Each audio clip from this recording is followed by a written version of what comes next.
Hello everyone, my name is Tamino Imperio. I'm a T-Rex YouTuber for anyone who's new here. Good to see y'all here. Hope you're all doing well, and welcome to the art stream of the week, and also my last stream before I head back to college tomorrow. And I see right off the bat we got Real Human redeeming first. Congrats on getting first Real Human. Don Creep, also good to see you, and congrats on redeeming Dino Dad jokes. I see a lot of other messages I need to get to before I get to that. But keep it in mind though, just letting you know, I won't forget the redeems. Does the Real Human redeem the breadest? Alright. Gotta keep that in mind too. Real Human says hello Dino, hello there Real Human. And Firebreak says well, if it isn't the meat thief. Quit taking my food, no. Never mind now. You realize how hard it's been getting food in a volcanic kingdom? I don't care. If you can find some, you can get some for yourself. I'll take what I want. So, Don Creep says, yes you go, got to go watch Nuggies and steaks around the dino. And also, not really, I am more for Forest Captain. But also, going back to the old redeems. For Real Human, there you go. And then for Dino Dad jokes.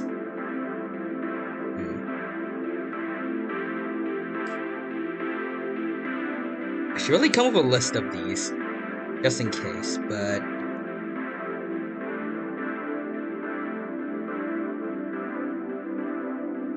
Okay, I got one. What did people say when they see a blind dinosaur? You think he saw us?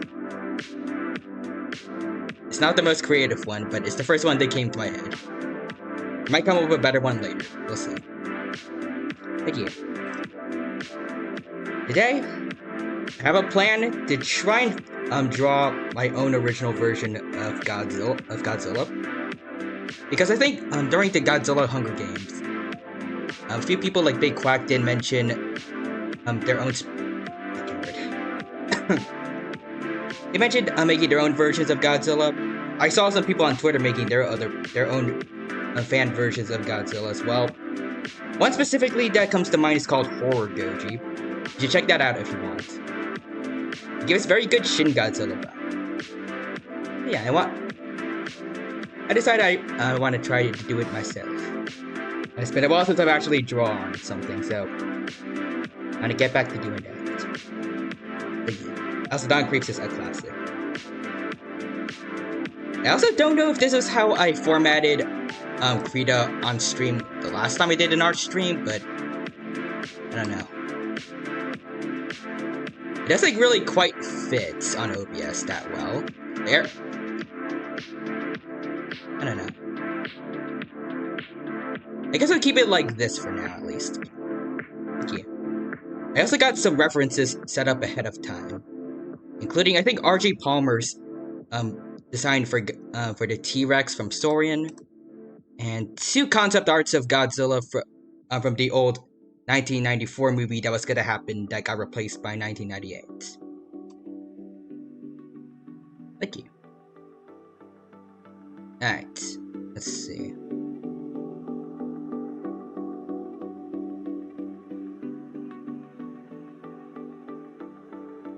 First, I want to plan out exactly how big I want to make it. Nope, the tail's gonna stick out.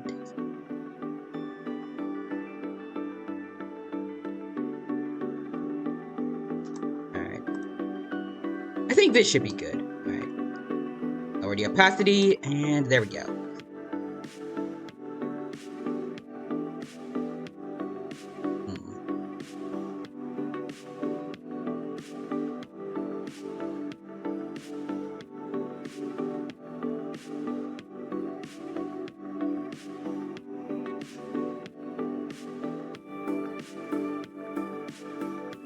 For anyone who doesn't know, this is kind of how I start when I try to make a head of something that I draw.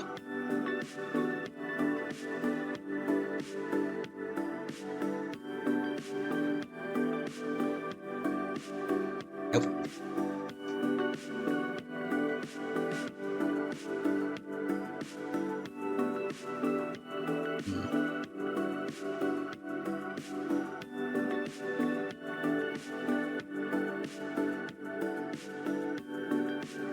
Nope.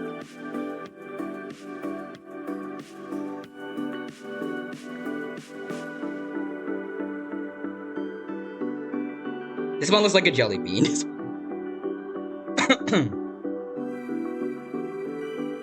was planning on having it be based off a T-Rex, but they've yet to really improve in terms of making paleo art. Nope.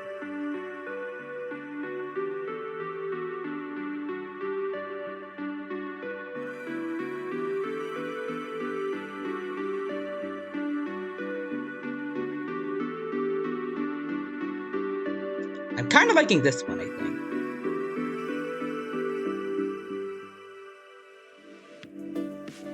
Alright, hold on. This.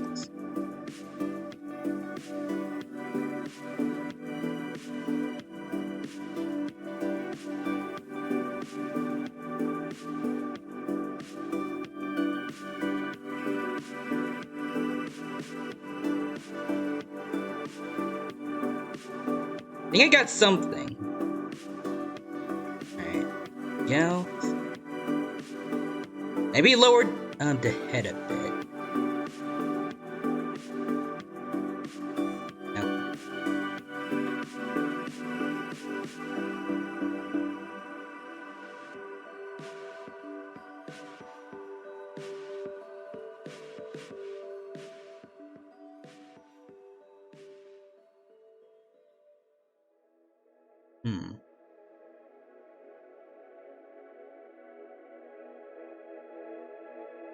Nope.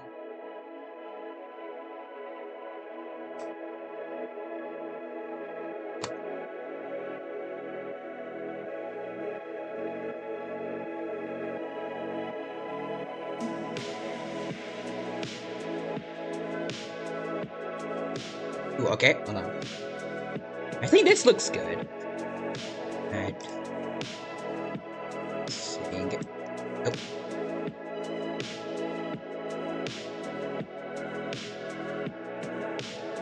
There we go. Get rid of this.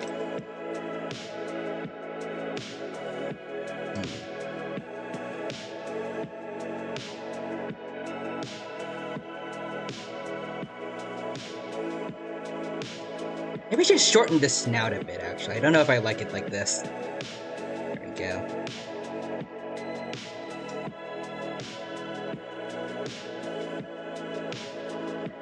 I think that should be fine.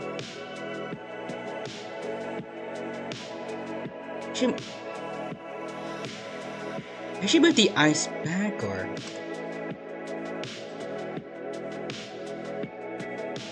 Maybe I could move the... Oh, a bit.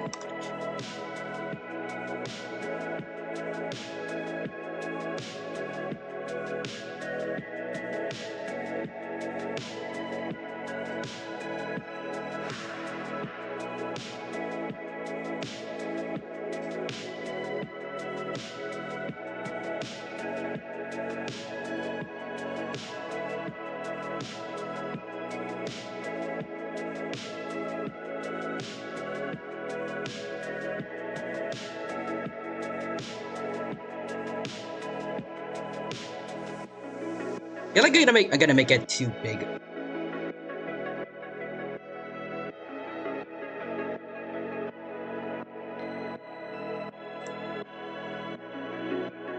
Alright.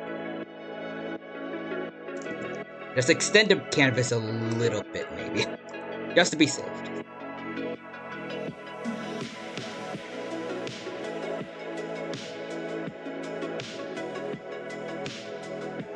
Don't know why I'm sweating so much.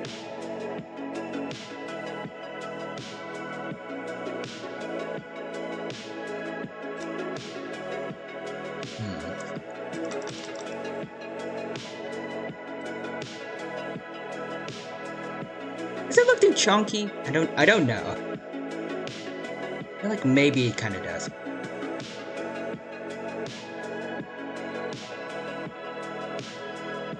Hold on.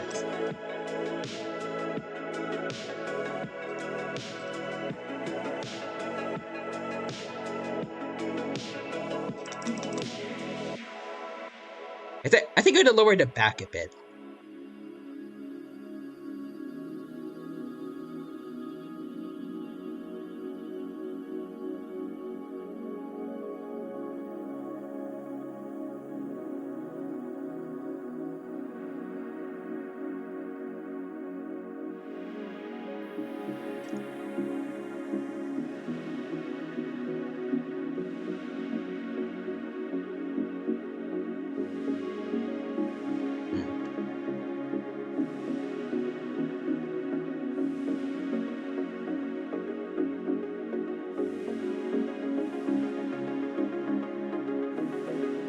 Nabbed it.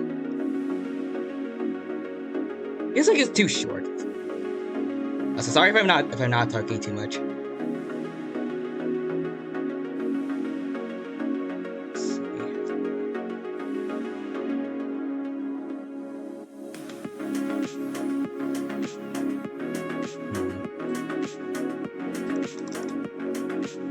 It looks a bit off.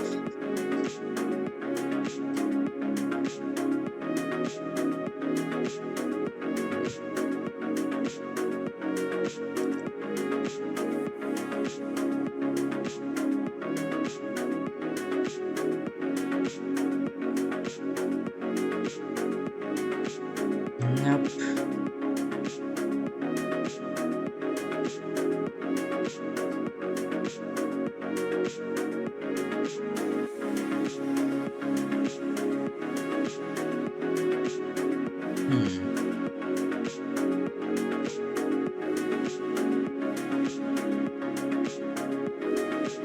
I think I want to make him more thick.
That's a little crooked for some reason.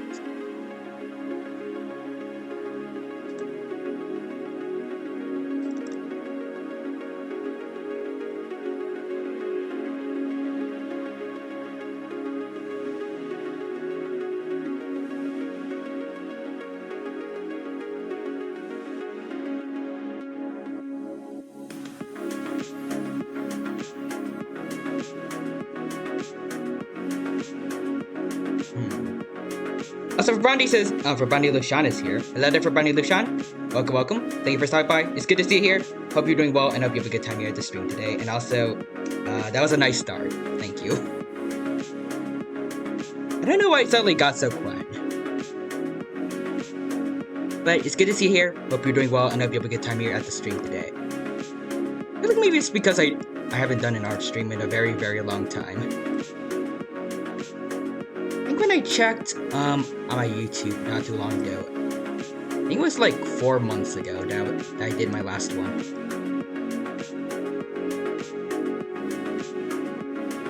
And I haven't really been drawing much outside of that.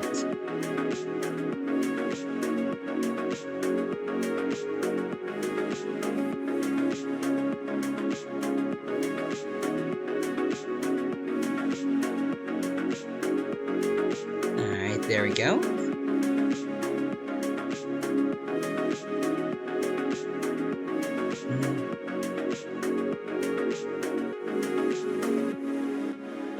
Can I be maybe I should have it pointing downwards instead.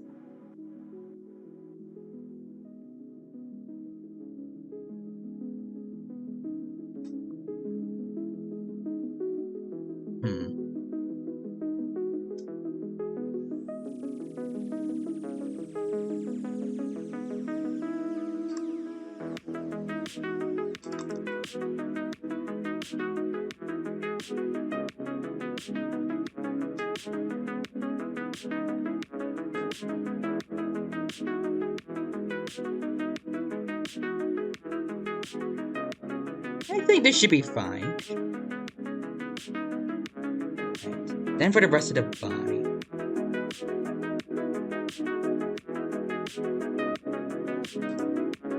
I think this should do.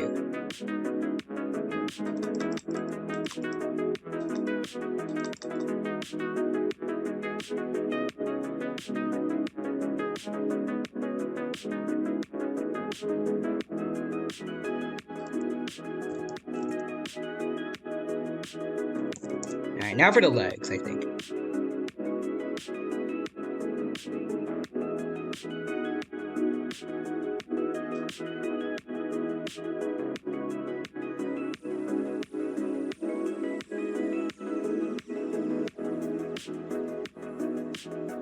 There we go.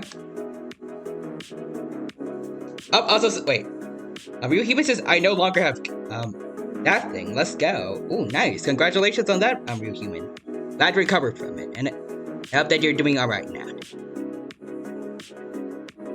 And also, how's the rest of your day been so far? I need something to talk about, because for some reason, my brain has decided to just go full-on quiet for some reason. Alright. I'm gonna move it up a little bit here, so I have room for the legs. And Ryuhime says pretty decent. That is good. I personally am somewhere down the middle.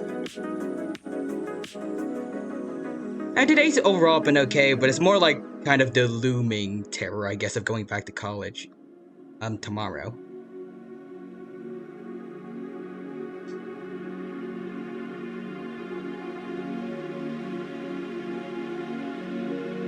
I feel like the summer went by way too quickly. And for me, it started back in like May 5th. I think that's when my semester ended. Like, it was, I can't word. It was 3 months ago, but it feels like nothing. I did enjoy all the streams I got to do during this time though. Well, at least I used to. And I got to stream as long as I wanted, but you know, that changed. I guess it prepares me a little bit for going back to the 3-hour limits I'll have back in college, I guess. Also, Ryuhime says, yeah, oof. But again, just like to anyone who wasn't, who like just learned about me during the summer or anything like that, I'm not gonna stop streaming or anything during the semester. Streams might be a little less common, like maybe just Tuesdays and Thursdays. But otherwise, I'm still gonna be able to make content and stuff like that.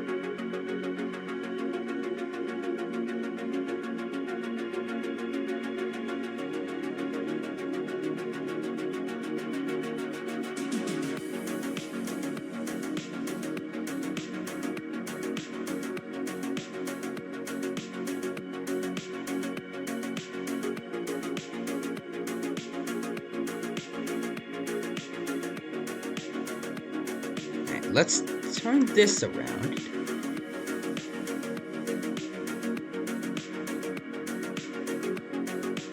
Yeah, I think this should be fine.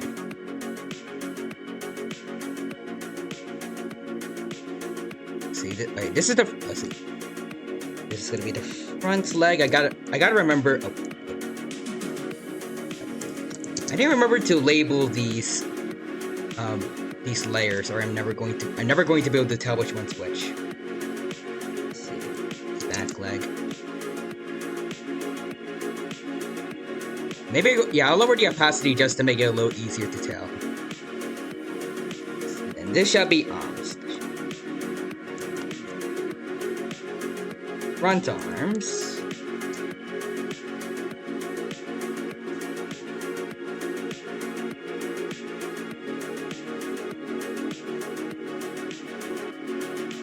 I think I made it too long.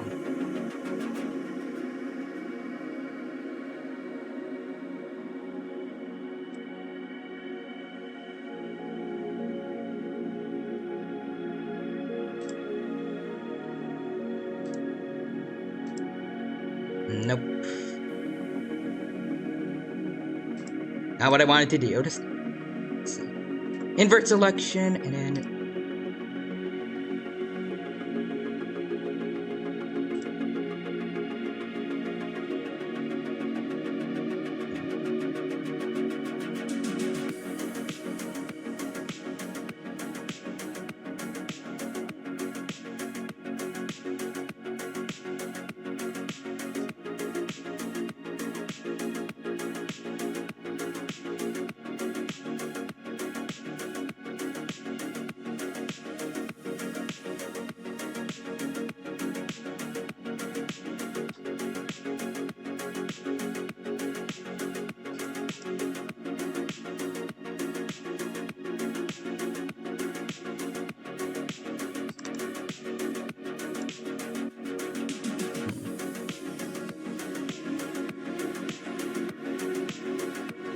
I feel like I made this part of it too thin.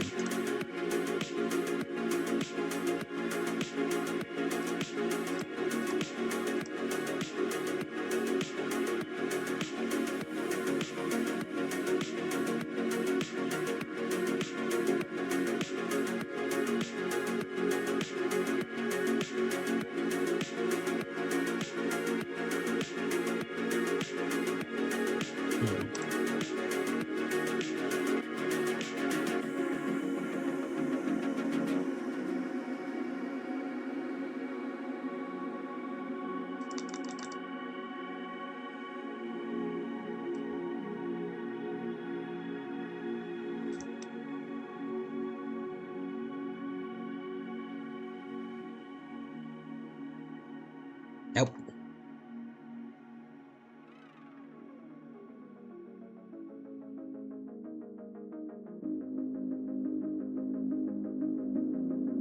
Alright.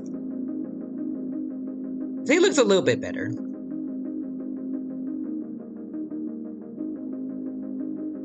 Extend the neck a bit.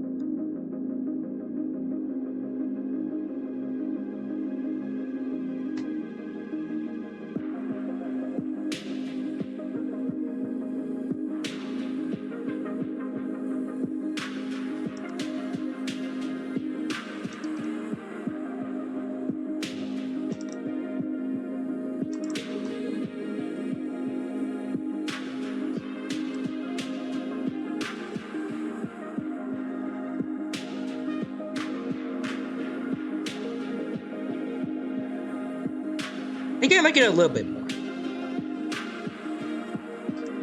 And I just gotta move everything over here back a bit, I think.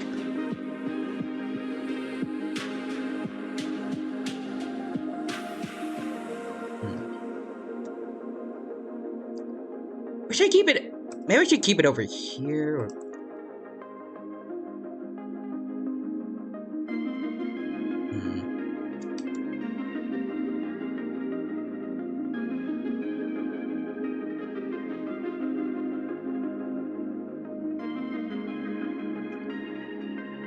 Maybe if I move it like right around over there, I think that should be fine. I think I like that. I'll see in a bit at least.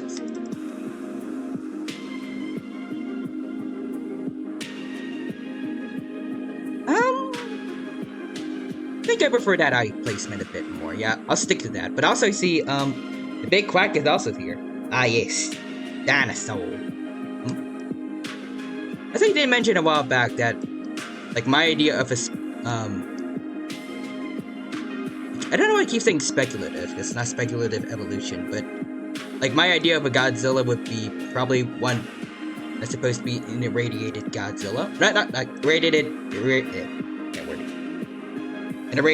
irradiated T-Rex. I think that's what they had planned for Godzilla versus King Ghidorah before they changed it to a Godzillasaurus. I don't know why I feel very off today. Alright, also, let's see. I am brow horns for this layer. I think this looks good.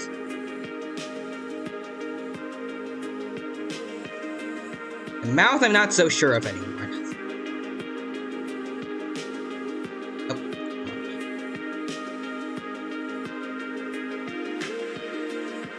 get 36. I have it closed or?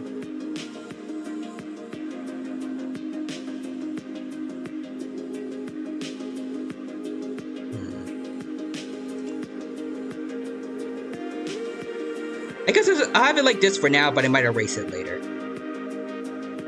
Also, Big Quack says Van Goji is the term you're looking for. Thank you. I gotta use that from now on, because all the other words I tried to use, I didn't like them. But also, Mecha64zilla is here. Hello, Mecha. Welcome to the stream. Thank you for stopping by. It's good to see you here, and hope you're doing well. And also, words are hard. Yep. Especially for me today. I don't know why specifically today, but I feel like ever since I've gotten back from vacation, I feel like I've been very, very quiet on stream as of late. It's strange.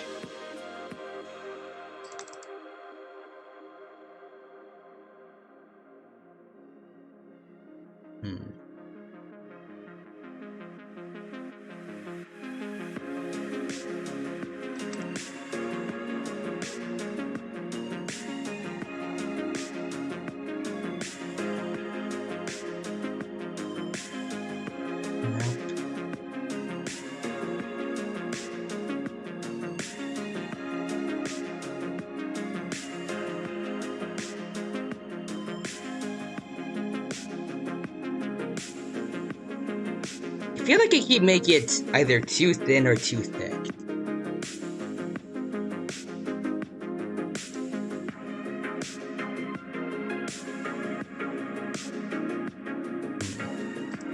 Also, for Brandy says the face reminds me of the meme dino, like the one that says E.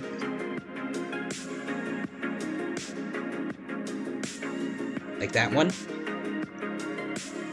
I forgot what studio made that animated short it came from.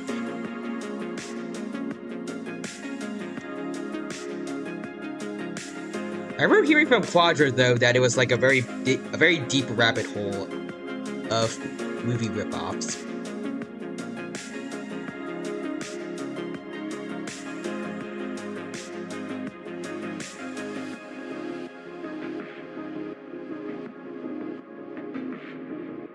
Also, Big Quack says, imagine spending $200 on a vet appointment just for your dog to heal up almost perfect the day of it. He still keeps off it when jumping off the couch. Huh. I'm glad that your doggo's doing alright. Oh. You said it was, I think his name was Shiloh, that you said had an injured leg. I'm glad that he's doing okay now, but it is kind of unfortunate that you had to spend that much money. But again, I do feel like it's probably, I think I said it the day you told me about it, that it is better to be safe than sorry just in case. I'm glad it wasn't as serious, hopefully.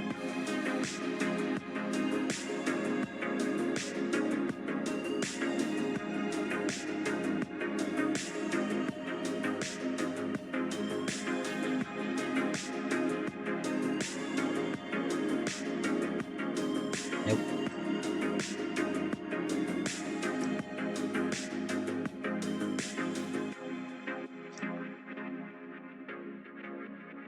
The thing again, I do feel like maybe the fact that it is still going, like it's still staying off the paw a bit. Maybe there's still something underlying that maybe it's good to still have the vet have a look at, but again, I'm glad it's probably not as serious as it probably seemed. Can't work. But also, yeah, Shiloh, we at least got heartworm preventative and found out he had hookworms. There wasn't a trip wasted. Okay, that's good.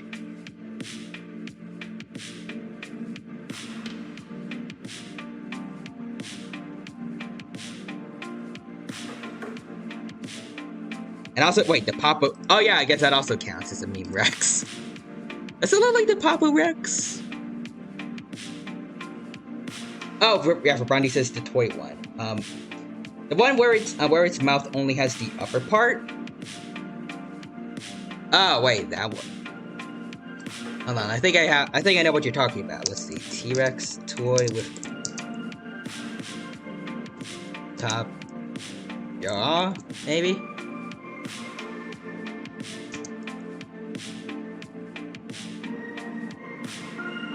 T-Rex toy with top jaw only? Nope. T-Rex with no lower mouth.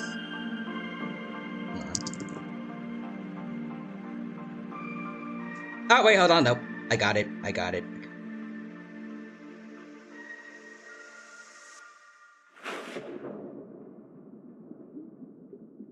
need a good picture of it, but I found it. Hold on. Are you talking about this? Is this what you're talking about for Bundy? I think it is. Also, big quack is I'm buying a Papo Rex out of spite, not gonna lie. I wonder why did the Papo Rex become so popular in lots of, like low-budget dinosaur movies, for their covers. It's weird.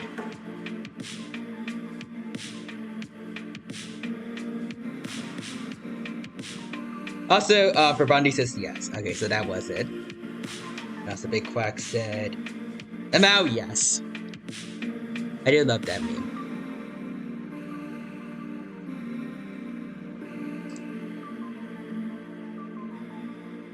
You know, maybe it's a joke. I'll make a Shin Godzilla based off that one. Eventually. I'm gonna get better at drawing.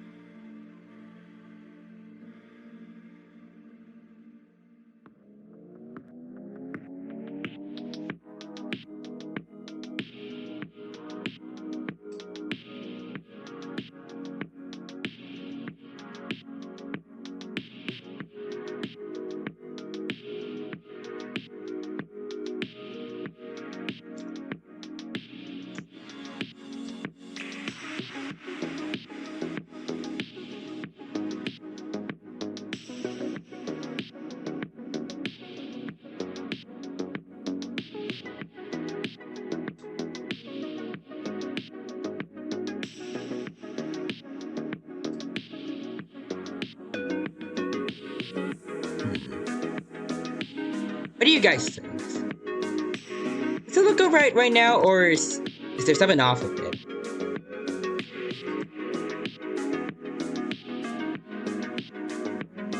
I feel like I made this area around here too long, but I don't know.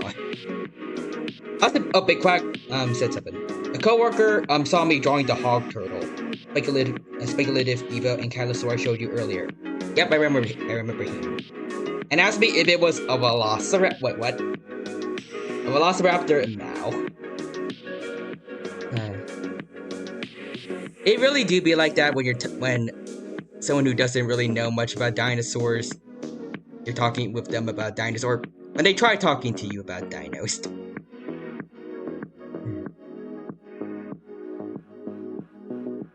I feel like I've seen at least one person on Twitter, I think, accidentally call the Dominion Giganotosaurus another T-Rex. I don't get it. Also, Big Quack says the legs look kind of small. Oh, wait. Repeat?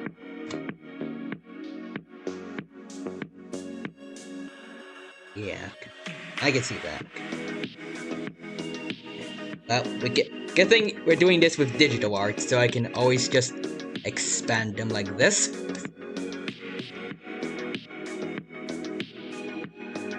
Does this look good, or is it too big now?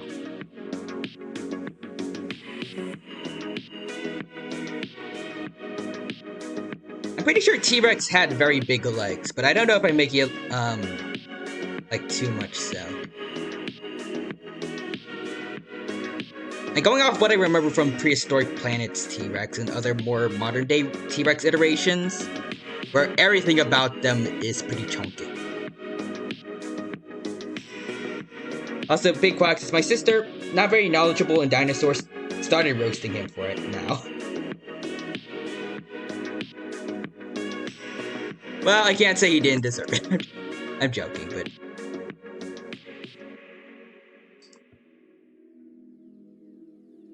I forgot what I was gonna say, but what I remember of the Ankylosaur you showed me, yeah, Velociraptor should be the last thing anyone guesses when they see it. And I'm pretty sure it didn't have a sickle claw, definitely. I think the main thing I remember from it was the fact that I don't think it had like a particularly long tail or tail club, which I found was interesting.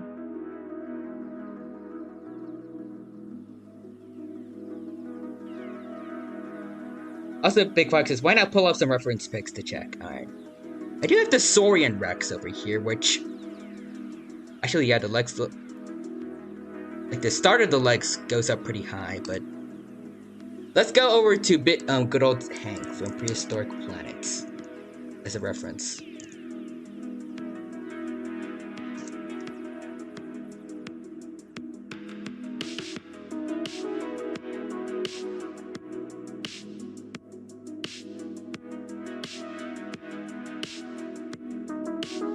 Alright. There you go, Mr. Hank.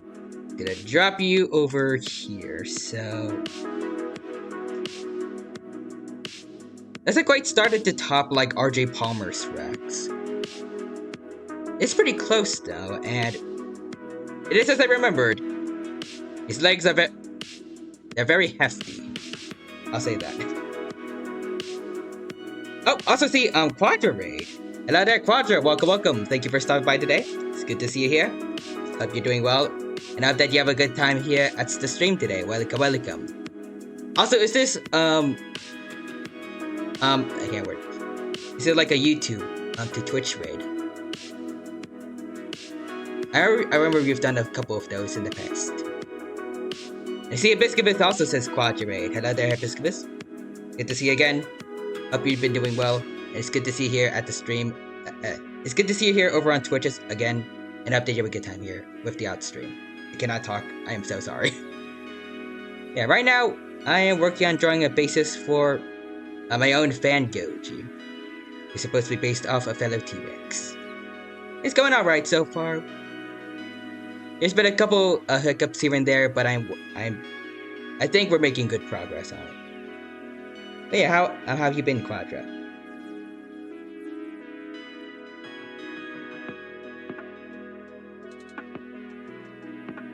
Also, just in case this is a raid, your shout out command, because I remember in the past, you did also update your Twitch for when you were doing stuff on YouTube as well, I think.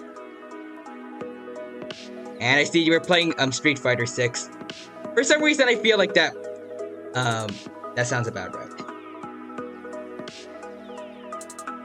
But yeah, I hope you had fun with Street Fighter 6, and they did a good time here at the art stream.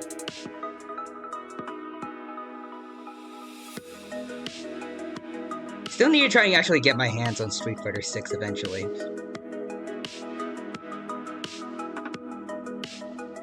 With the knowledge I've obtained from Dragon Ball FighterZ, I might actually do pretty good in that game. Actually, no, definitely so, because I think you told me before that it's probably the best game for beginners, which I probably should have started with. I probably should have started with it before going to Fighters, but I'm a Dragon Ball fan more so than a Street Fighter fan, so I had to go Dragon Ball first. I feel like I made those way too big.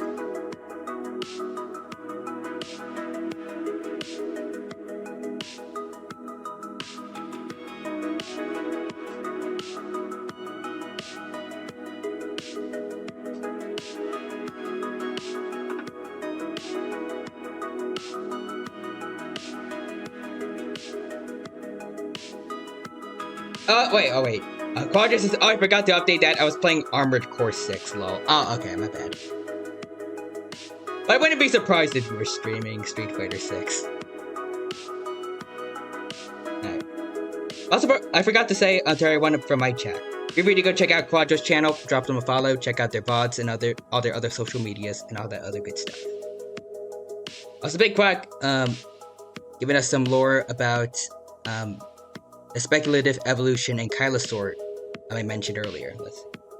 It's a short spiked tail. Okay. It's a burrowing species of ankylosaur that uses its rump to block their burrow entrances to protect their babies, called hoglets. Aw. Tail spines prevent dromaeosaurs from biting on them during this. For reference, the hog turtles are roughly the size of English bulldog.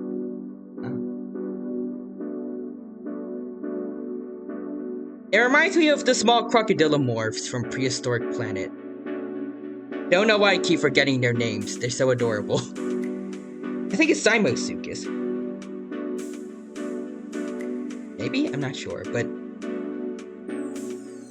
I feel like because of the idea that it's small, it burrows and it uses its backside to scare enemies.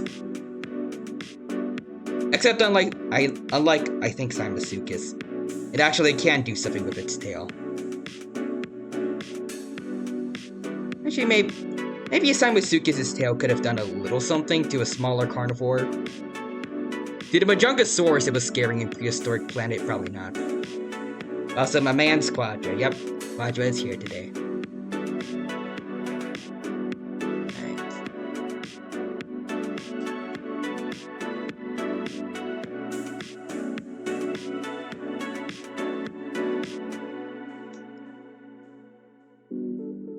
So also the big quack, with Tyrannosaurids, it's the lower finger that has a bigger claw, right? I think so. Is that it, or? I know with Tyrannosaurids, at least one finger's claws is a lot bigger than the other one, but not sure on which side it's supposed to be. Plus, I do feel like I should probably redraw this arm because it doesn't look good to me. Big quack says the inspiration was actually wombats and Minmi now. Oh, Minmi. That sounds about right because it is a rather small ankylosaurid, and I think it was a notosaurid, so it didn't have a tail spike.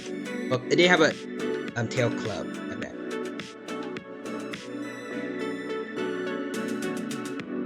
I don't know why I keep messing up my words today. I feel like I want to start over with that. Let's go look at Hank.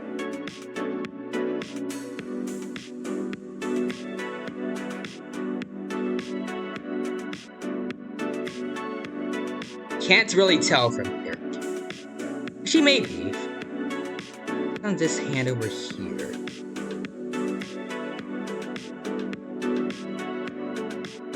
I feel like it's the lower one. I'll check to make sure though. Yeah, go over to Twitter and look it up. Yes, I want to know what all the paleo nerds over on Twitter are saying. T-Rex fingers.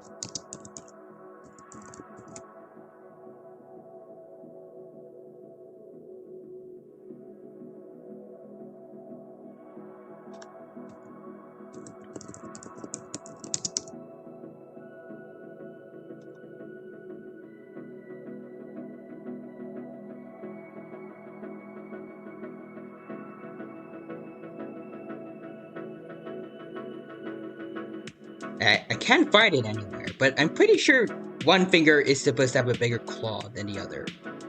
Or supposed to be, one finger is supposed to be bigger in general.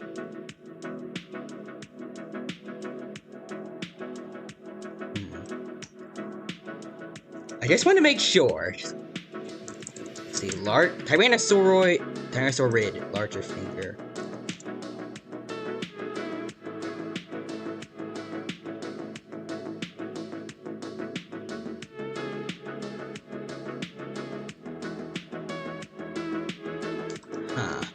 I'm just gonna go with my headcanon then, I guess, because I can't confirm it.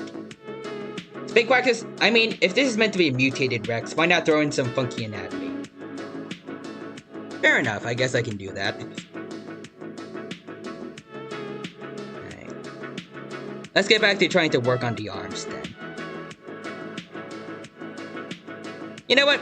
Maybe I can even give it slightly bigger, more chunky arms. And most Godzilla iterations have decently sized arms to fight with. So why not? I remember Legendary Goji does quite a bit of grappling every now and then. I think even Heisei got... I feel like maybe Heisei Godzilla used... No, actually, is it... Maybe it uses arms more for fighting than a lot of other Godzillas I know, but... I feel like with Heisei... Was it more about long range attacks? I don't know.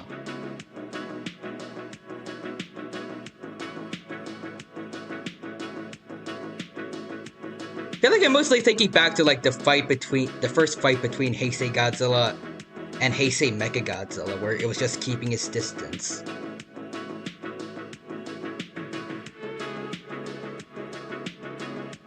But yeah, I want to give my Godzilla T-Rex some big arms, and yeah, buff rings. So let's...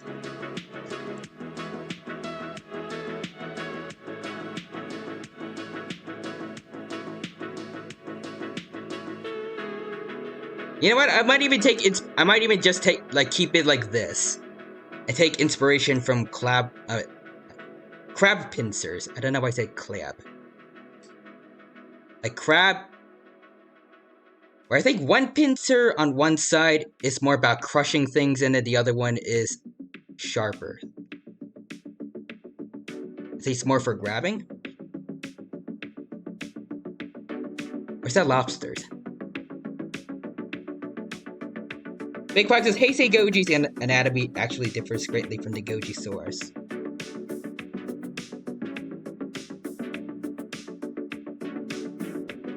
Yeah, I don't like that at all. Also, really, I want to see.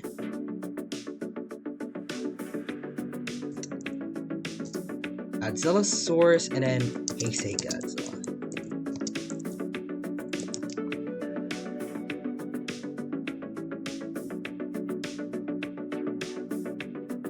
I know about like the smaller scutes on his back, but I want to stop a bit and actually have a better look at it.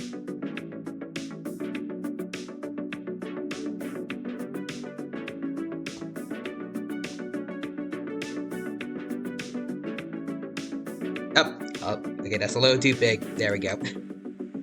Shrink it down a notch. And then I think this is the picture of Bio Goji that I used, yeah, for the Godzilla Hunger Games a while back. There we go.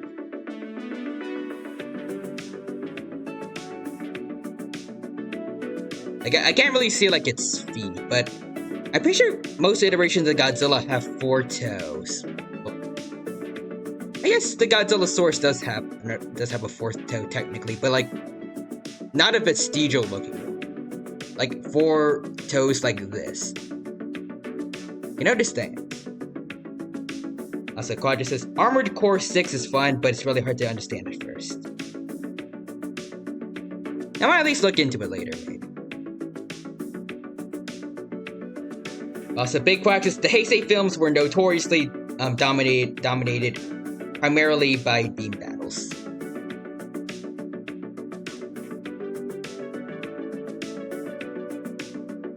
I feel like I have it. Yeah. I did. Like back to what I was saying about Heisei Godzilla using his arms. I do feel like I've at least seen it use his arms before in a fight. Specifically, I think it threw hands with Space Godzilla for at least a little bit.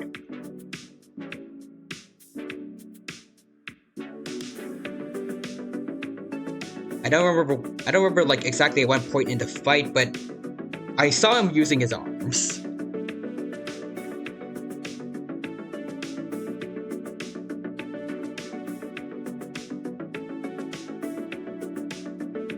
these pictures here. Let's see what inspiration maybe I can take from this.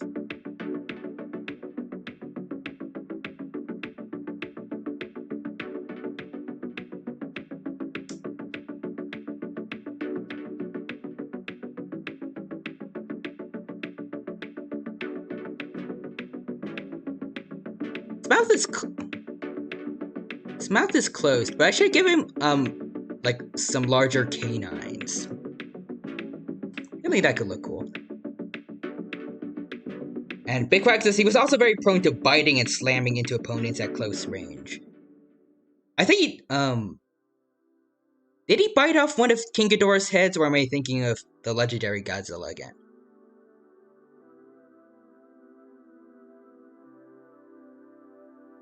I remember him somehow tearing off 2 heads, leaving the middle one behind, and then before he shot King Ghidorah into the ocean. And that's why it's the only organic head of Mecha King Ghidorah. I forgot what happened, like what exactly happened to those 2 heads. I could be wrong, but I think I remember him grabbing and slamming Ghidorah onto the ground. No, I think I recognize that too. Pretty sure he did that before.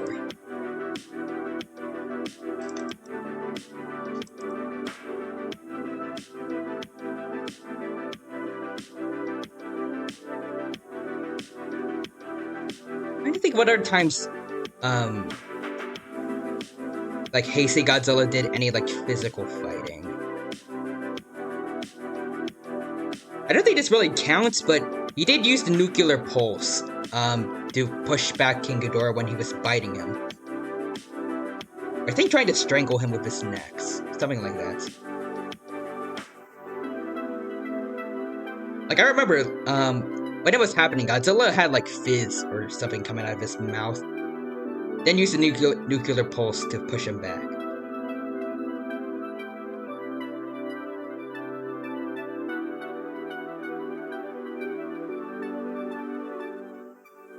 Wait, let's see. Oh, wait, what? Wait, he shot off the middle head of King Ghidorah. It was the... Oh, wait, that was the only mechanical head of Mecha King Ghidorah. Wait, why do I remember the exact opposite of that? Of, like, the middle head being the only organic one and the other 2 getting torn off.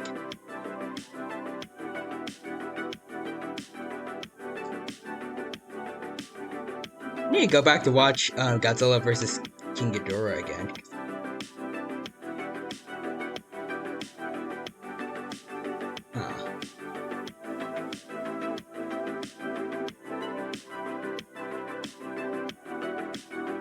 Maybe mistaken it for, like, maybe my brain mistaken it for, it's like a part of that, for the legendary Godzilla, where, only the middle head was left alive before, I don't know. My brain works in weird ways. I can't understand it.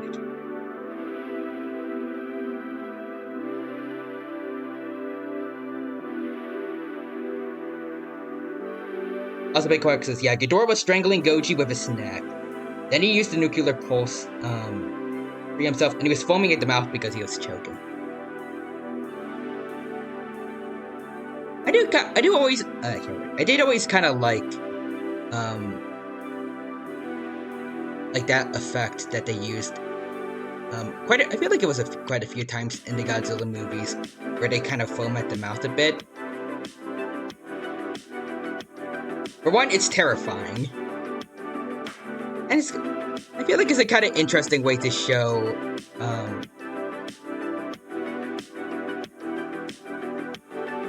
don't know, like, I guess a monster being at,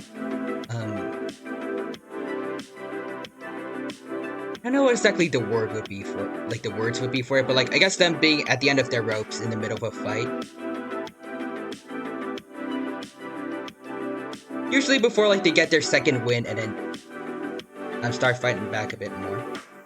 I think it happened to Godzilla Jr. when he was getting attacked by the Aggregate Destroyer, right? I think so. Also, Quadras says the thoughts of the dino are nothing but an enigma. Yep. Even I don't understand it. But also, Big Quack says, can you guess? Can you tell Heisei is my favorite era? Nah, not at all. I had no idea it was. But in all seriousness, I do feel like it's actually the most iconic Godzilla iteration.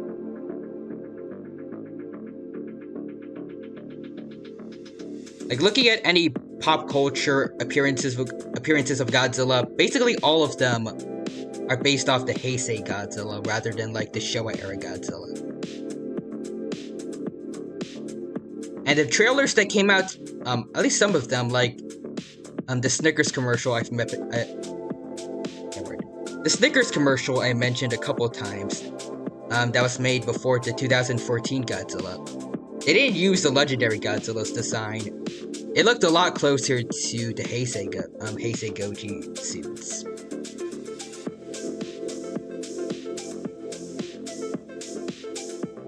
I don't feel like any other Godzilla has been as iconic as the Heisei one. And Mecha says, yeah, most people did grow up with Heisei.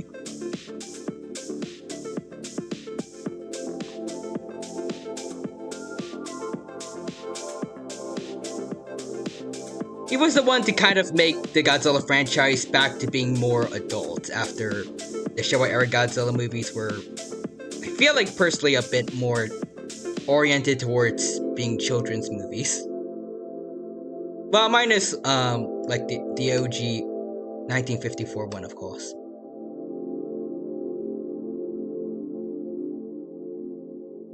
And then it, you know.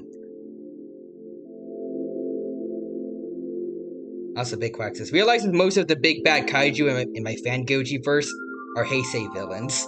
Violante and Destroy. Whenever I make, I was gonna say, like, whenever I come up with lore about this Godzilla, or more specifically, whenever I daydream about it, I always imagine it being with other dinosaur-based, or at least prehistoric animal-based kaiju. Like, I have the idea of a Titanosaurus that's based on a Spinosaurid. I feel like that's not too creative, but I like that. I like that idea. I think it works for a Titanosaurus a lot. Something similar with Gorosaurus, but in my headcanon, it's based on, like, it would be like a mutated Gorgosaurus, rather than being an Allosaurid, which I think it's supposed to be a descendant of in canon, because I just feel like the name is too close to Gorgosaurus for it to not be a Gorgosaurus. Like that, for it to be dumb that it's not a Gorgosaurus. It's what I thought it was ever since I was a little kid, until I looked it up and found out it was supposed to, I think it's supposed to be like a very distant descendant of Allosaurus or something. Like, it really does not look like that to me. A Carcharodontosaurid, maybe? Kind of? At least the head, I think, looks somewhat Carcharodontosaurian-like. And then Anguirus, for me, would all, like, not too different from how he normally is, but, like, maybe in more Ankylosaurid-like head.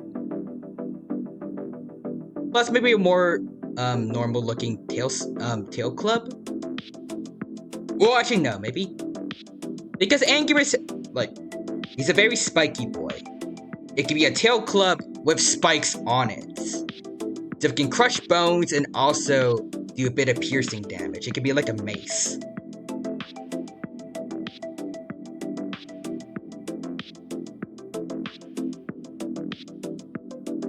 And then for Rodan, I feel like it would just be, like, essentially the Monsterverse Rodan, but with the anatomy and, like, wing position of the Rodan from Singular Point.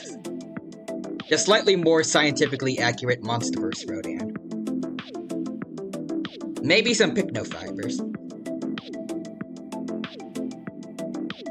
Also, Big Fox realizes most of the big bad kaiju in my Goji verse. Wait, I read that. Realizing how similar me and Ty's kaiju roster will probably be. Paleo nerds think alike.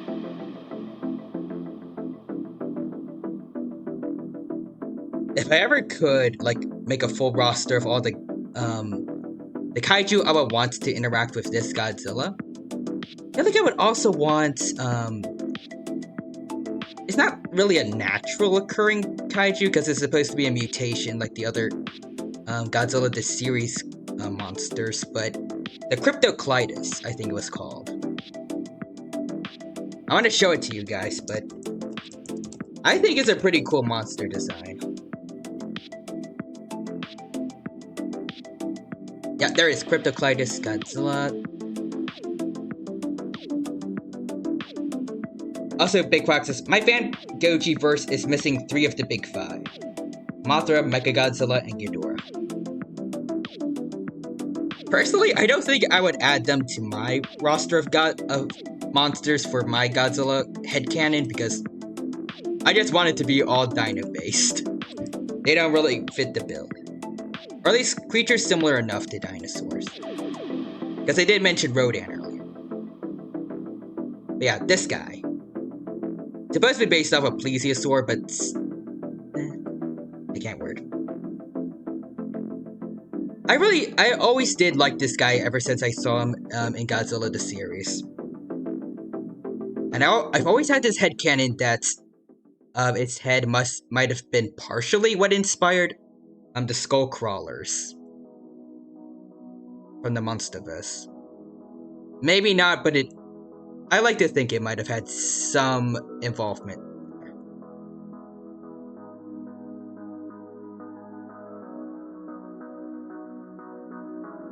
Also, my roster is basically dinosaurs and the insect kaiju, excluding Mothra and Batra.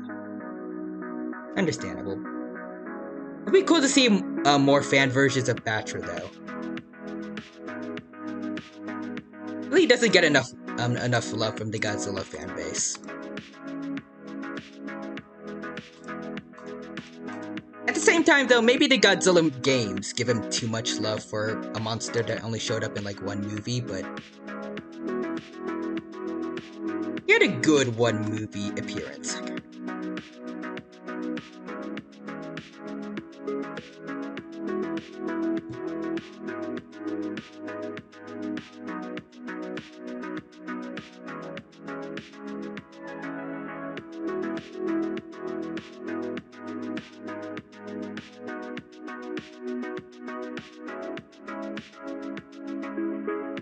I think that should do. Erase this.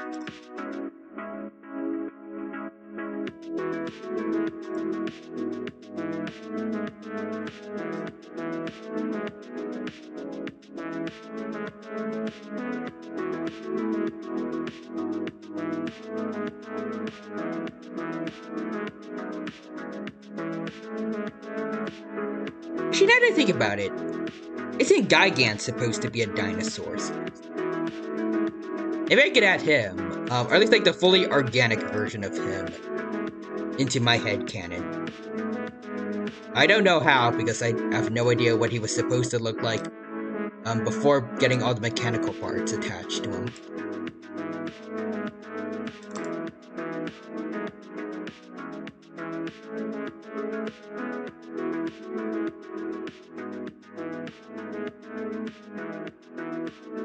So, Big Quack says it's wild the Batra wasn't in or even mentioned in the standalone Mothra films at all.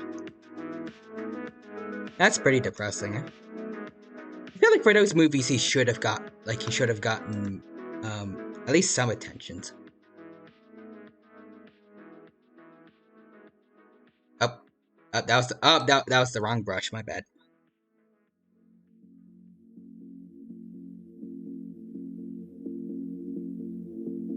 Really not liking how these arms are turning out. Doesn't matter if it's human or an animal, I can't draw arms or hands to save my life.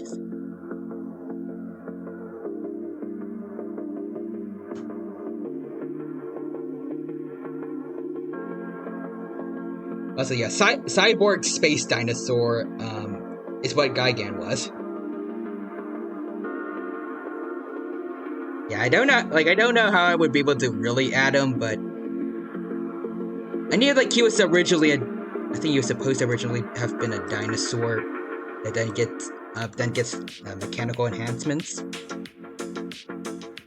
I've seen bootleg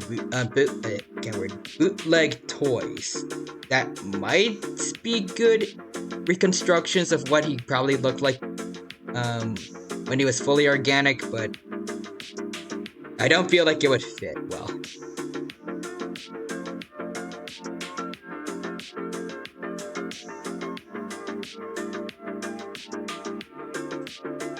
I like Gigan though.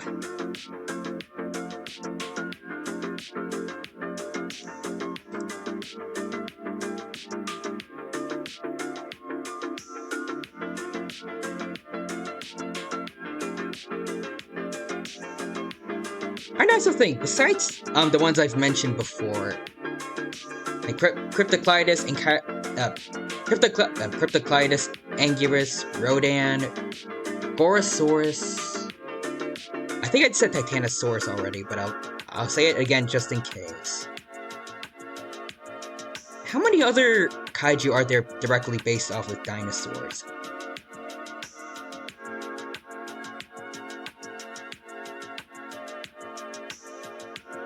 Or are these creatures similar enough to dinosaurs? Should clarify that for some like Rodan.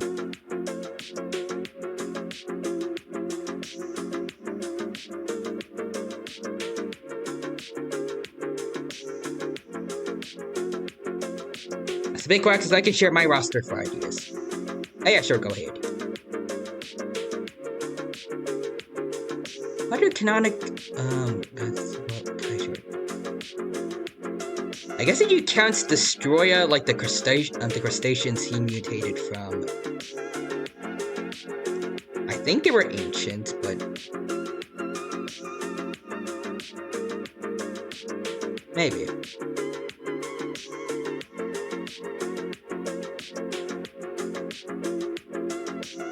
I guess there's also like the Time Dragon, I think it was called, from the Heisei, the Hanna-Barbera Godzilla cartoon, but it was just a blue T-Rex. I don't know why they called it the Time Dragon. I think it was. I think that was his name.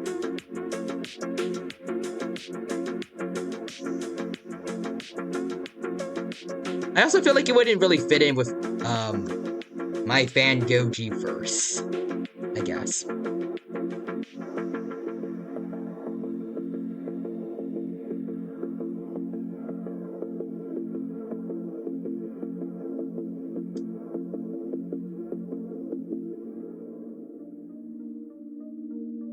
Maybe through the power of headcanon, I can turn Baragon into like a Styracosaurus or something. Or like any kind of ceratopsian with like just one horn on its head. Or like on its face.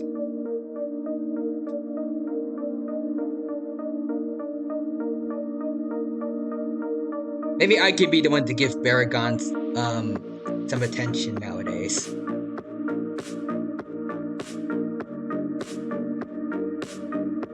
I know that Toho hasn't been giving him much of anything as of late.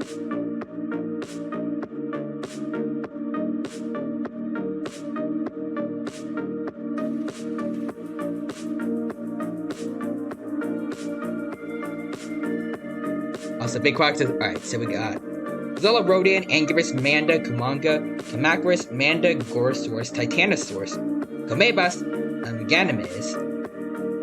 Comebas, maybe. I could work with that. Baran, Baragon, Ghidorah, Violante, Zilla, male and female. I'm glad that you added Zilla, because I love him. And I see Zilla Jr. at the very back. Perfect. Orga and Destroya.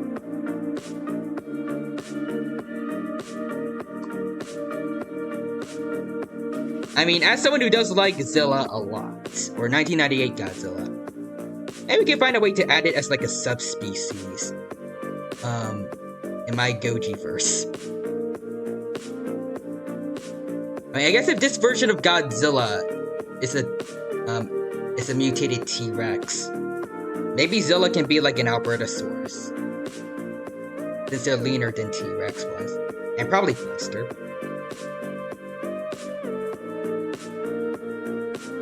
I think that could work. Also, Big Quack says Megaguirus 2. I don't know why they're not on the list. Megaguirus is a very interesting one.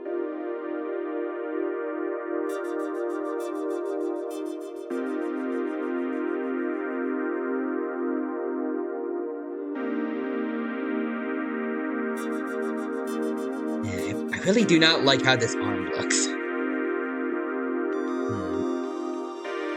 Let's look at our reference again. Thank you, Mr. Hang. Big Quack says failed clone of Godzilla, maybe. I mean, I guess that can work for like another drawing, but I really do want to try and get this one down.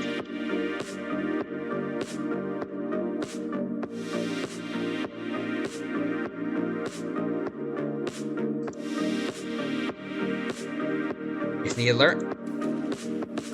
I just need to try and like find a way to make the arms look decent.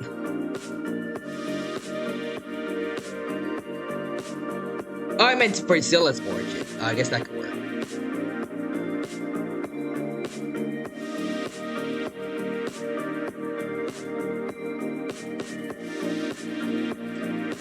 I guess that kind of is what he's like in canon, but like I guess I can't worry, but like I mean, like in real life, he kind of was like a fake imitation of Godzilla, but because I like Zilla, I don't know if I want to do that to him.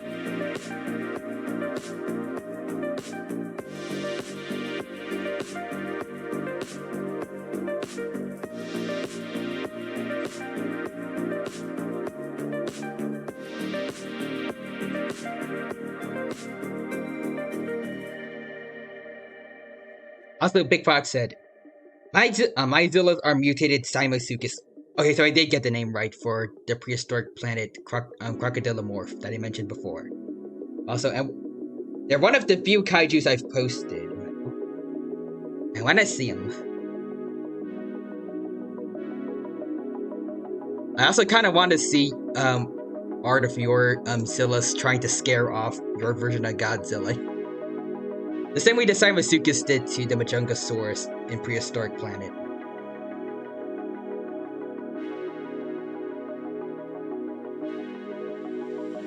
Actually, Majungasaurus has a head, has a horn on its head. So maybe Baragon? I don't know. Not really on the nose, though.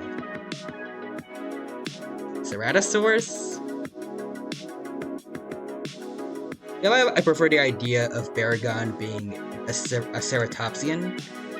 I'm pretty sure it was always a quadrupedal.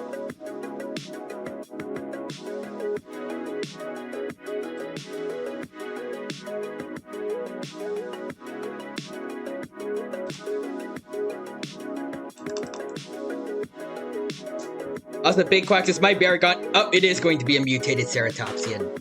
Good choice. Still got no idea for mine, like what species it'd be.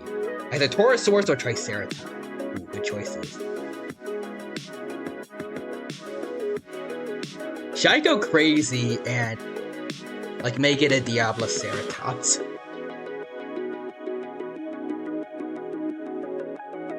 Like instead of having like one horn on its nose, which I think Baragon has, it has horns everywhere except on its nose. Like all over its frill, on its brows, just no nasal horns.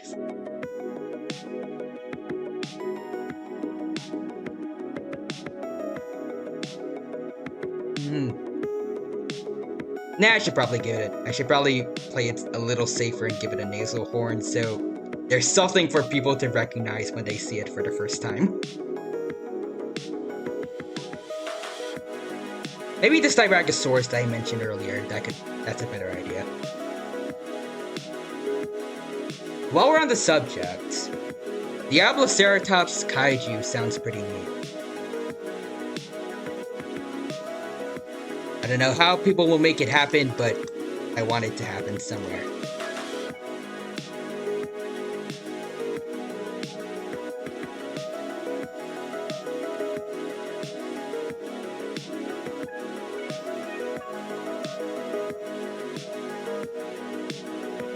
I'm trying to think of like any other horned kaiju that could fit the bill.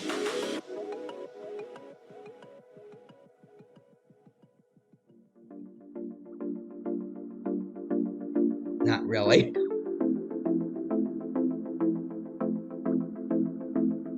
I guess there has never really been a harm in like making your own fan kaiju.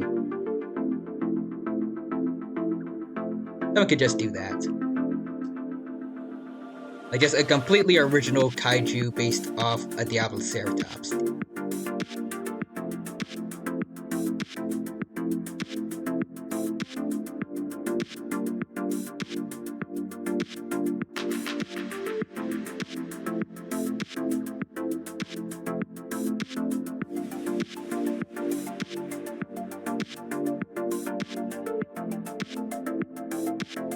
Also, Big Fox says, my Titanosaurus is based off a Spinosaur, but isn't actually a Spinosaur because they were already extinct at the end of the Cretaceous. All my kaiju are either mutants from the end of the Cretaceous or large creatures that evolved in the Hollow Earth, excluding Bio, Orga, and Destroyer. Now, was it a case of convergent evolution? Because that sounds cool.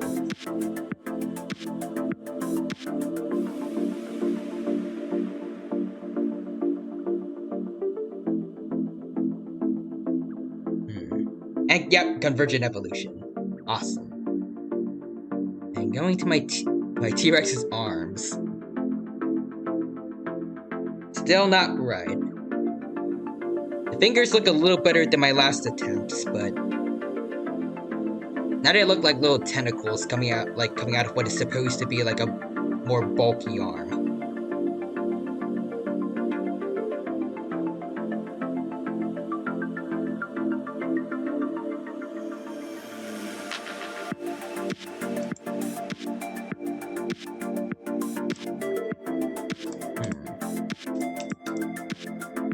What if I just make them a bit small?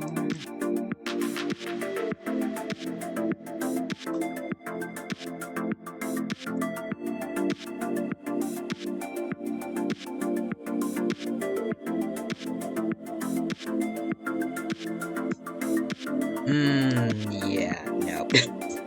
Not really doing it for me.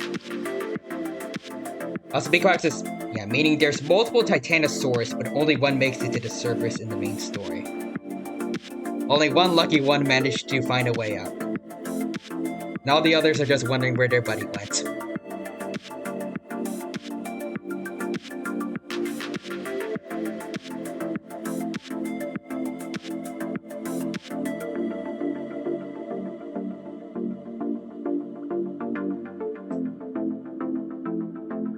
It wasn't lucky. Oh dear. Because of the skull emoji, well, and also just like the wording in general, I feel like it did not meet with it met with a tragic fate, I'm guessing.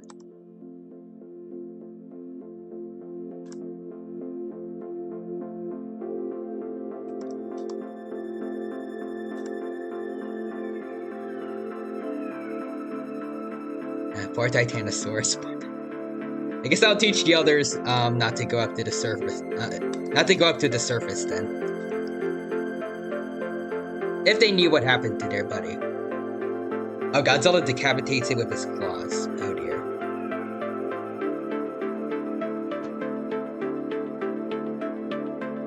Did they get into like a dispute, or is it like what happened in Singular Point with Manda, where Godzilla intentionally hunted it down and killed it? I guess what I'm saying is, like, did it see it as like a threat or like prey?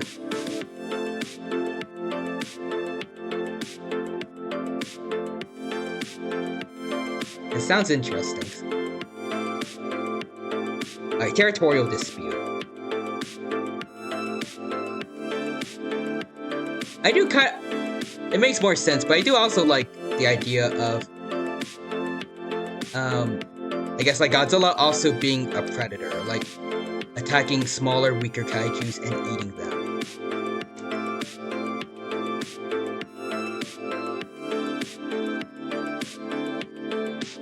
It's one of the main things I liked about, like the Millennium Era Godzilla, like when it killed the Komebas, I think it was called. It helps to give me more like the immersion that it is, at the end of the day, still an animal.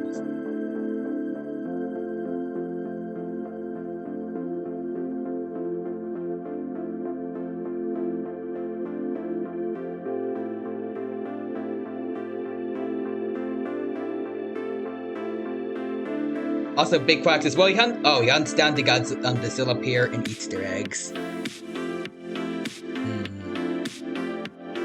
You're getting prehistoric planet vibes from that. But it is what it is in nature. Animals carnivores specifically do what they need to survive, and that does occasionally mean, at least with some of them, if they're able to, raiding nests. Yeah, I can imagine they didn't like that. Poor Zillas. You never catch a break.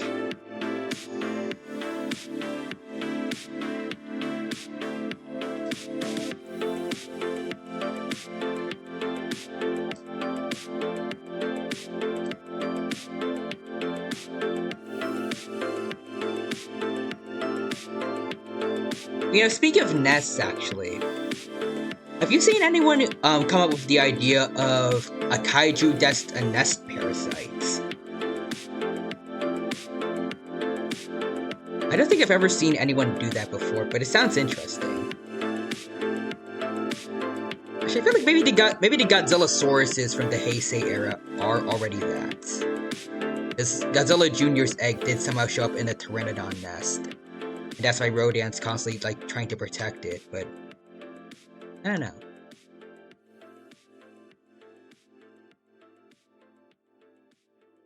Was it confirmed to be a nest, like, a case of nest parasitism, or?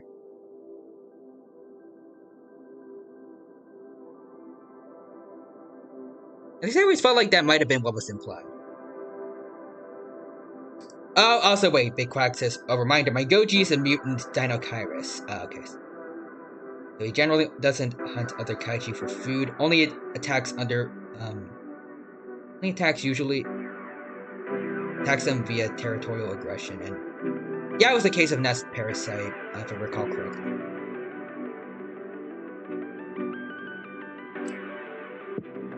Well, maybe we can, like, people can come up with other kaiju that do that as well. I feel like it's kind of cool. Not in some cases like the Mockingbird, where they kill the other babies and then force the parents of that nest to take care of only their young. I don't like Mockingbirds, but specifically examples like, I remember the soft-shelled turtle. I don't know what species, but I saw in Wildcrafts. They showed it being a nest parasite. It didn't attack any of the eggs of the Nile crocodile nest that it parasitized, but it just laid its eggs alongside them so that the mother croc would take care of them both. I prefer that because the original babies of that nest get to live. They just get some weird looking extra siblings. I feel like it's weirdly wholesome.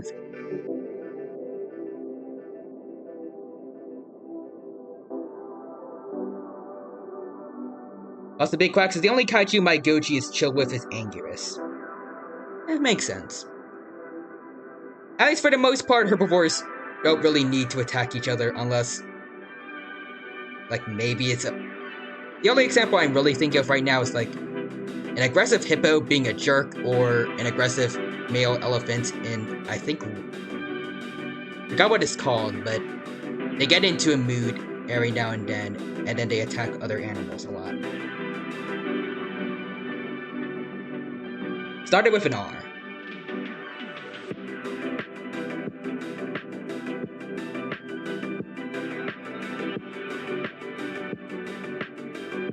As the big quack says, the rest are all either threats to his turf or attacked him first.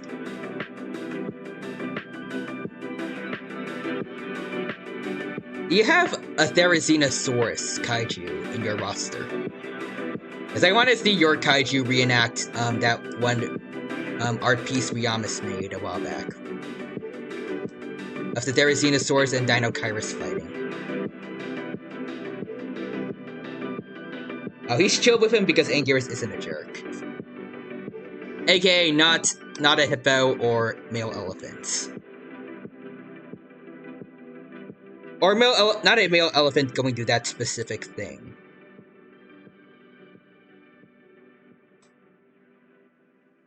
I feel like besides that, elephants are typically chill as long as you aren't being a pain to them or bothering them.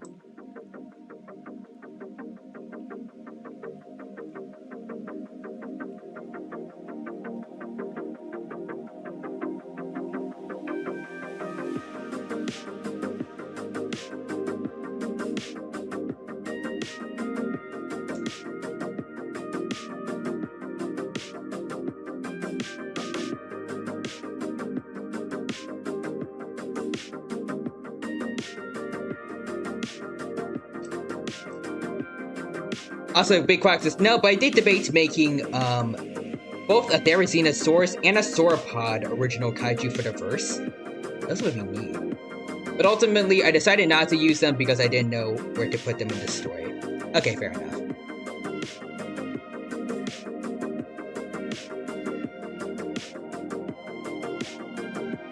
I mean, I guess he could have them, like, not be in the story, but still be there, I guess. I mean, it would be kind of a waste, but, I mean, I guess they could... Maybe they could just be, like, background kaiju, I guess, like, for the Monsterverse. Basically, every kaiju, like, a lot of the new titans, like Methuselah, Skelia, and Behemoth, they could just kind of be chilling on the sidelines.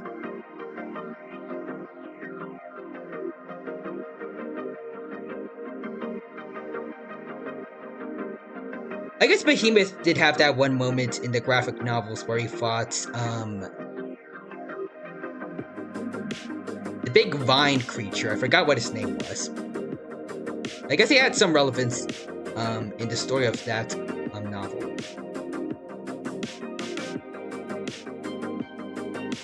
I still feel like Methuselah has had basically nothing, though. Outside of, like, popping out of a mountain. Or like a short moment in King of the Monsters.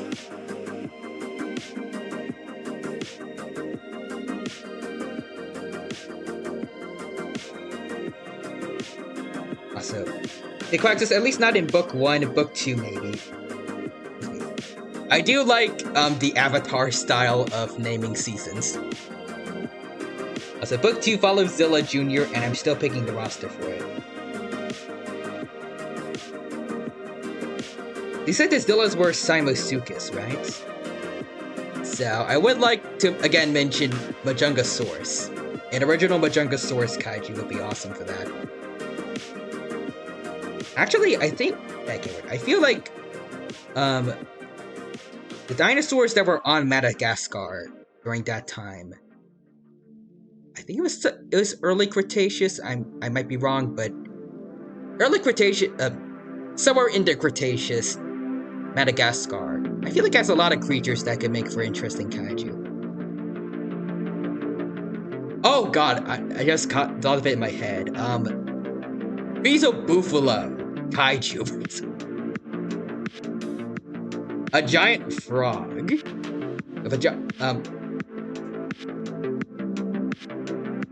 I forgot what else I was gonna say, but like just the idea of a giant frog sounds awesome.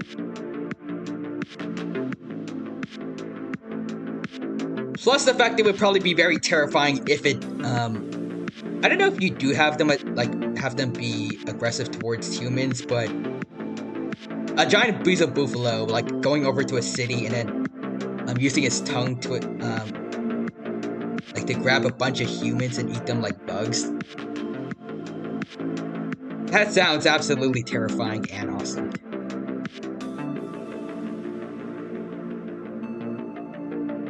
Also, Mashikasaurus as well for a kaiju.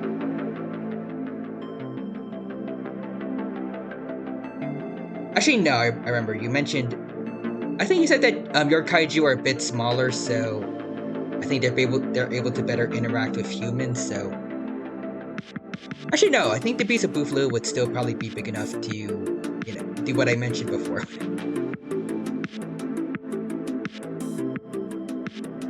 Also, Big Quack says, true, and also the only confirmed kaiju for book 2 are the Crustaceous Rex, Axor. I think that's the guy with the big head, from the Hanna-Barbera Godzilla series, and the Chameleon. Love the Crustaceous Rex and the Chameleon. If you're talking about like the Chameleon specifically from Godzilla the series, I definitely imagine you're giving it a redesign, because I don't see how that design could possibly. Okay, where like the design that we have currently, I don't know how it could possibly show up naturally. If you want to see what the Chameleon looks like in Godzilla the series, that art of it's right here. Yeah, this is it. It's pretty neat, but also Lovecraftian, kind of. Specifically, like the weird, chest mouth, I guess. Yeah. I feel like that's, like, it's definitely not gonna look like this.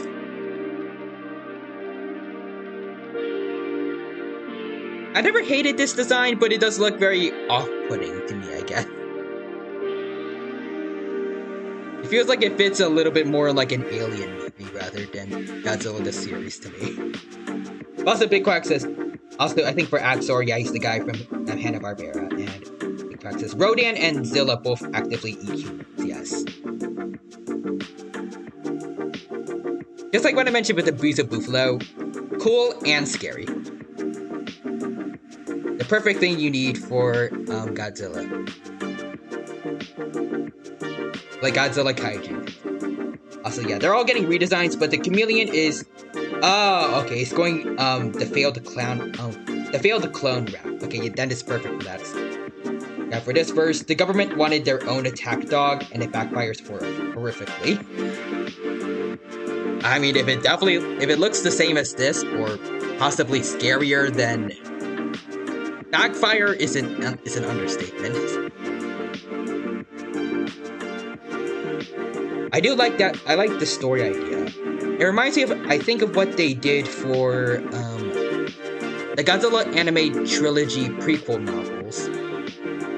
I think they had Hidora created by China to be a defense against other kaiju, and then it ended up backfiring on them. I think. I might be wrong there, but I feel like I distinctively remember something like that. I think it took out 2 other monsters, including I think it was an Anguirus individual, before turning on humanity.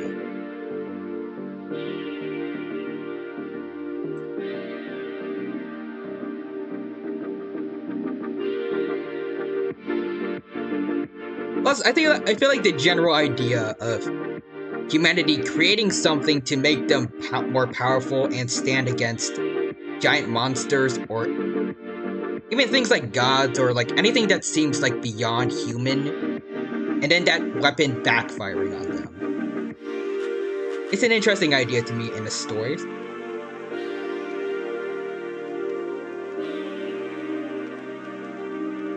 Because I feel like it's mainly because it follows like the idea of humans trying to play God does not end up well.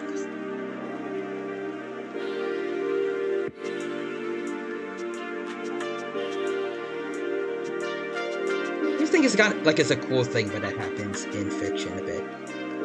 Again, slash also a bit horrific, but it's an interesting concept, I guess.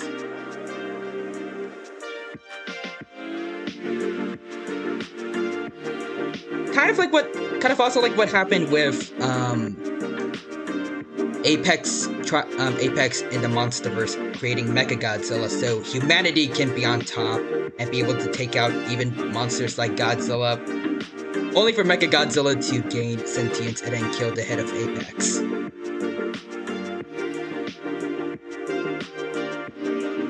Also, getting more messages again. Big Fox is the chameleon, but the main threat is that it can asexually reproduce, as well as being more aggressive and durable than Zilla Jr. So essentially, it's kind of like another, like a redone version of the 1998 Godzilla. Because having it fight Zilla Jr., and I'm guessing Zilla Jr. will, if it is a threat to him, it would probably be trying to stop him from reproducing. It's kind of like Legendary Godzilla against the Mutos in 2014. I kind of like that.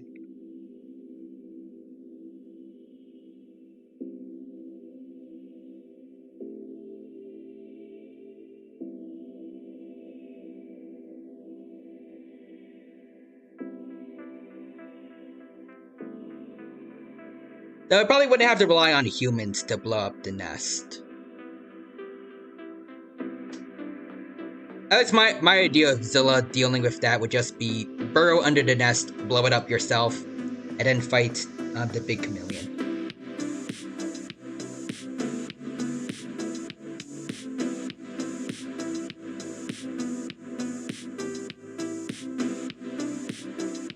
And Big Quacks is, yeah, like that, except the chameleon is actually stronger than Zilla one-on-one.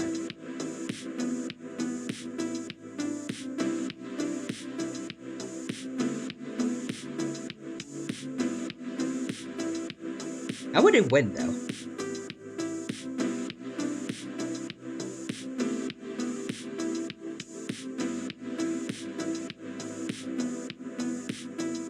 Did he get, like, a burning...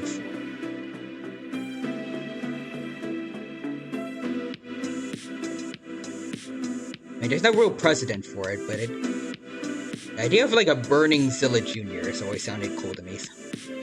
You can look like, Godzilla Arc. I think that's what that one mod is called.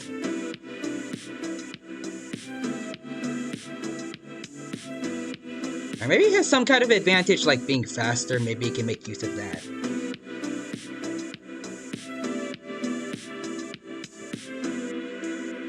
As a Big Quack says, he gets a bit of help from his adoptive parents, Anguirus. Ooh, interesting.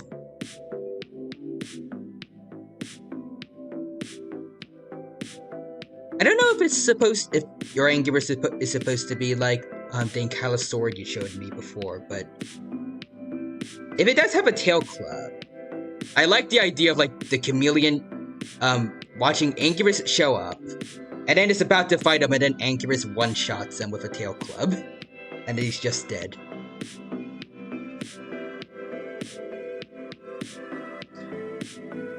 Like Anguirus shows up to basically Saitama the chameleons.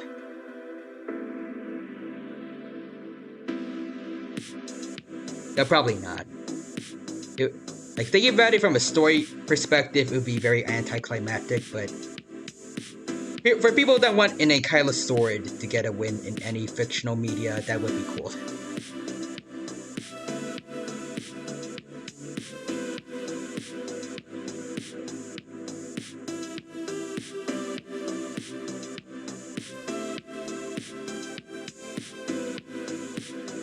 Big Quack says, he is an Ankylosaur, but it's actually bipedal, taking inspiration from pangolins. Interesting.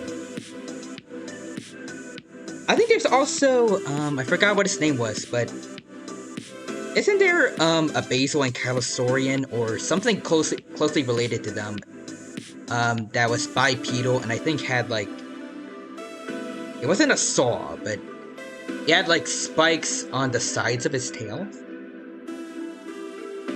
I think that was it. Hold on, I need to check. Let's see.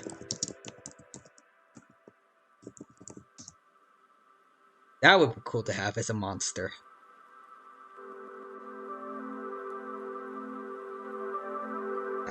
Is it Jackapil? Let me see. Jackapil. Yep, that's it. Hold on. I need to show you guys pictures of it. Here it is. Yeah, this dude. That would be really cool to have as a monster. But also, yeah, looking at it right now, I'm pretty sure pangolins have much bigger forelimbs, so probably unlike these guys, it could use those to fight also. Also, Big Quack says, Anguirus doesn't one-shot the chameleon, but he does beat, oh, he beats Godzilla in a 1v1 to protect Zilla Jr. as a baby. Oh, wait. So, the Dino-Kyrus, Godzilla, and Anguirus, like, the only monster he's supposed to be friends with, they actually get it into a bit of drama to protect baby Zilla Jr. That's cool.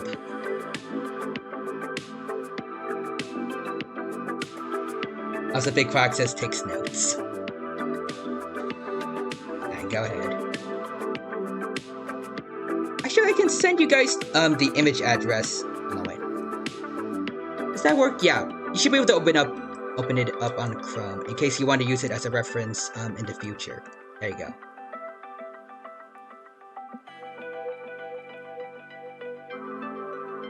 I can hide it for now, but if you want to see it again, feel free to let me know. Going back to the arms of my just T-Rex at this point. Eventually I shall give it Godzilla features, but not yet. Still working on trying to give it at least decent looking arms.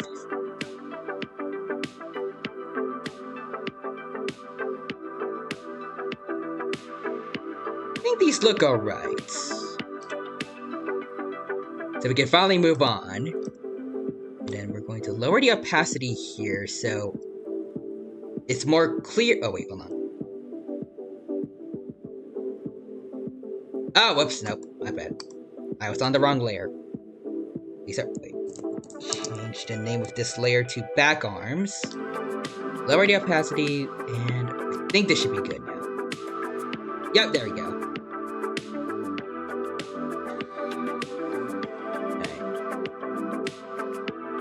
Move the arm a little bit over here so we can actually see it.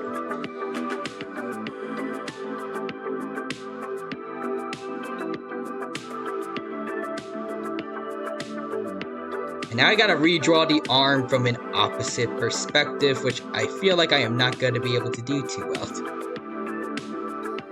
I shall try it though.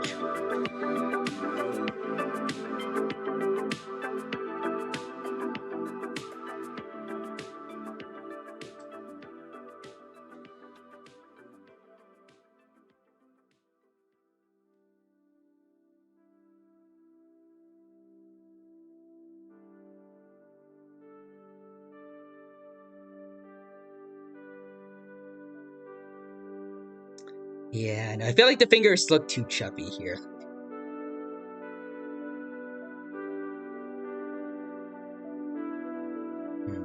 Alright. Also, Big Quack says, I don't want to spoil exactly what happens to Godzilla, but Book 2 is about Zilla Jr.'s journey to fill in Goji's shoes and becomes king of the monsters, eventually earning the title Godzilla in the story. I love that for Zilla Jr. I feel like I've mentioned it before, but he was actually my favorite Godzilla when I was a kid. I love the idea of him actually getting the Godzilla title in that story.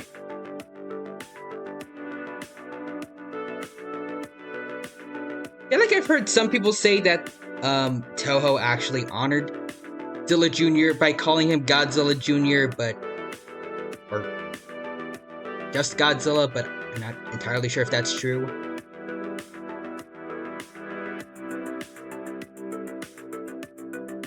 I think the most they've actually done is just just continue trademarking him under the 1998 Godzilla trademark, but that's about it.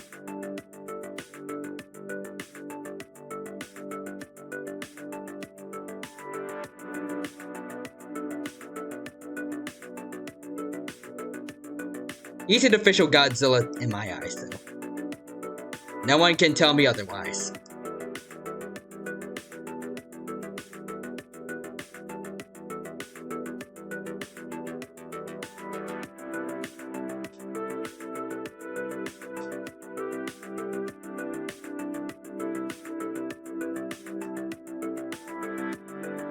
Well, actually, since Zilla Jr. is in your story, I want to ask, I don't know if it fits in that well, but do you have Kamadathrax in your universe? Again, I feel like it might be a bit weird for your story, but I want to know just in case. I guess maybe if you headcanon Kamadathrax to be like a Megalania, maybe? If it's in a little better, I'm not sure. Also, Big Quack says, he's at least legally Godzilla, so I refer to him as such when talking about the series. Fair enough.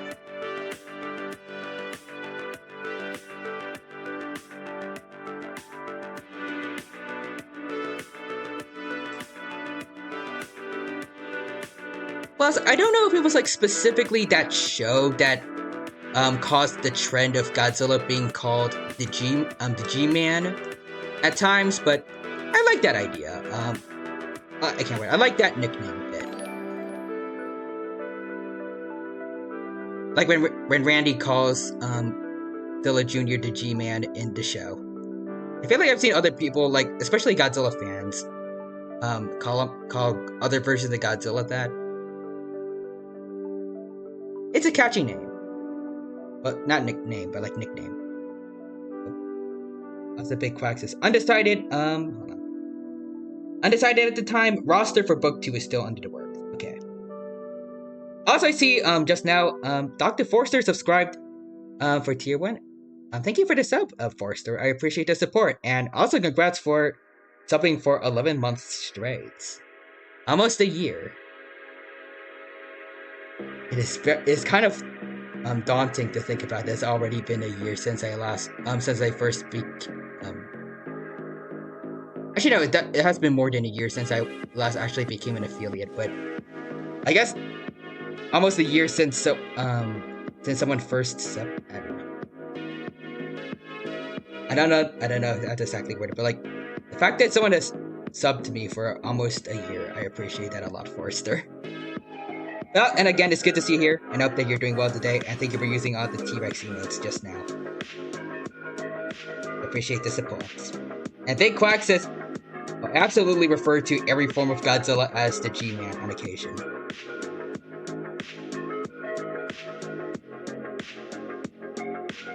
Like I said,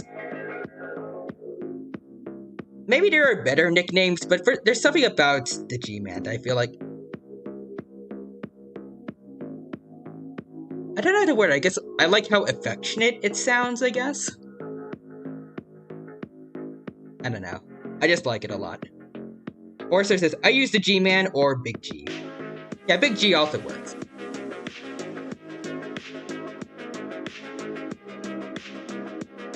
Maybe it's because those nicknames sound like everyone's treating Godzilla like he's a popular kid in school or something. Like the kind of nickname they would give to that kind of person. I don't know. There's something I like about it. Big Quack says, yeah, the G-Man and Big G are my go-tos, and I would sub if I wasn't poor. It's okay. You don't need to sub for me to appreciate you guys being here. But I do like really appreciate whenever people do decide I appreciate when they do give I appreciate when people actually are willing to give me a bit of money, but I don't want you to do it if you don't want to, I guess.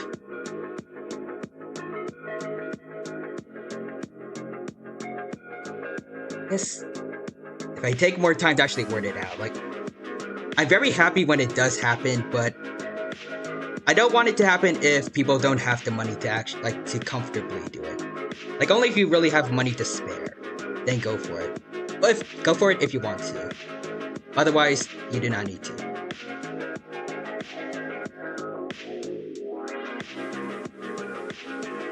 But yeah. Also, Big Quack's the same brain set versus his E, and yeah, I think that's the best way to word it out, Big Quack. It's appreciated, but don't feel obligated.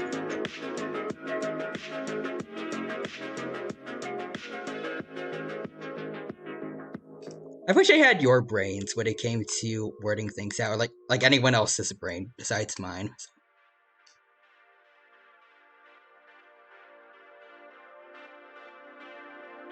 Like, English is the only language that I can comfortably talk in. I still don't know how to use any words in it.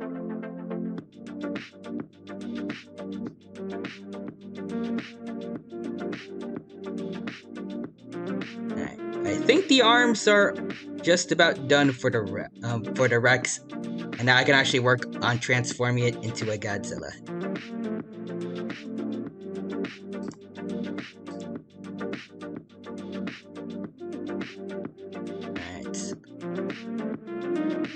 Let's see, so first, I need to move some references a little higher up.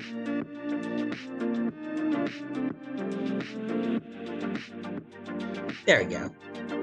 So this is what I want the dorsal plates to look like. I don't know if I mentioned it during the Godzilla Hunger Games, but I really like this 1994 Godzilla concept art that they were going to use for their first American Godzilla movie, or this is one of the possible designs they were going to use before it got replaced by the 1998 Godzilla. Even though I do love it, I do love this design about as much, possibly a little more, because it does, like, it has, I guess, more dinosaur-esque features, which I love, but it also feels more closer to traditional Godzilla designs, while being its own thing. And these dorsal plates in particular, like, being the opposite of Zilla Jr.'s and, like, I guess, like, in the way they're pointing, I guess? Just Zilla's dorsal plates in reverse going downwards to more crocodile-like scutes on its tail. I really like it. And I always thought that, like, if it was combined with this design, where Godzilla is more, it's more horizontal in his posture, like theropod dinosaurs after the dinosaur renaissance, rather than dragging his tail around. I feel like that would be the perfect Godzilla design for me.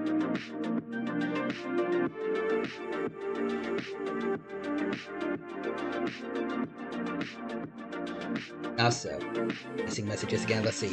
Big Quack says, despite how many spelling errors and grammar errors I make in the chat due to typing fast, English was my best subject in high school, and I guess it shows. I feel like it does. And also for me, I feel like English is probably consistently a subject I do well in school. It doesn't show when I actually talk. So Forster says, I decided to switch back to my Rex in the aisle. Ooh. But it ended up being in my Utah's color. Ended up getting jumped by a pair of Utahs. Dang. One was good, the other was not. I ate that one. That's good. I ate that one, then the survivor went after another Rex that showed up. And then a sub showed up, and more Utahs appeared and killed it. The dark day for the Rexes. Good lord. Apparently a lot of things were hectic in the aisle for you, but I hope that your Rex is okay. Shame about those two Utahs, though. Well, at least, I guess, the good one. Actually, I don't know what you mean by good or bad. When I first read it, I thought it was like maybe there was a Utah that was rule-breaking, but now that I read it again, I feel like it's all you probably meant, like, one was bad at the game. Because he got jumped by both of them. I guess unfortunate for that Utah then, but it does sound like there's a war between Rex's and Utah's over on that over for you on the Isle. Also, those plates look more like a stego. Actually, yeah, I see it now. I'm pretty sure they did take inspiration from Stegosaurus when they made the first Godzilla, so I guess that makes sense. Like, if they heard about that story, that they would use it here. That's a force says, yeah. And Big Quacks, you want to see how wild you can make it? I can send you my Fanny Gochi to take a peek at on Twitch. Go for it. I don't know if I have seen your Gochi yet, or maybe I've forgotten, but I want to see it again, just in case. Of course, there's this lol, and the Geocat says, insert no strength joke. It's good to see here, no arm strength joke, but it's good to see here the Geocat. Hope you're doing well, and hope you have a good time here at the stream today. Welcome, welcome. Right now, we are working on drawing my own headcanon version of Godzilla. It's going well so far, and I hope you have a good time here with us. Right now, we're just about to get to work on its dorsal plates. I think I might need to increase the size of the canvas again, though. Everything feels too cramped. So let's just move all this down. There we go. Also, the Geocat is going back to sleep. Okay. I hope that you have a good sleep then, the Geocats. I thank you for stopping by, and hope you had a good time here.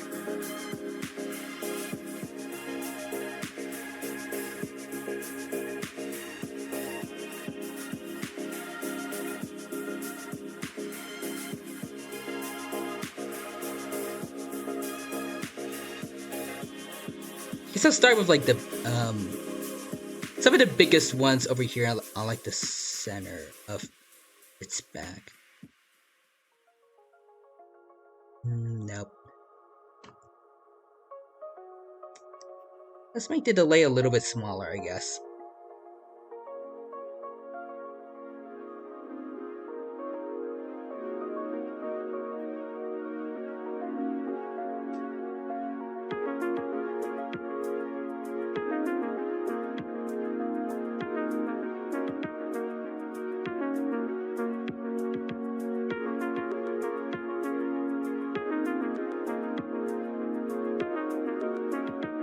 Yeah.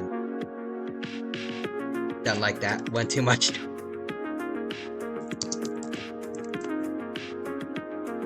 Also, Big Quack says I DM'd my murder goblin to you on Twitter. Alright, thank you. Also, the OG Godzilla was based on Rex, Stegosaurus, and Iguanodon.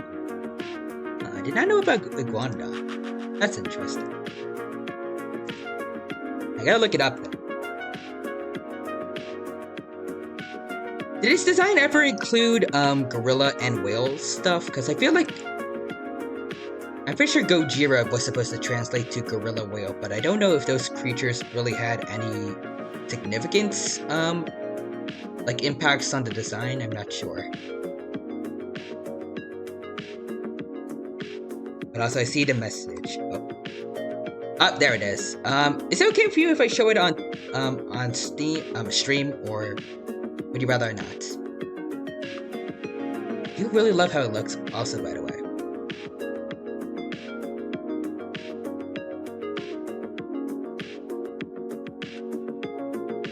And Big Quack says, okay, go ahead. Oh, yeah, go ahead. Enforcers is just the name, but yeah. The way he holds his arms in the OG was based on a painting of Iguanodon. Ah, I see.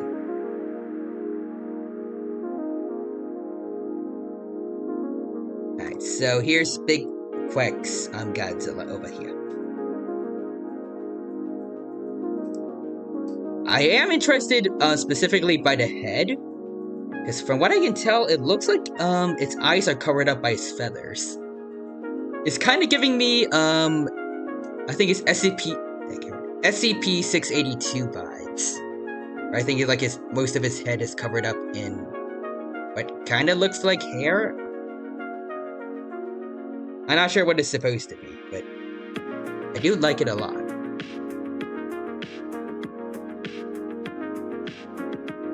Also, Forrester says, ooh, that's neat. I also like the little, I don't know what I would call these, but like little spores, maybe?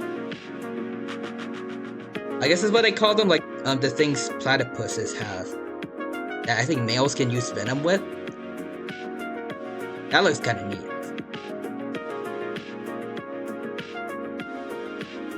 Also the fact that it does still have dorsal plates, but I guess that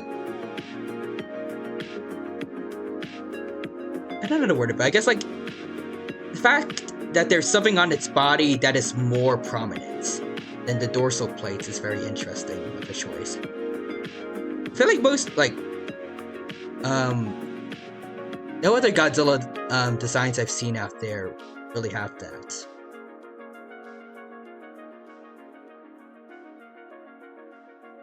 Like I feel like everyone usually sticks to having like big, very, very, very noticeable dorsal plates, but they have to be a bit smaller and then kind of be more to the sideline in favor of something else.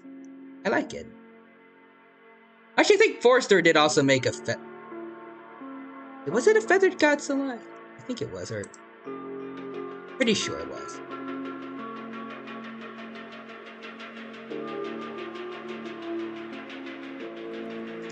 I guess what I'm trying to say is, I just want to check to make sure, but just in case, I just want to say, like, I just like the idea, I guess, of Godzillas with different filaments, I guess, on their bodies besides, but I don't know what filaments, but like, I guess different features, like, all over their bodies besides the dorsal plates being the most noticeable thing, I guess.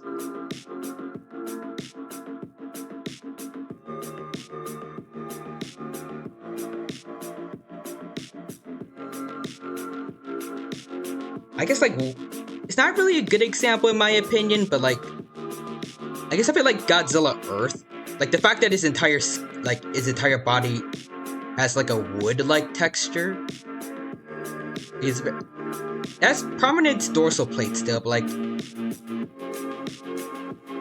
the fact that, like, other parts of his body outside of his back are a lot more noticeable now. Like, they draw the eyes in a bit more.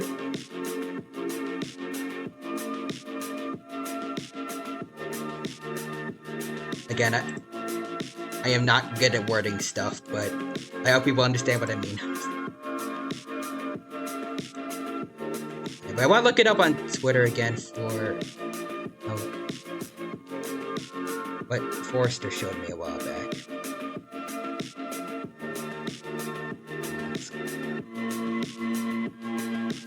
Oh, whoa, okay. So it's not feathered, but yeah, it's still as cool as I remember. Hold on. Actually, wait, Forrester, is it okay if I show it to you? I'll show it to everyone in Steam. I'm stream it. Get word again.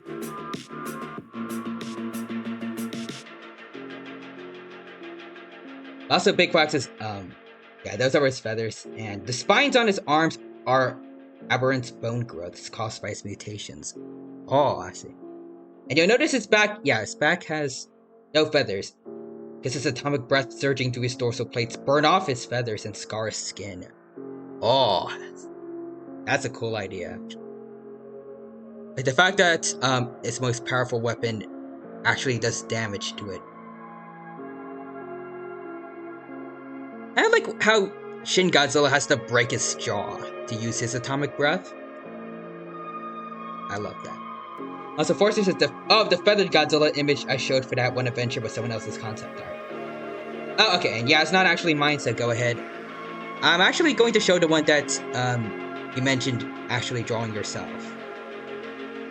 Are you okay with that one too? But I do want to also see the show people the feathered one as well. Because they're both awesome.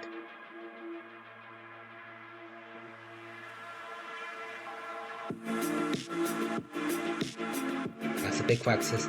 He also has an uneven amount of fingers. 4 on one hand and 3 on the left. Ooh. Asymmetrical body. That's pretty neat. Portions of, yeah, that one is more GB, MG slash Tokyo SOS based one, but yeah, you can show it. Here you go. I don't know how to, hold on, I gotta move this one out so we can see them both here. Yeah.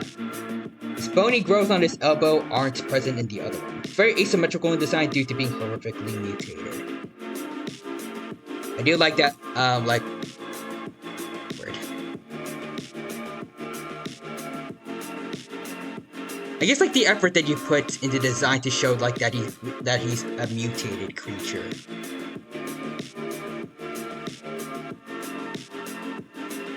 Like legendary Godzilla,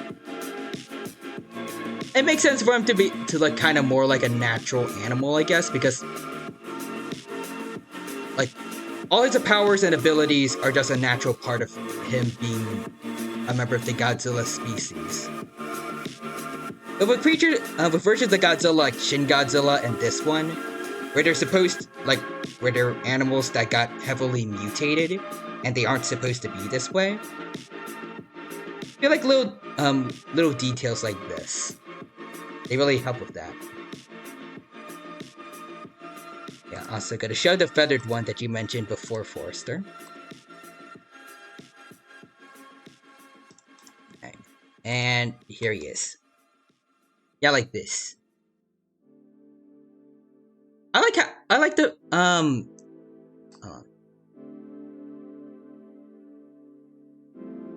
I can't word. Like the dorsal plates are still very noticeable here, but the fact that my eyes are more drawn like towards this part of the body rather than just the back, like especially around the arm with like the wing feathers, or I don't know if it's really wings, but like arm feathers, I guess. I really like that. Like the fact that there's more going on Godzilla's body outside of just the back with the plates.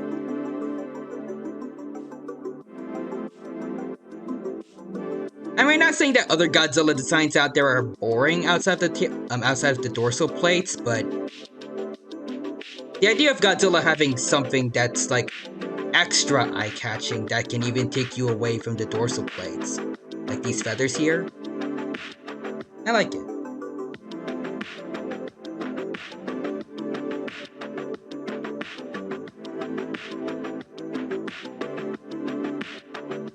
That's a big flex. He prefers to surge a much weaker atomic energy in his claws, and grapple with his opponents rather than use his atomic breath as a last resort weapon. Then he anchors himself in place before using it, or risks being shot backwards by his own attack. Also, if you want to see my favorite feathered Goji, check out Sam Goji's Dromagoji. So peak.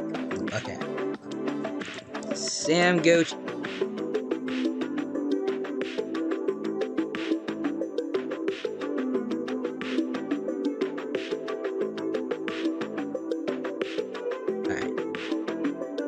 Will they be okay with me showing the art on stream, or should I not?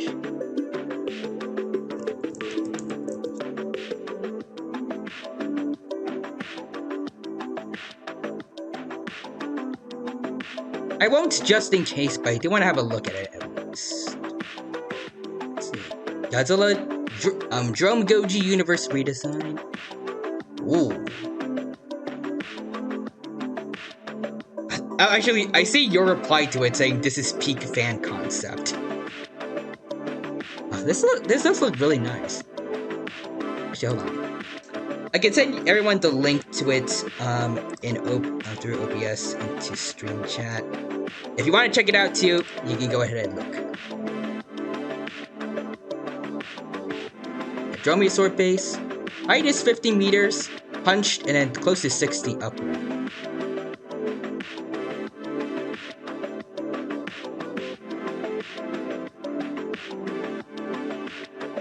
I'm noticing one arm, it looks like one foot doesn't have a sickle claw, or maybe it can move them, and like it has it face downwards. I'm not sure.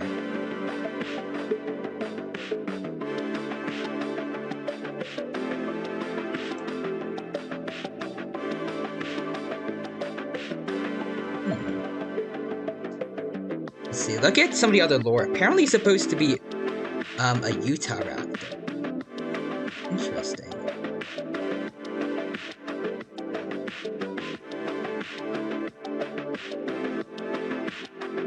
And from what I can see of the lore on the last image, apparently Rodan is a Quetzal. I like that.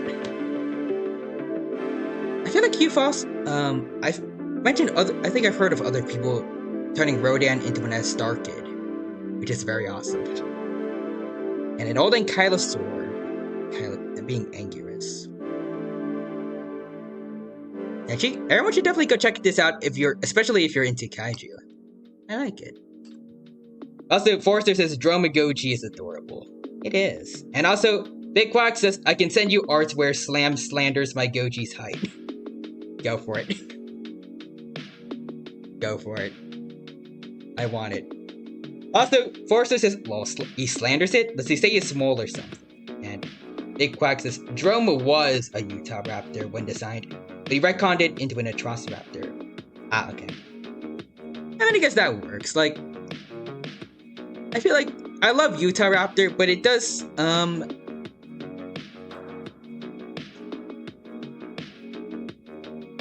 don't know how to word it exactly, but maybe other Dromaeosaurs like Atrociraptor do need a bit more love. I personally would have preferred like an Acheroraptor maybe, because I feel like with Jurassic World Dominion, Atrociraptor has gotten more notoriety, but Acheroraptor is still basically non-existent outside of Saurian, which I don't feel like a lot of people care about anymore, unfortunately. Even though it had a good thing going for a while, but I feel like the updates just take way too long.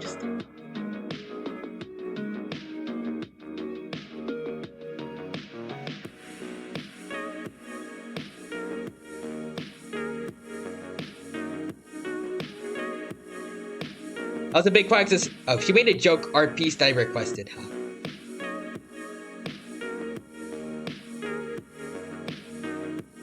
I'm just imagining, like, your Godzilla looking up at all the other Godzillas that have ever existed. Except maybe Komatsu. Actually, no. I think you, based on the size you mentioned before,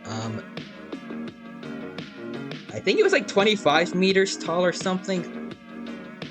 And I think I remember Komatsu-kun actually being taller than it.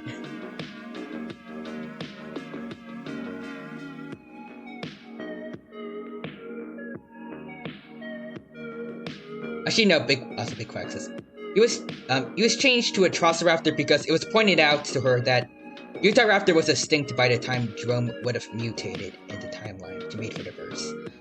Oh, I guess yeah, I think that makes sense. Acheroraptor did also exist in the Hell Creek Formation, though, with T-Rex, right? Triceratops, Porosis, and multiple others. I'm pretty sure Acheroraptor should also be a valid choice, since I'm pretty sure it would have been around during the time of the KT extinction event, but I'm not entirely sure. Maybe.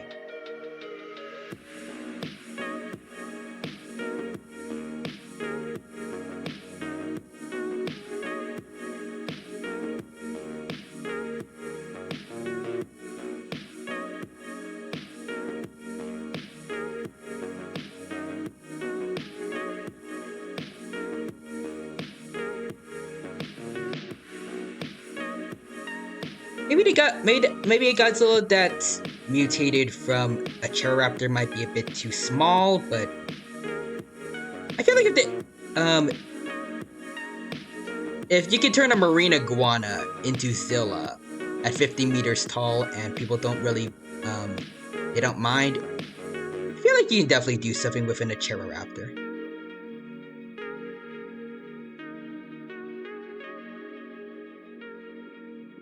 That's a Big Fox that sent it. Makes me laugh every time I see it. Alright, hold on. Let me look it up. Oh.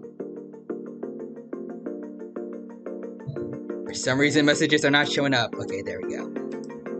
Oh, there it is.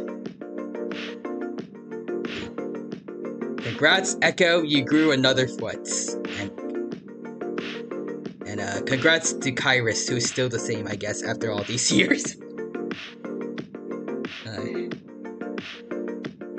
The fact that the one based off a Dromaeosaurus is the tallest in this picture. Also, I'm just gonna do what I mentioned before and just send the link again.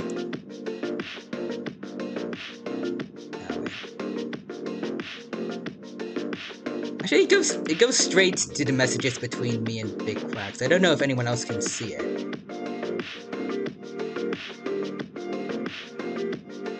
I guess you guys can look it up on Twitter. Not Twitch, Twitter.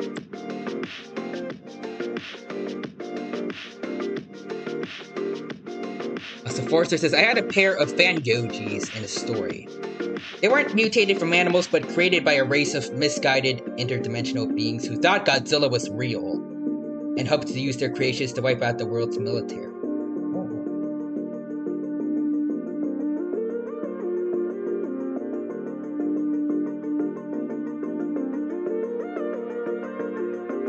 Did they like learn about Godzilla from human movies and decided to make their own Godzillas? That sounds neat. But also, Big Quack says, I could always ask Sam if we could. She may or may not respond. Alright, go ahead if you want to. You don't have to, though. It's up to you. And Forster says, pretty much. I really hope that they actually attacked, like the interdimensional beings that made them.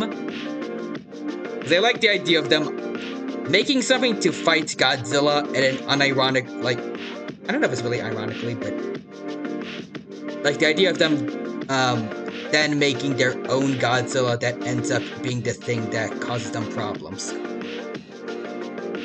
Like a self-fulfilling prophecy. Big Quack says, Echo is Goji's daughter, by the way, okay. And Godzilla and Zilla named the Goji universe. Oh, are Godzilla and Zilla mates, in their universe?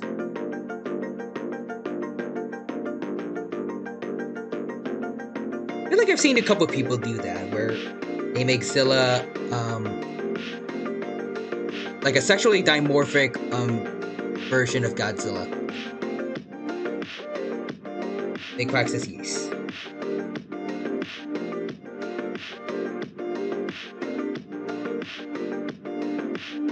Forster says, they ended up being really territorial and fought with each other, and wiped out the IDs who sent them to Earth in hopes to save themselves from their blunder. They probably got made fun of by everyone else when they got back to their home dimension.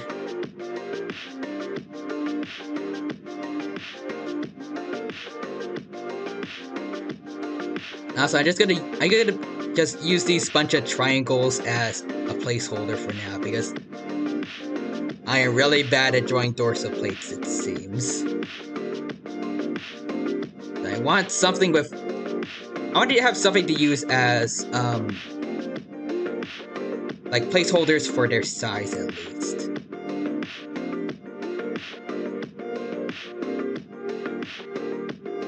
I don't know how far I want them to go down. Let me stop at, like, this little tidbit of detail.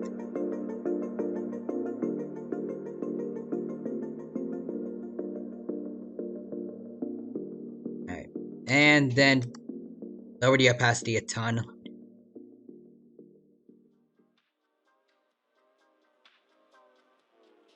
And actually, I think I want to change up the ones over here a bit.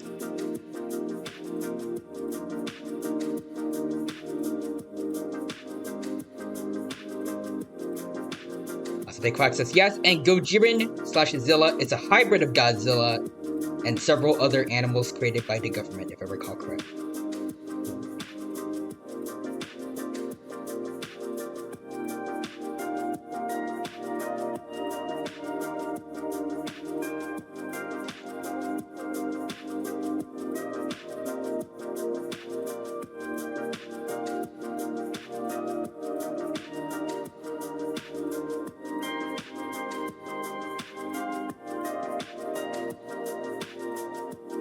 Also, Forrester says their species was virtually wiped out. Oh.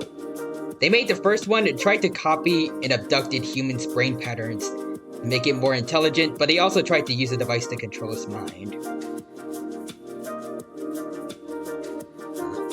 Guessing that didn't work out too well for them.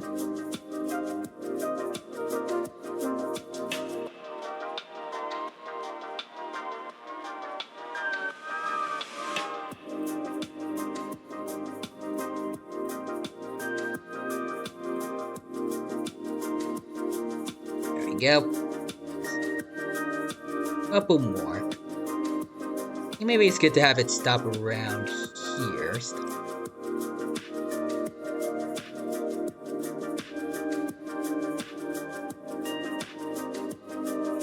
There we go. Maybe a couple more at the very back. There we go. Yeah, I think I like how that looks. Not the actual plates themselves, but like where they stop and end. Right.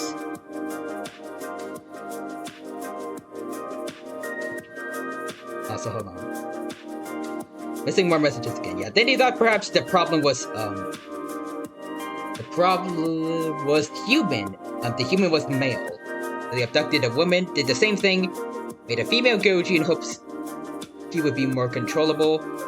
Then they tried to make sure they were sterile so they didn't have little baby Gojis everywhere. And then I'm guessing that also failed.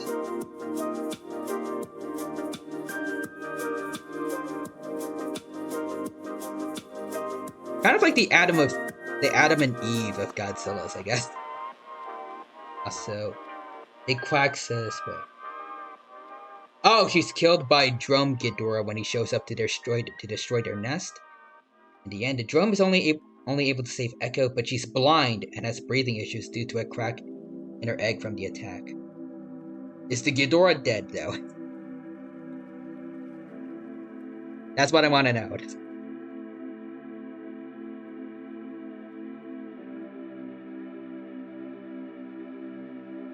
I want to know if they get comeuppance for what happened.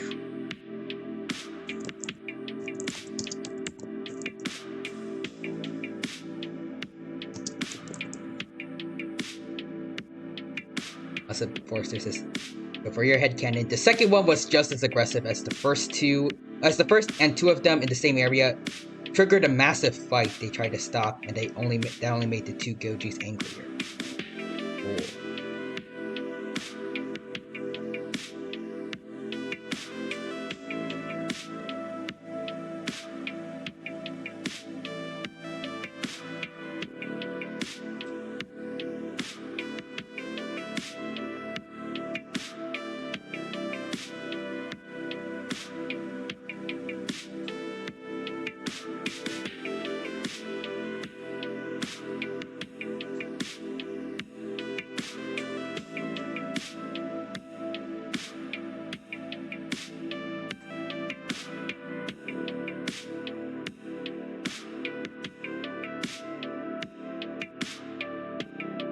I feel like these are looking a lot better right now. Also, Big Quack says, he was severely injured when Drum enters critical mass and retreats. Dang it.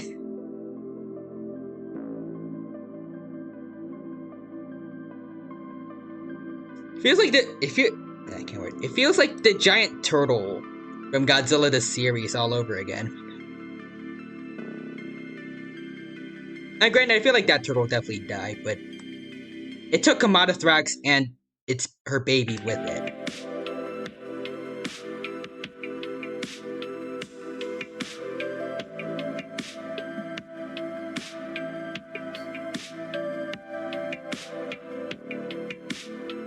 Also, when you say critical mass, is that like the burning form, I think? I feel like somebody said something like that, when Godzilla reached the burning form in, King of the Monsters, right? I think so. Also, Forrester says, I did add some sexual dimorphism between the two of them. Second, the female being a bit smaller, but Not enough that the male could easily beat her in a fight. I do like that.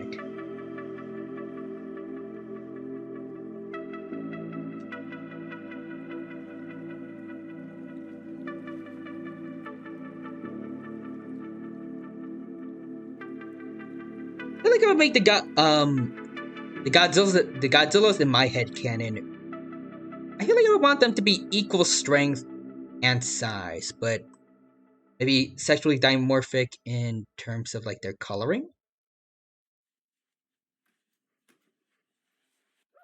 I like the idea of them being equals,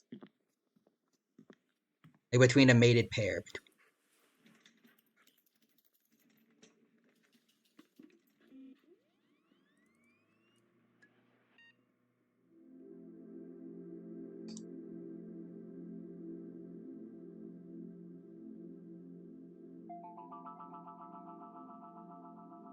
Also, forces is ooh, and Big Quacks is also funny fact. The Drum Ghidorah kind of created Drum Goji. So he killed his own grandchildren, basically. Jerk move. Also, it's kind of like the burning form, but it's triggered by sheer rage. It's based off a mechanic from the Pipeworks Godzilla games. Ah, I see.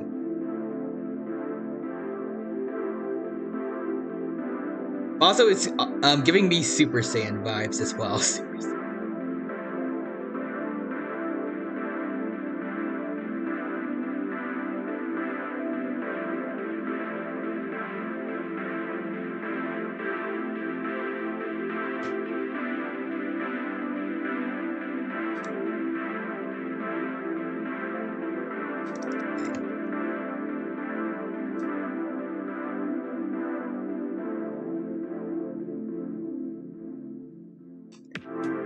There we go.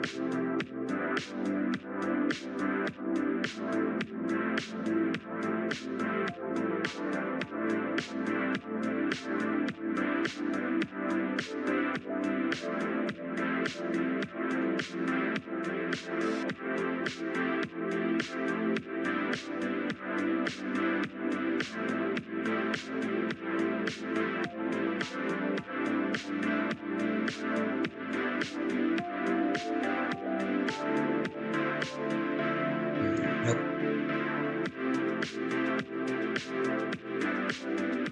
I feel like even though I said I really liked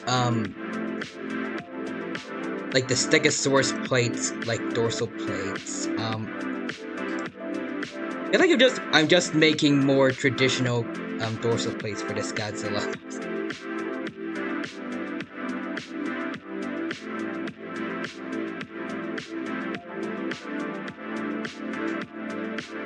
Also, let's see. Drum Goji was created by the meteor that hits the planet and wiped out the dinosaurs. The Drum Ghidorah threw that meteor at Mothra while they were fighting in space all the way back then. Drum Mothra is an alien somewhat based off of Mothman. Aw.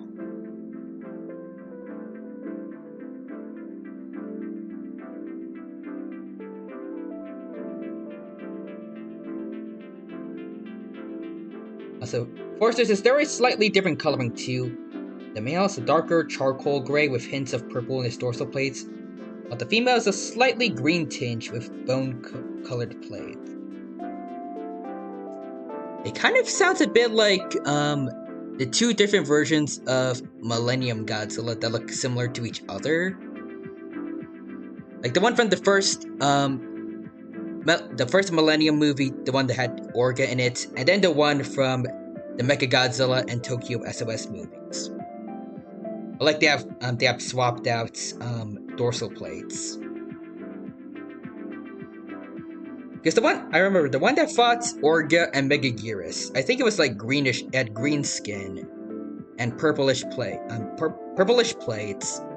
while the one that fought Kiryu in both of its movies had a blackish skin with white plates, I think.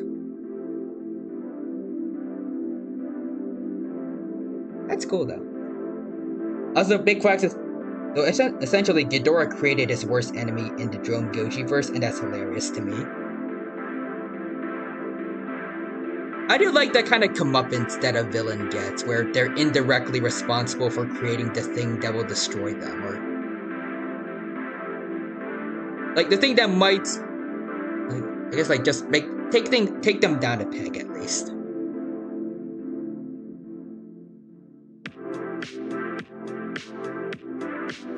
Also, force this is use. I did always wonder, like, if those, like, what would happen if those two Godzillas did ever interact. Since they are the two Godzilla iterations that look most similar to one another, I think. That are, I'm pretty sure, canonically absolutely not the same individual. So I'm pretty sure those movies take place in different continuities, but I'm not sure.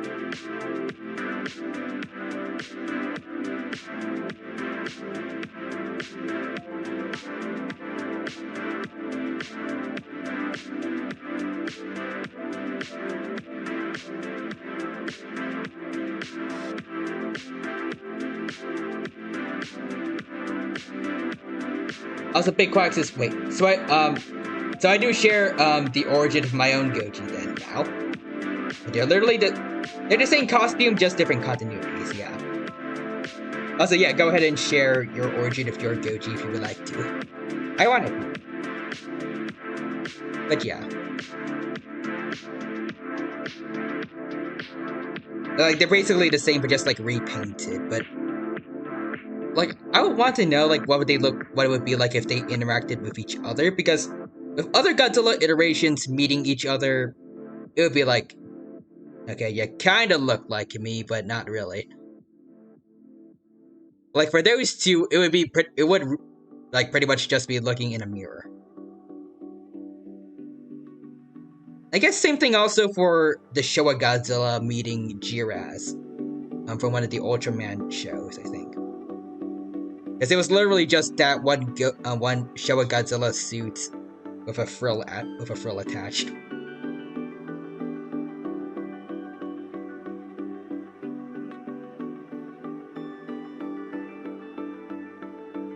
I just think of like the Spider-Man meme for the two Millennium Godzillas right now.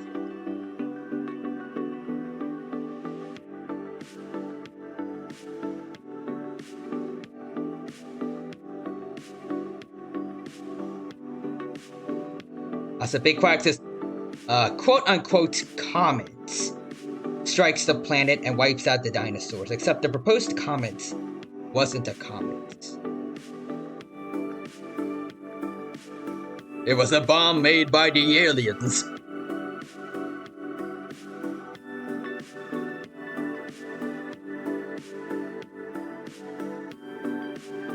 But I mean, in all seriousness though, I kind of like the idea of, I feel like it's what I want to go for this Goji verse, maybe, but like an alien species does something at least to drastically alter all life on Earth, and then observe how they evolve from there.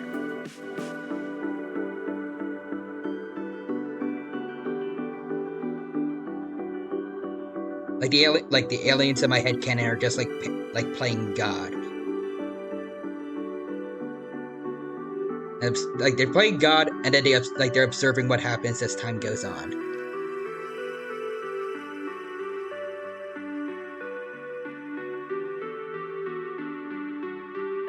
Also, Big Quack says, it was an alien super weapon decided to wipe out all megafauna that allowed the aliens to colonize the planet. And when they discover some animals survived, they decide to study the resulting fauna. Ooh, that's cooler than what I thought of.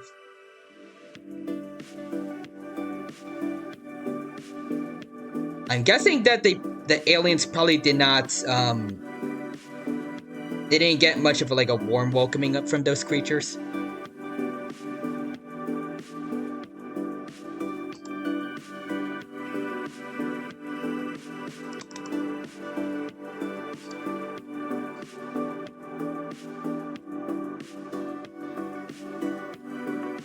I said imagine not, so.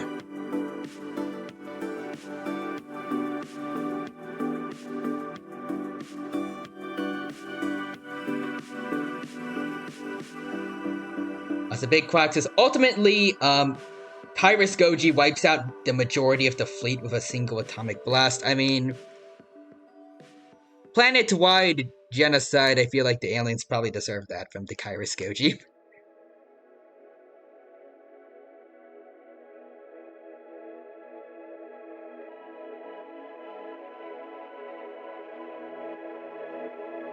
I do kind of wonder, though, like, how did, like, the mammals that eventually evolved to become humans survive that?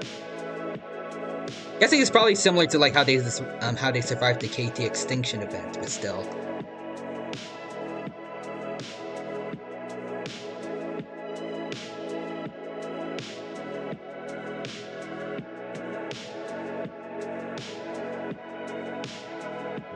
Those early mammals are very durable as heck.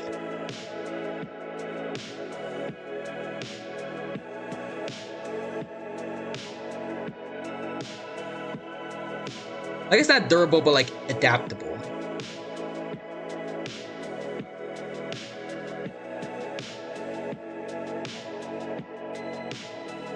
Also, big quack is though enough of the fleet survived the retreat, with some surviving animals to study. And eventually they plan to return to finish what they started.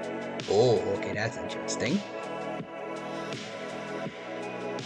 And based off, like, just a guess because of how other aliens have been throughout the Godzilla franchise, I'm guessing while they were gone, they probably did a bunch of experiments with whatever animals they were treated with, and give them cybernetic enhancements.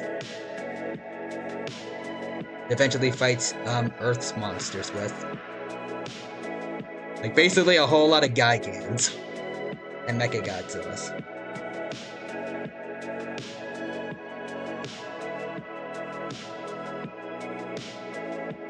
Or I guess if they decide to use whatever stuff they had in their super weapon to make more mutants, maybe they can make King Ghidorah and a couple other monsters that way.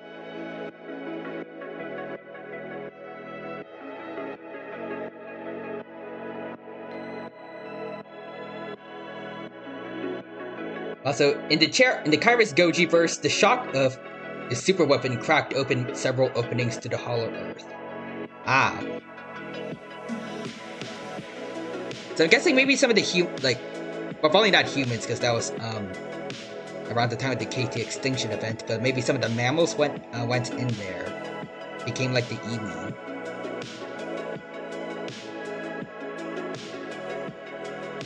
Actually, speaking of the Iwi, you have your own version of Kong. That'd be cool. Based off a Gigantopithecus, though I feel like that's a little too obvious.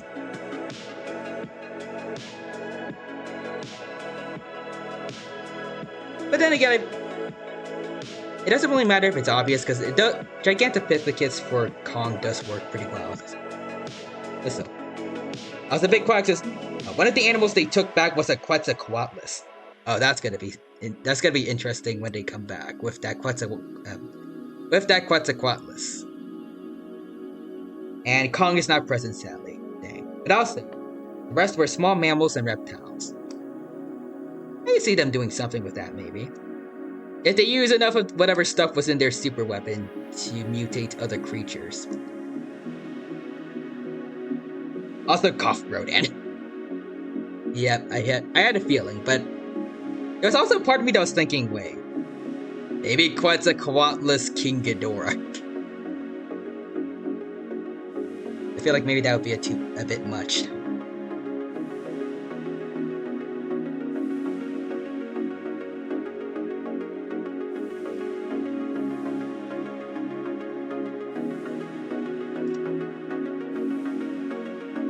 I feel like an Astarkid with 3 heads and kaiju size would probably be a bit much for a lot of universes.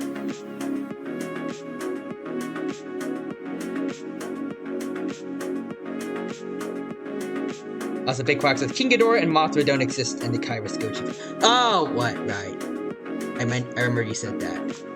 I bet. And also Batra too, I think.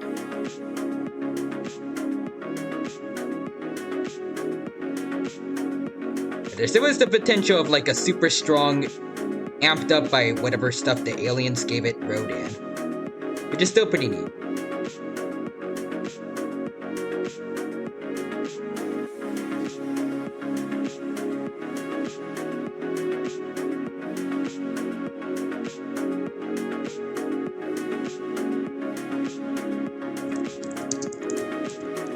I think I want to make some more backplates also. I mean, with some exceptions, I think they look kind of okay. Kinda. I still want to try and make the Stegosaurus-like dorsal plates I wanted before. What's the crocodile-like ones towards the end of the tail?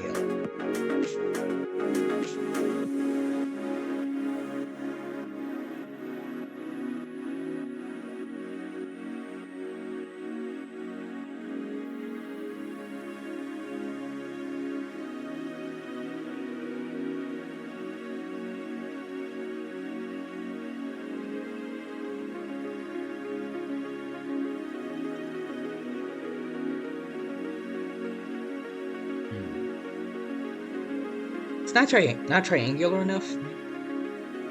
Also, Big Fox says Rodan is returned before the modern day, and they collect more specimens.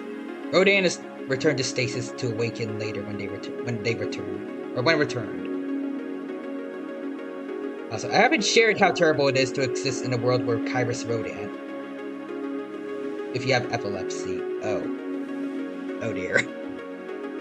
Wait, actually remember, didn't you mention Rodan and Zilla in your universe consistently attack people?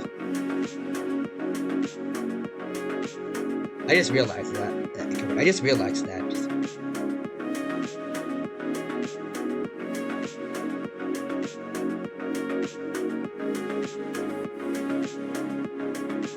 But I am interested to get more context as to what you said just now.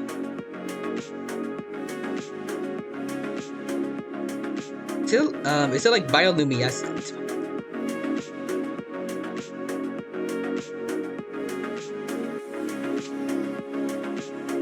I feel like that's like the main way, like probably the best way in real life to possibly get, like an epilepsy from seeing a real life animal, because I feel like it's the bioluminescent animals that are the only ones that have the really bright neon colors that hurt your eyes.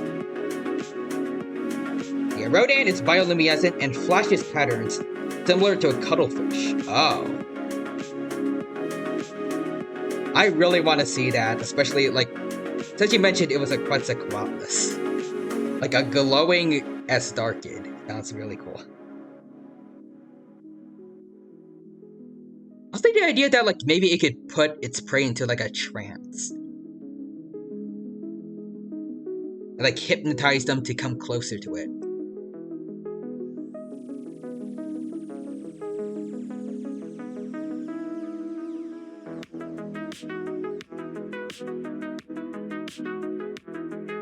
Alright, hold on. I think I got a better idea on how I can make the dorsal plates I want.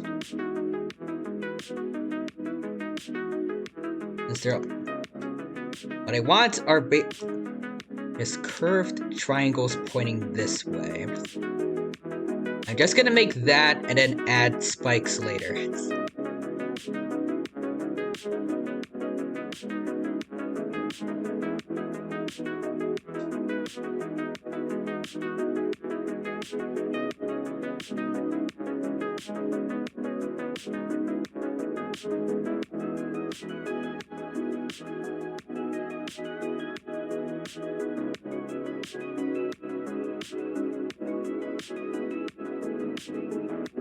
Also, Big Fox says his lights change based off 3 things: blue when calm, yellow when searching, and red when hungry/angry. And the flashes intensify when hunting. Is it weird that I want to say it sounds a bit like Meta Knight? From Kirby Right Back at You, like when his eyes change color depending on his mood. Kinda cool. But now I imagine because of Meta Knight, I'm imagining the Quetzalcoatlus Rodan. Every time it shows up, there's just cowboy music. Because that happened every time in Kirby Right Back at You when Meta Knight appeared.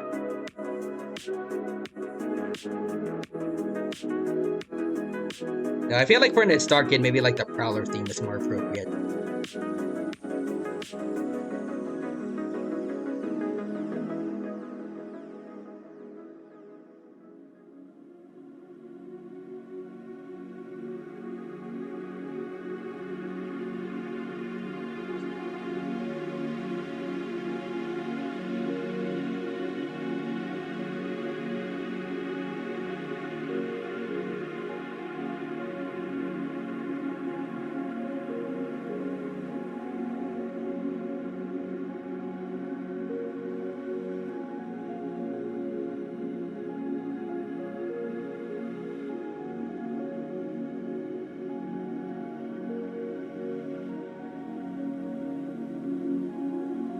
Oops, hold on. Get rid of that. He only attacks at night or during intense storms. Got a bit of dramatic flair to it.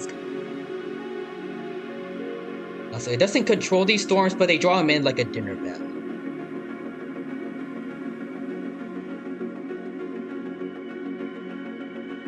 If you ever want to make a what-if story where it fights the Monsterverse King Ghidorah or something, that would be perfect since the legendary Ghidorah always has, I think it's called like a perpetual storm following it.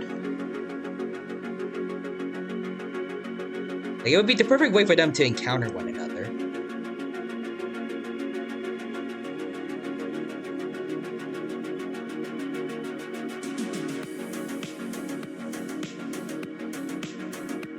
Like, it could even be like a version of King Ghidorah, like right after he made the Monsterverse Rodan submit to him.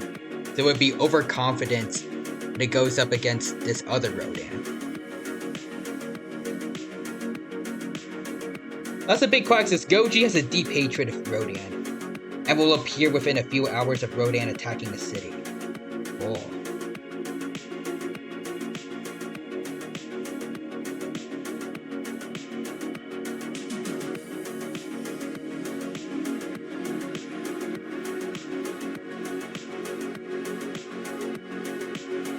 I like to imagine those conflicts are presumably very one-sided. Or like, Rodan would just run away when it sees the Kairos, Goji showing up. Oh, right, actually, yeah, that also makes sense. Yeah, Kairos Rodan would get destroyed by Monsterverse Ghidorah just due to size difference. Yeah, especially if they do the thing that Monsterverse Rodan tried, where, like, they crashed into each other, like, I think feet first. Yeah, okay, yeah, never mind. But what if it gets, the Showa King Kong treatment? Where it miraculously gets a new power and, becomes bigger.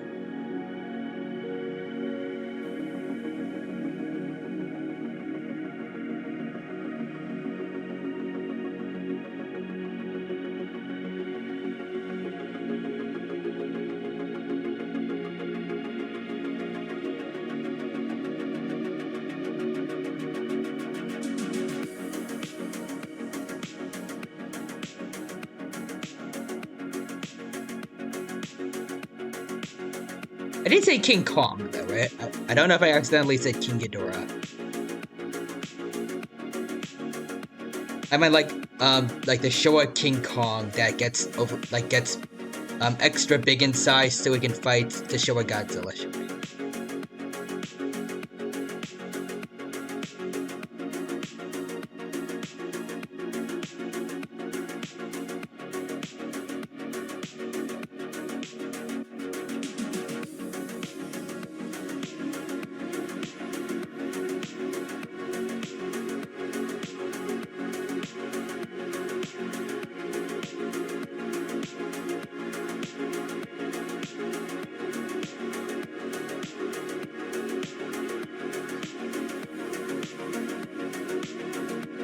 That's a big question. Wait, yeah, Rodan takes off when he realizes Goji is present. The only time they fought is the first time they met, and Rodan was unable to deal with the grappling fighting style of Goji and eventually retreated as soon as he could. Yep, understandable.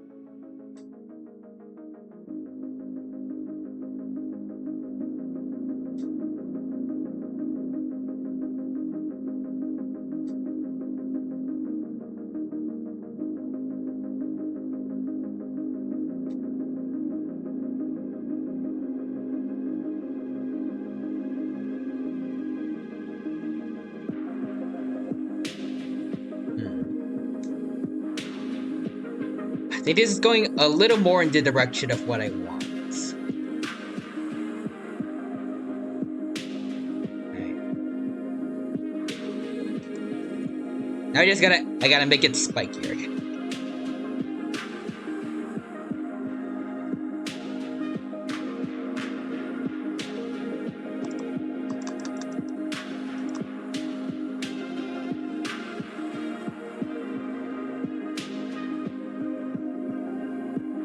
I think I'll keep it like that.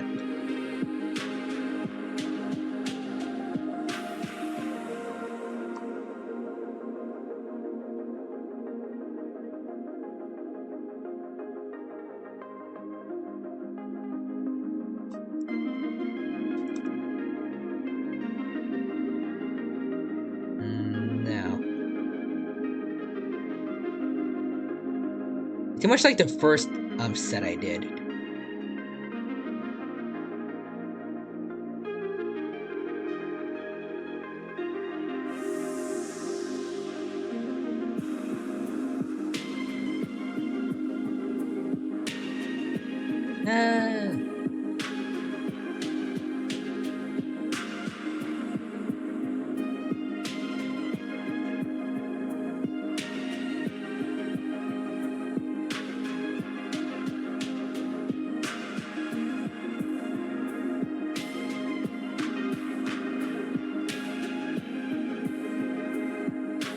Also, I'm missing more messages. Hold on. Aquaxis, Kyrus Rodan will actually attack Megaguirus whenever she attacks City. Interestingly enough, because he enjoys feeding off her workers the Megaguirus. I get it. I'm pretty sure it's a reference to like the original Rodan movie, right? Plus, also it does I can't word, but it does sound cool. Like, I don't know how to say it, but like, I guess like since they both happen to show up in the same places, like it would make sense for it to want to take advantage of any like. I guess like the small weak Mega Nulons that are just flying all around, trying to get food probably to Megaguirus. Or just like, we'll just walk on by and then snatch up some of them for food.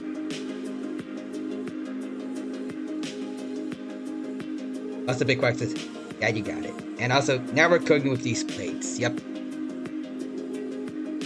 I just hope I have enough skill to draw them well.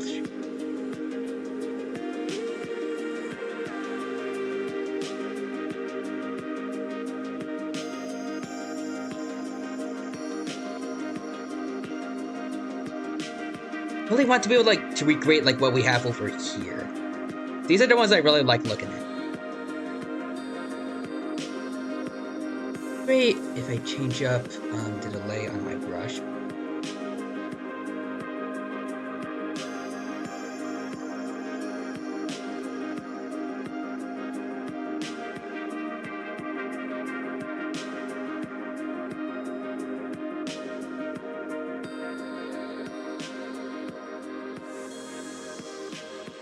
This godzilla does have a lot of like small rows of dorsal plates in front of the bigger ones over here.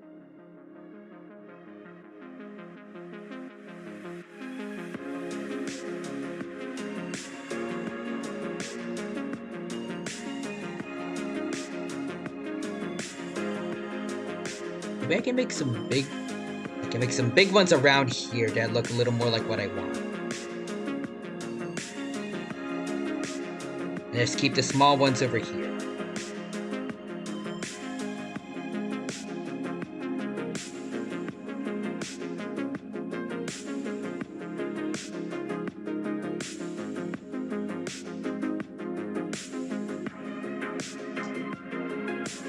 Nope. No, not quite right.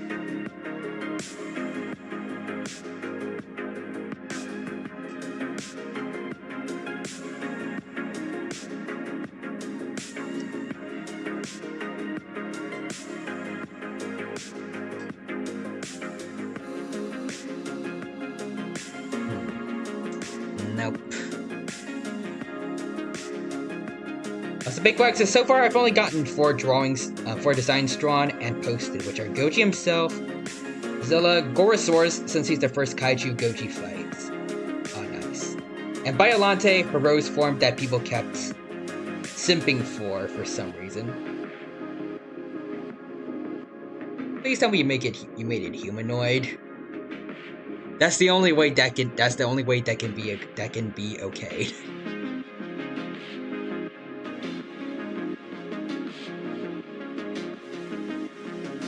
I don't know why you would make Biolante humanoid, but I mean, there are people that do it for other creatures, so I'm hoping that's what happened, maybe.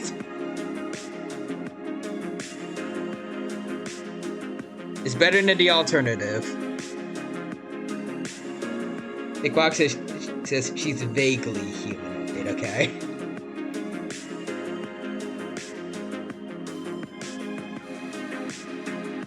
I mean, that's slightly better than people just, simping for a straight-up plant. I guess.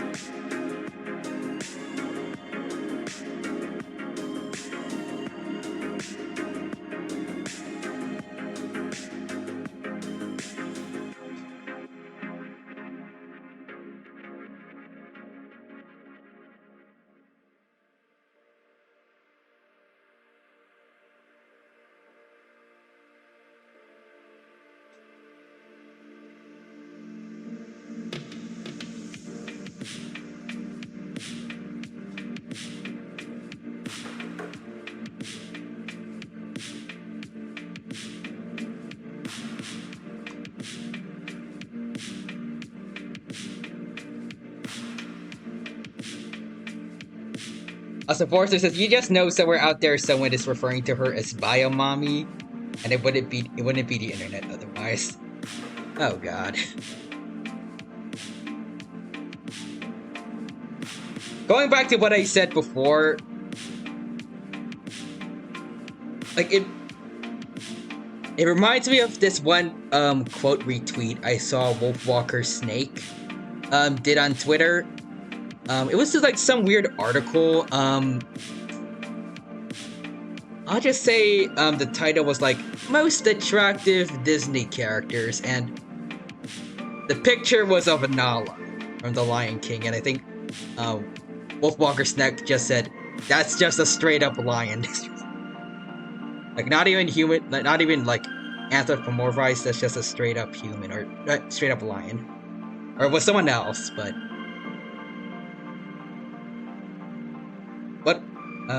What Big Quack said happened with his version of Biolante reminded me of that.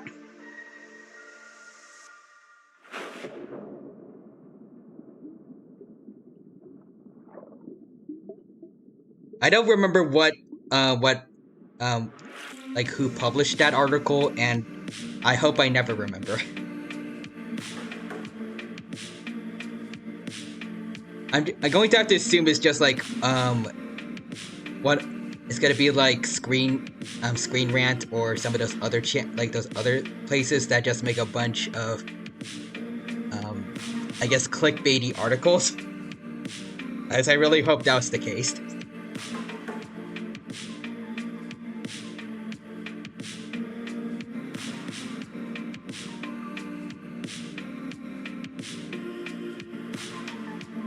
Also, let's see, Big Quack says her second form is more monstrous to reflect her Goji side. And her rose form is more humanoid to reflect her human side, and like, I'll send it to you, like it really isn't anything to simp over. Alright.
The Big Quack says she's been sent. Alright, hold on, let me look.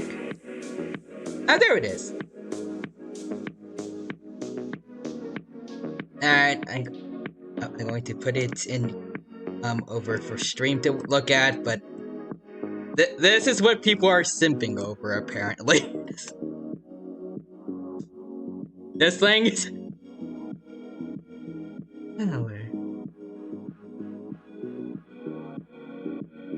Or is this the second form? No, this is Rose form. Yeah, no, this is apparently what people have... Apparently some people have simped over. Oh dear. Big Quack says... Yep, she's been sent, and also she's one of the only kaiju that's sapient in the verse due to being part human. And also one of the few that nearly kills Godzilla. Oh. I mean, this thing does look very, Lovecraftian horror-ish. It does look like you could put up a decent fight against Goji.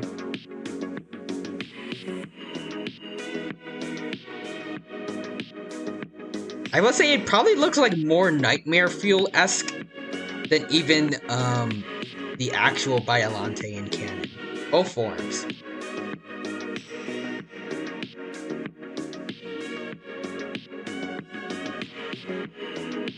Like, this fit, like, at least the canon Biollante's more monstrous form. Its face at least, like, resembles, like, somewhat like a crocodile, or, like, it looks a little more natural. Excuse me, like, his face looks a little more natural, but... Like, the head of this thing looks like genuinely looks like an alien, like... I would much rather see the real, like, the canon Biollante outside of my window than this guy.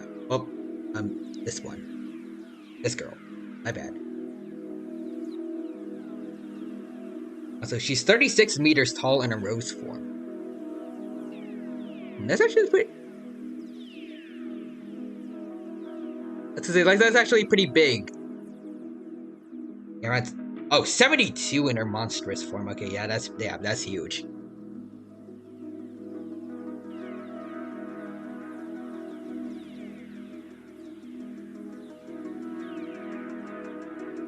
You have art of what that one looks like, or is it just a rose form for now?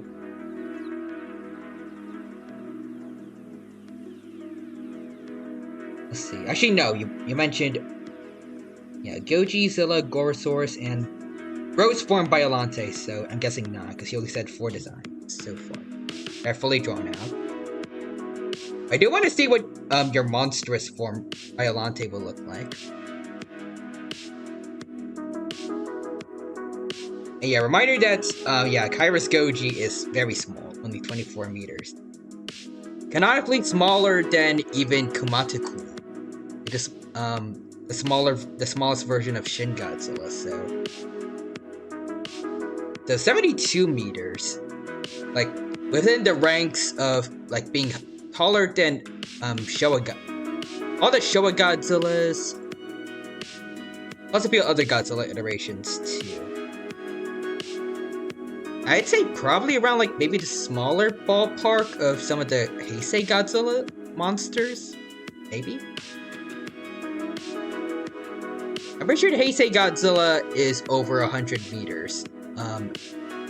After the submarine thing. I'm not entirely sure about the other Heisei monsters or robots.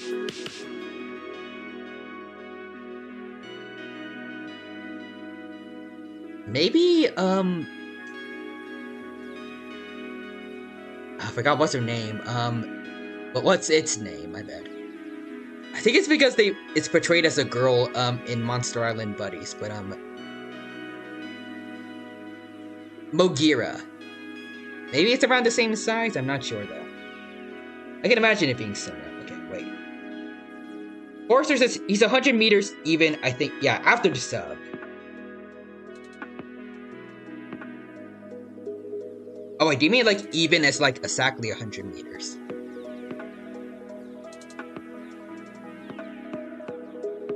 I thought he was like a little bit bigger than that, maybe. Could be exactly the same though. Oh yeah, he goes from 80 to 100, okay.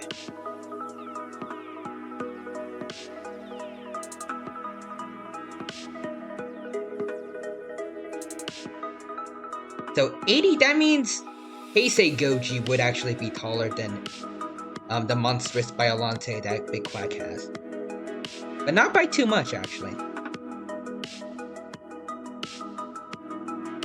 So that's gotta be a monster, like, a monster compared to other monsters for Kairos Goji.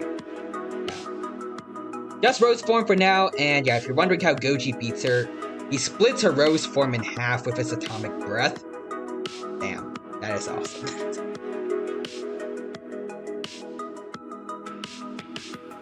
Wait, does that mean he takes it out before it gets to its monstrous form, or does something happen for it to get reverted back?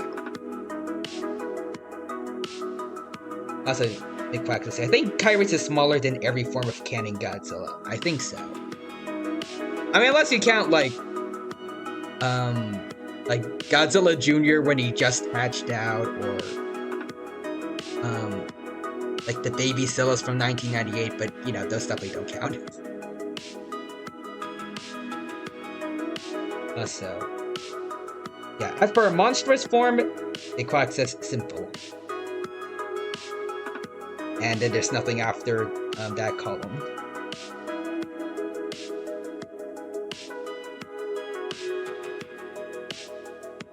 Oh, he doesn't.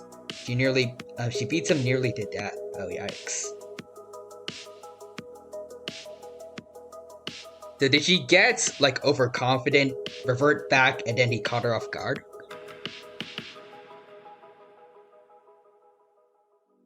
She is sapient. You did mention she's one of the only sapient kaiju, so that could actually be a detriment to her being sapient, because that means she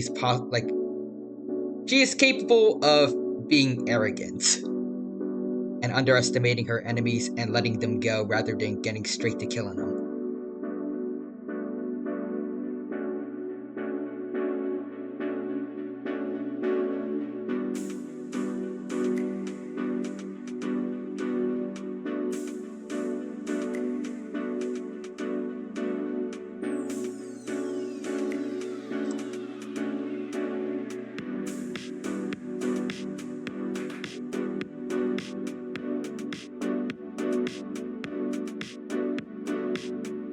Oh, okay, the warp tool is working. Alright, hold on. Yeah, let's curve it a little bit this way?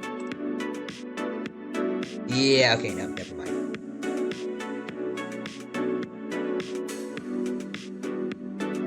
I want it to curve up a bit. Actually, hold on, wait.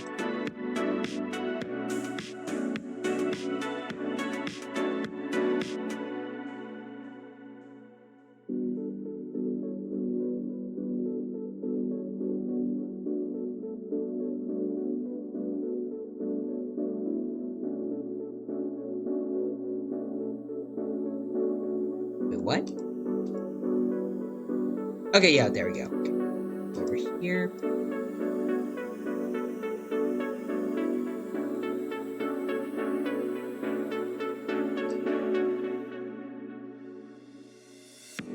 Yeah, this is looking a little more like what I want. Yep.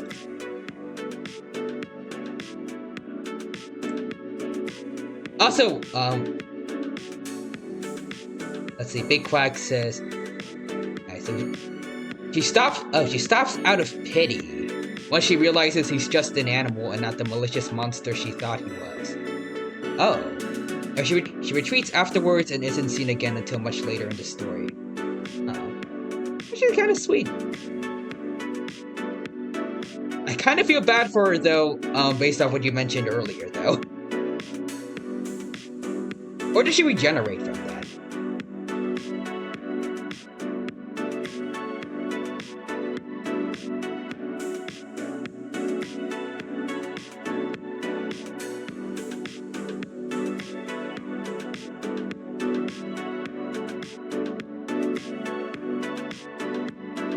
I do kind of like the idea of a monster that fights Godzilla having pity on it. Kind of like Kiryu, I think.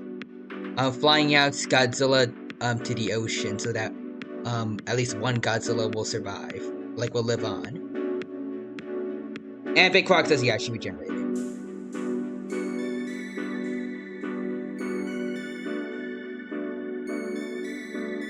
Is that what happened, I think, with Kiryu? I'm not sure. Also, a Big Quack says, she's fine as long as her core isn't completely destroyed. Oh, I see. Kind of like Cell from Dragon Ball, like as long as their core is alive, they can regenerate from just about anything.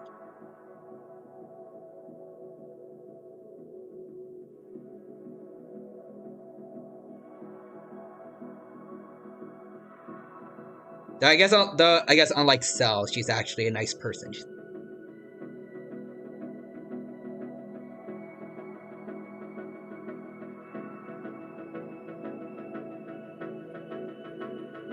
And also, Big Quack was, oh, I guess I should explain her origin. I think since you mentioned it was, she's part human, I'm guessing it's probably not too different from the canon Biolante, but probably still a little bit different, so you can tell us. It's kind of sad and a little horrifying. Depending on like how horrifying it is, you can feel free to still tell us or like just put a... Actually, no, you already put a warning, so... Anyone who isn't good with horror, I guess, look away for a bit.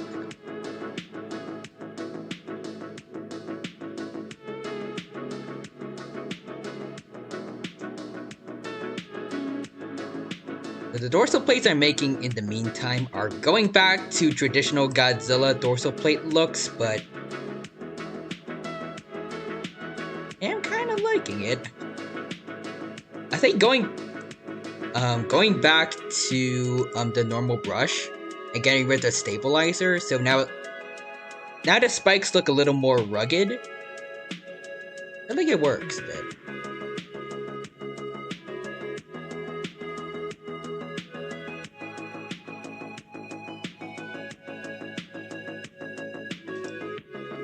But now these ones look off-putting.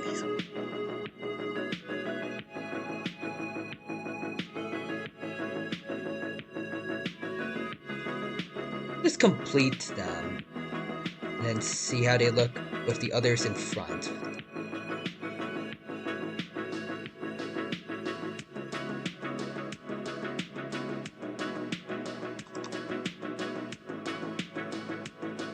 So Big Quack says, so important context, Goji doesn't leak radiation in this verse, unless he fires his atomic breath. Alright. I feel like I maybe know where this is going. I'm guessing like his atomic breath has some kind of relation to her origin.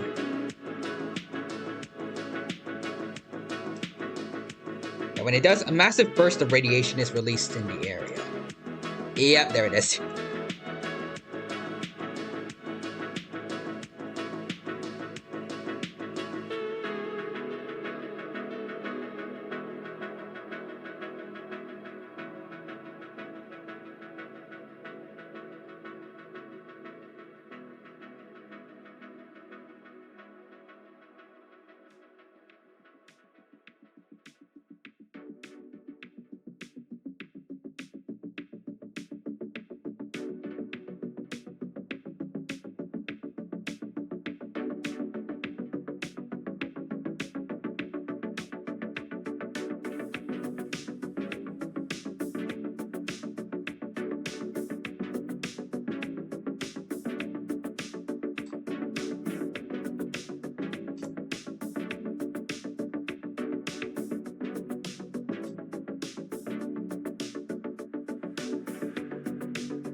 I think these are like looking a lot better now.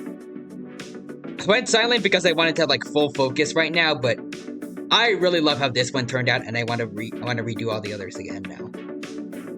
Oh, also, Big Quack said he also isn't a hero like I might have implied.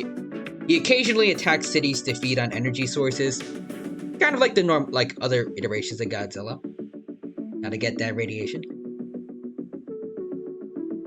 I guess he is somewhat heroic. Like, I guess he doesn't like more malicious kaiju, I guess.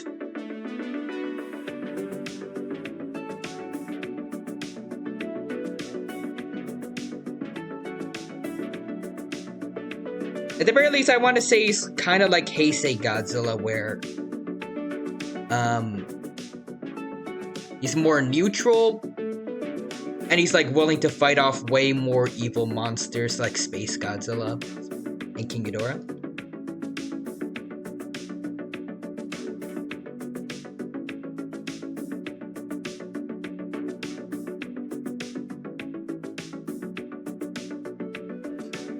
I guess like to put in more layman's terms, I'm guessing like similar to Heisei Godzilla, he's the least of a D word compared to some of the other monsters out there. Like he's comparatively more chilled.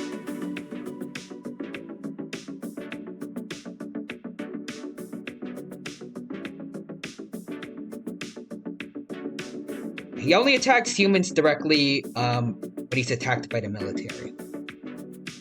Just an animal living his life and gets upset when something attacks him. Sounds about normal.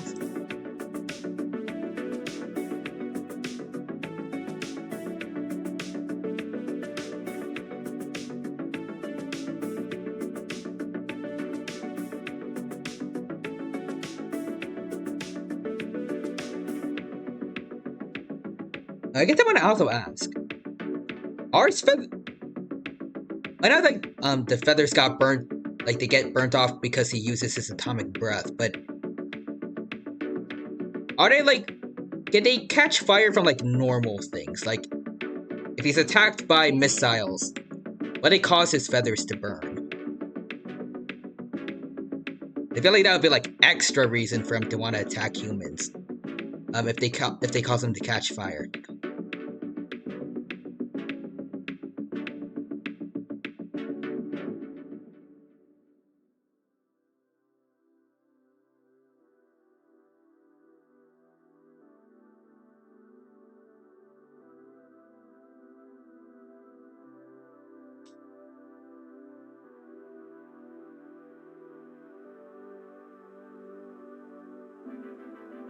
Oops, I do not like that.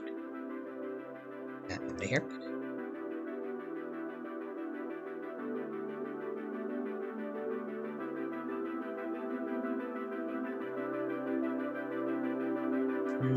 No. Keep it like that. These are getting a little more down to what I want for the spikes.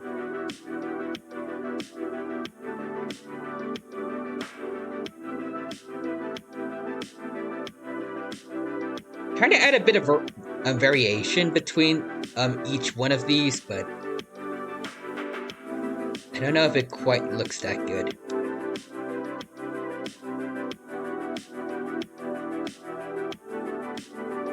Oh, we got a huge wall of text for her origin story. All right, hold on. I can read it. Let's see. Violante is a young girl who was trapped when her family home collapsed during a Godzilla attack. Oh, trapping her in her back garden. I feel like I know where this is going. Yeah. When Godzilla was on its way back to the sea, the military attempted to retaliate, causing Goji to fire his atomic breath to clear out the opponents. The radiation causes the young girl trapped underneath the rubble to mutate and fuse with her roses. And also Goji's blood spewed from his own attack.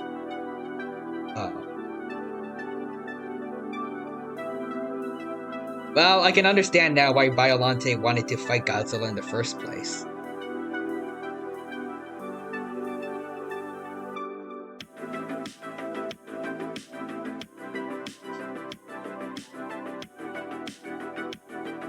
And I imagine a lot of other people would be pretty upset if that happened to them.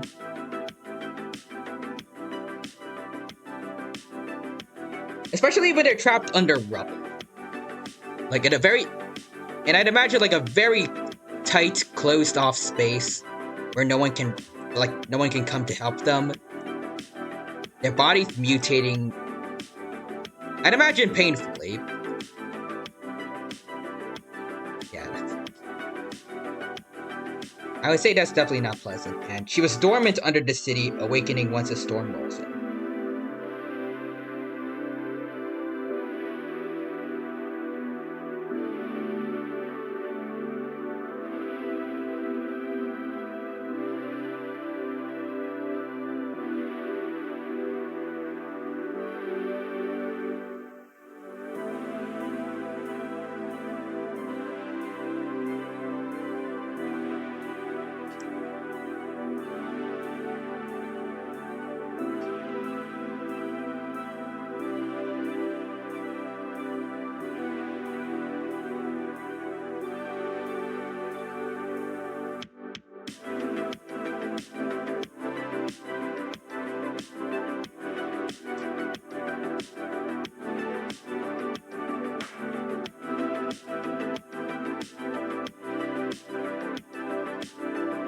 Yep.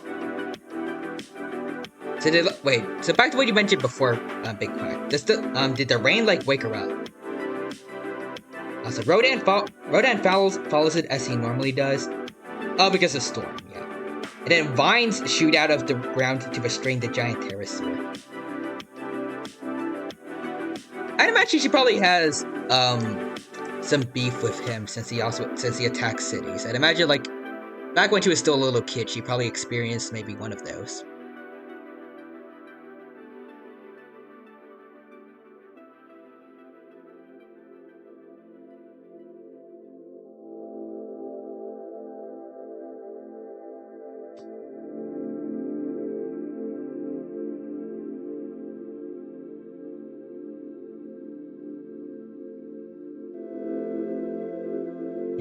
I do also think I have a headcanon of Rodan going to the city once Goji's gone. He's like, ah, sweet. No one's around to stop me from getting my food, and then suddenly Biolante's vines grab him and he's like, oh, well, never mind. And then he gets dragged down.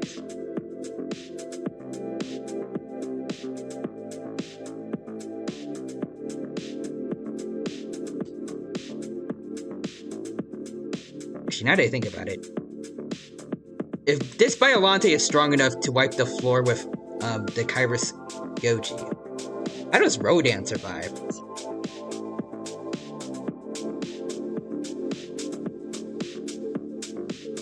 Unless he has access to a fire Rodan. Maybe that can help him out.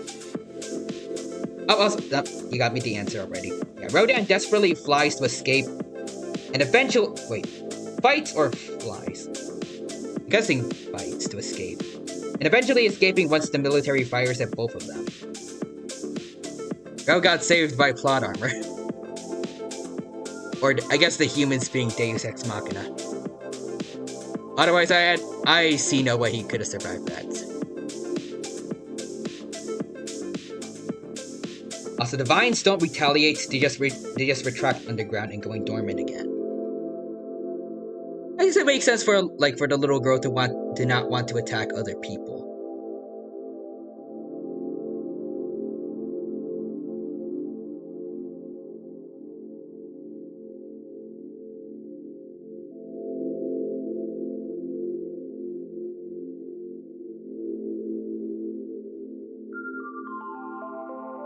And yeah, it was fights.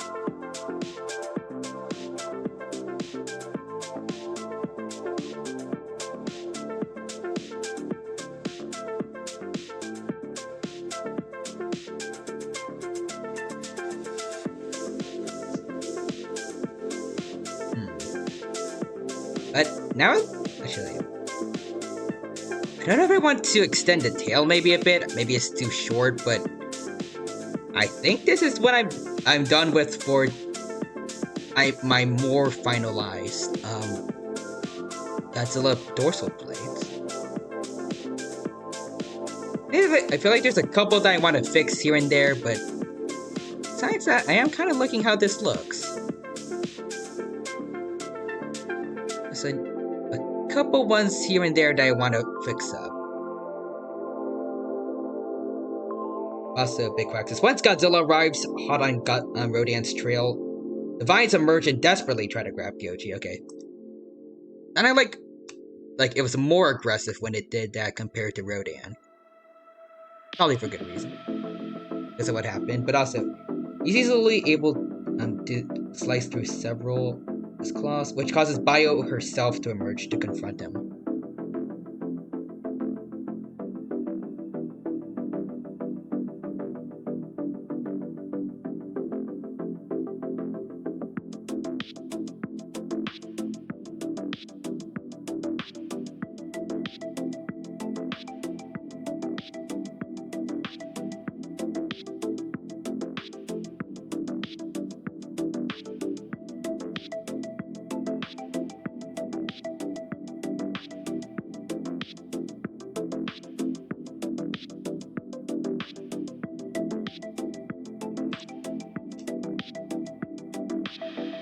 Kind of like this one.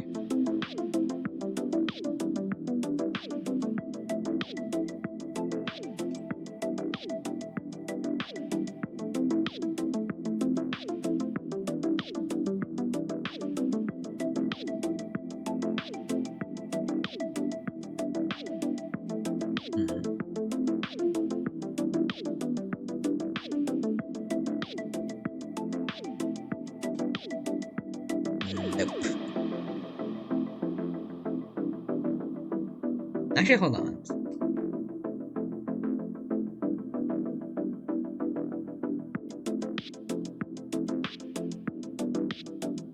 Did it look better with these lines or without them? Keep forgetting Control Y is not redo. Also missing more messages. Hold on, let's see. Yeah, she's able to throw him around with her quote-unquote arms and vines now that he's distracted with the bigger threat, which is what causes him to slice her in half with his breath. And I'm guessing from there, she regenerates and then goes into the monster form. Also, I'm taking a break from the lore dump. Those plates are great for real. Oh, thank you. I'm glad that you like them. But also to you and everyone else watching, this dorsal plate over here, so look better like this or... Oh, keep forgetting. Like this or with like the extra line.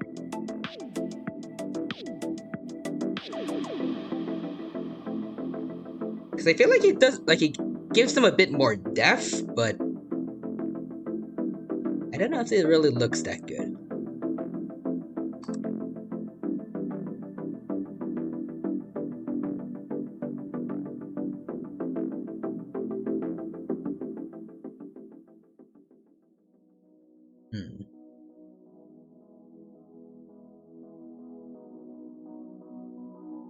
I still want to go with the idea that I mentioned earlier. Regardless, of some smaller dorsal plates in front of these, maybe. Also, big quacks, as I say, some lines for detail, but don't necessarily need to add all to one. Okay.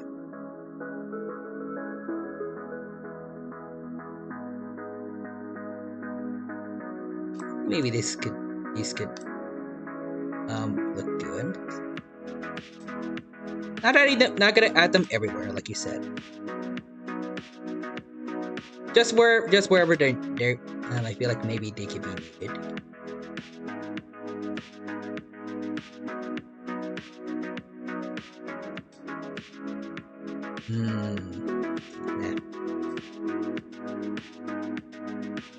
Yeah, okay.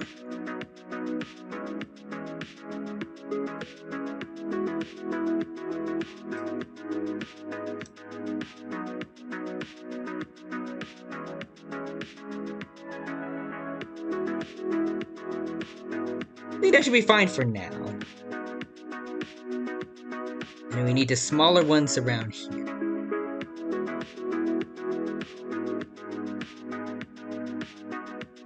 I gotta get rid of the bigger ones.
Sorry I'm not talking for a bit.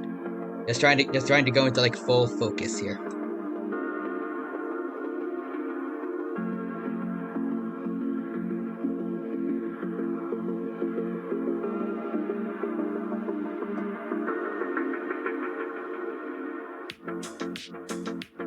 Yep.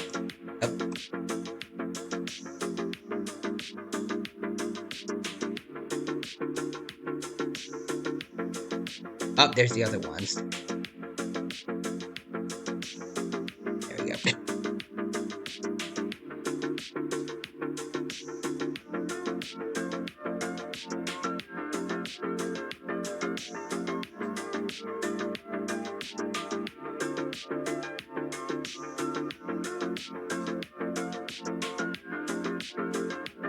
Maybe I'll add a little more around here. Oh, also, hold on. We got more lore from Big Quake. See, Monstrous Biolante is gonna be fun because she's gonna have some of Kairos Goji's features. Oh, yeah, like for example, at the suggestion of one of my mutuals on Twitter. Her vines in her second stage are gonna have small pseudo beaks, similar to Goji's beaks. Interesting.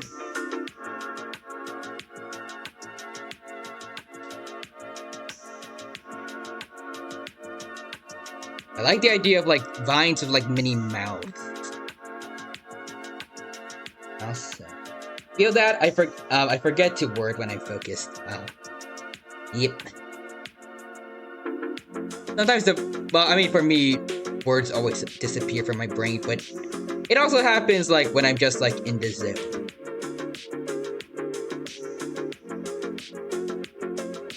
My brain is just like, okay, there's something we're doing here. Don't lose focus. For some reason, it doesn't pop in whenever I'm playing games, for some reason. And I keep getting easily distracted and sometimes dying as a result.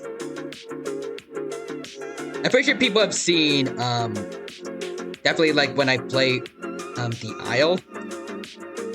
Which is very bad because it's the game, like one of the few, it's one of the games I play where having focus on the game is most important. And I end up dying as a result of that.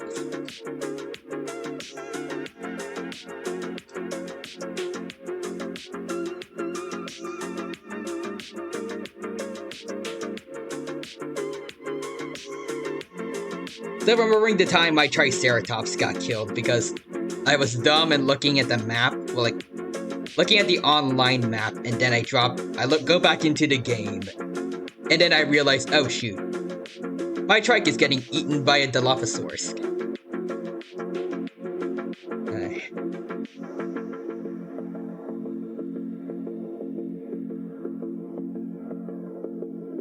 Also, just want to keep reading. Let's see. Yeah, I think I peaked with the horror into Kairos Goji first, with Biolante's first form, sadly. Or Destroyer, getting blatantly overshadowed by a mid-game boss, shaking my head.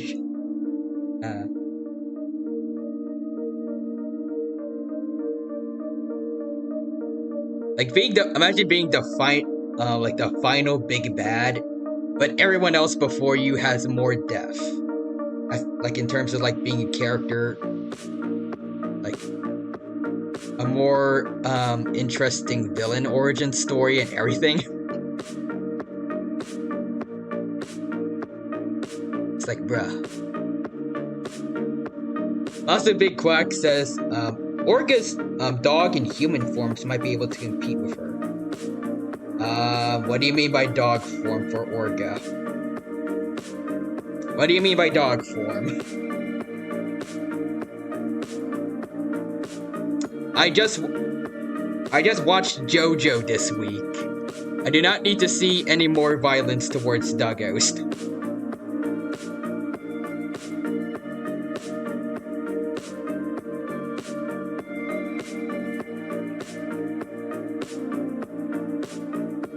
Awesome. What do you guys think of these? Do you guys think it looks alright, or maybe it looks better without the mini plates in the back, or still trying to go for like what this design has, though I guess I've definitely given it my own spin. What do you guys think? Also, Forrester says, looking a good tie. Thank you, Forrester. And Big Quack says, alright, so we all know what happens to dogs in horror movies. No!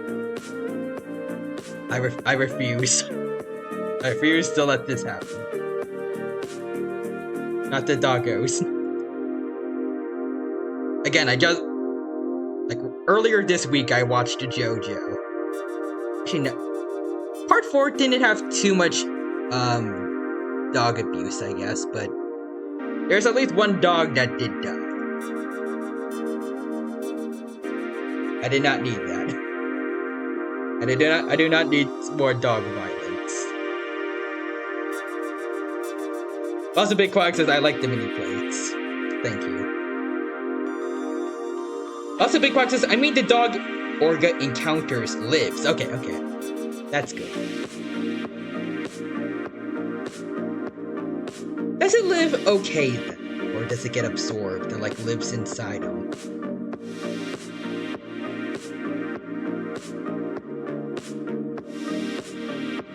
Okay, but it does get bitten and badly injured.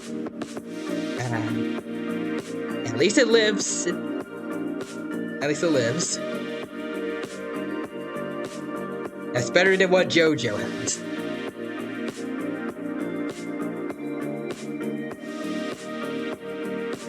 Still.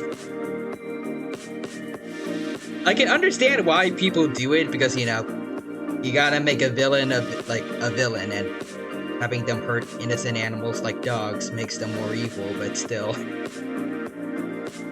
It doesn't make seeing it any better.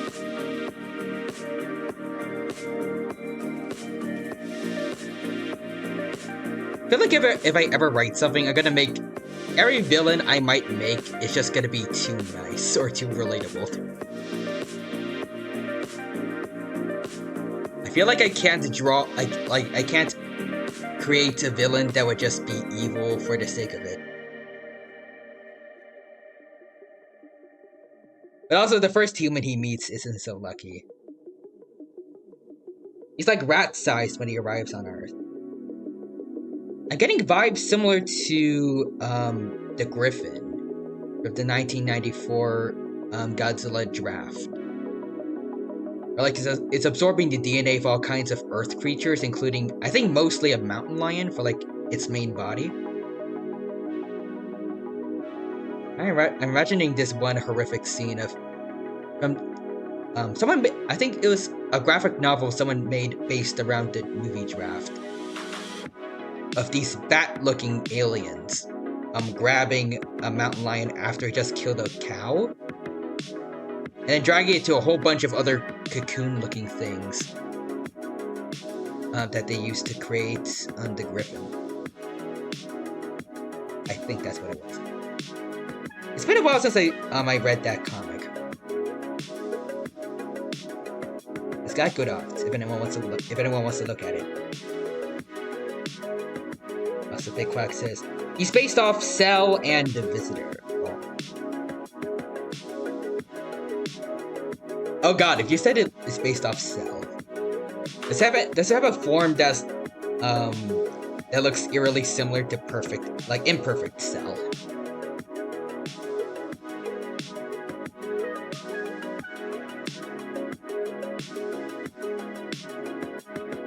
I think for me, like, Imperfect Cell was probably like, in terms of being a villain, I feel like Imperfect Cell was probably the best out of all Cell forms, because seeing Imperfect Cell absorb a human through his tail, that was horrific.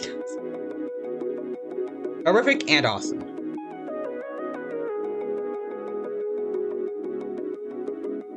Let's Big Quack says, I suppose the aliens from Slither.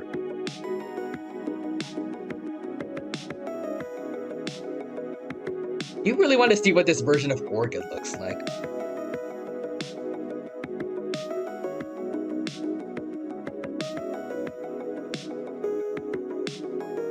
Now that I think about it, Orga in canon, he had a very weird looking kind of squid-like form initially, I think, right?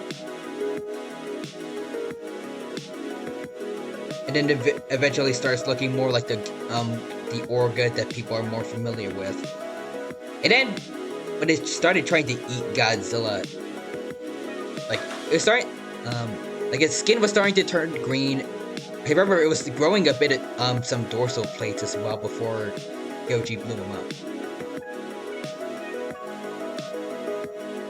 But yeah, like, because of that, and also, like, how different, the first form looks compared to the other two. I feel like there's a lot you could do with his design, probably.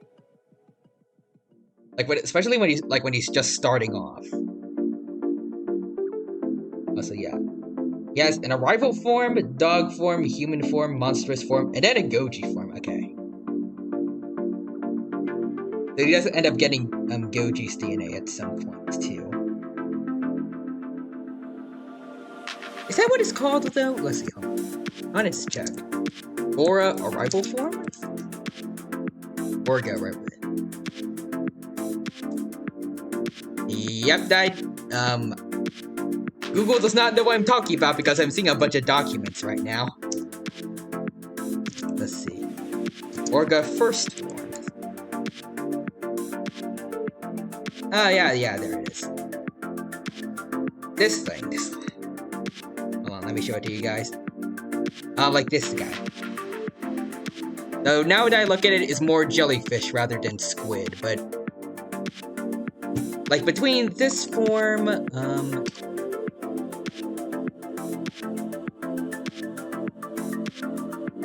this form... Oh, well. Let me shrink it down a bit. I just want to put them in order.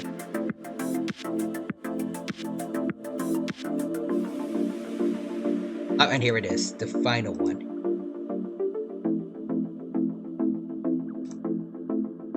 Like, between these different forms of Orga, at least until it starts absorbing Godzilla DNA, because then they kind of look pretty similar to one another, but I feel like there's a lot of creative liberties you can take with earlier forms of Orga.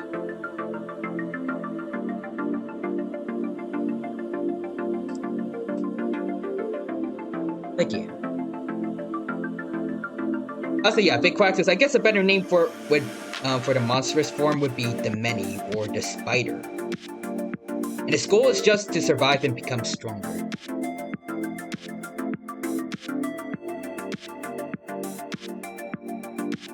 Though he does take pleasure in killing other animals. Okay. Yeah, that I do not like.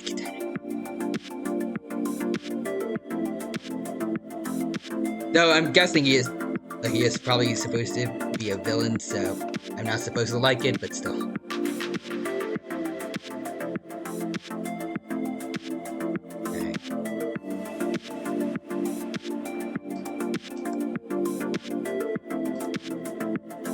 Okay. Now I need to actually get to, I guess more competently drawing the legs.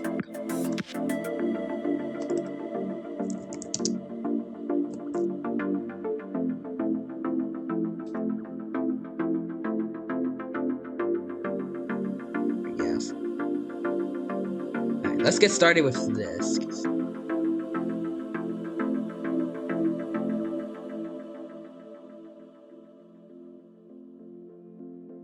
I feel like I'm going to need the stabilizer just so I can get smoother lines for the legs.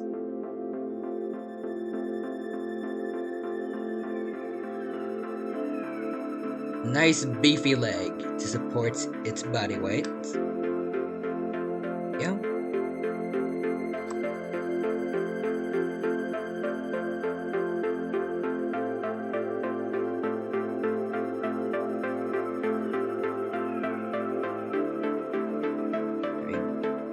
Yep.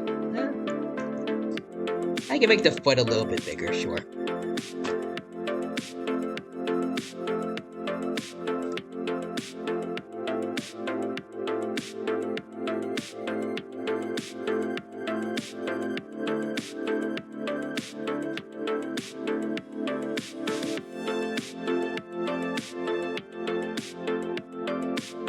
Also, wait, Big Quaxus, please note that he only takes pleasure in killing intelligent animals.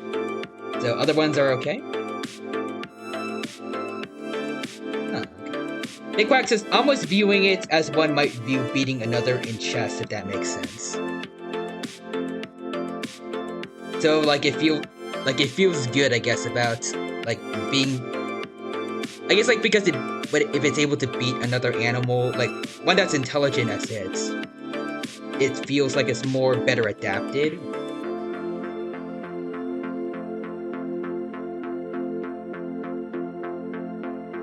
Like, I guess what I'm trying to say is, like, beating up other intelligent life gives it a bit of a superiority complex, I guess. Because they have similar levels of intelligence, but it was, like, the other life form wasn't able to achieve what it was capable of. this is not as strong. And Big Fox says yes, exactly that.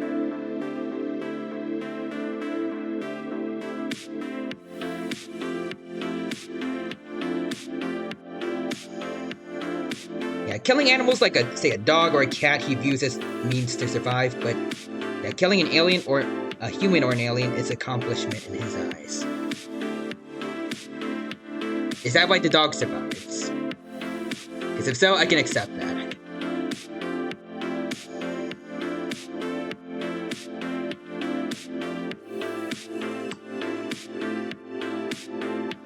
I guess in that sense, it's kind of like, what are their names again? It's...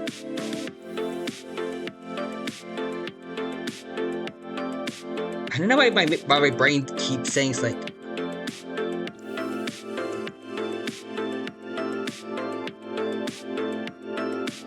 They started with a Y. Like, it reminds me a bit of, those creatures from, I think it's called the movie Predator, or like the Predator franchise. Like those, alien... Yep, it did start with a Y, I remember. I remember that much of their name, at least. I just need to work on the other, 5 letters, but... I'm guessing it's like them, where I think, like, they only feel, honor in, like, fighting creatures of, like, a similar-ish level to them.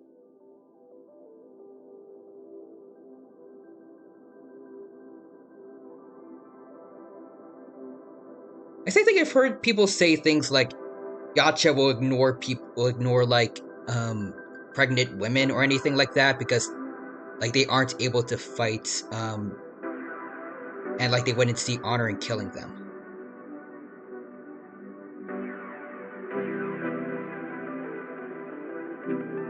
Or something like that.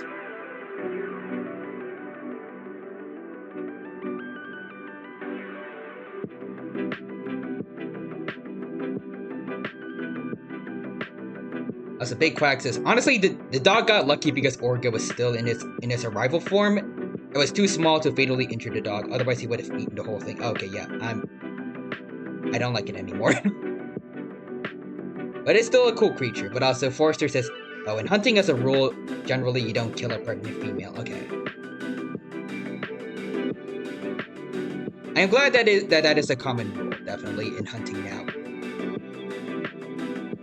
Yeah, you want breeding because it means the prey species continues and you can continue hunting.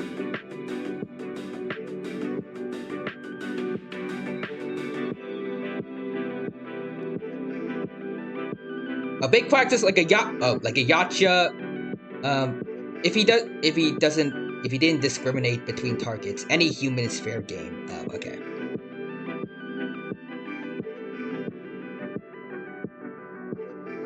Like, actually, are there other situations where a human can survive a situation with a yacha, like just by the yacha not wanting to attack it? Like,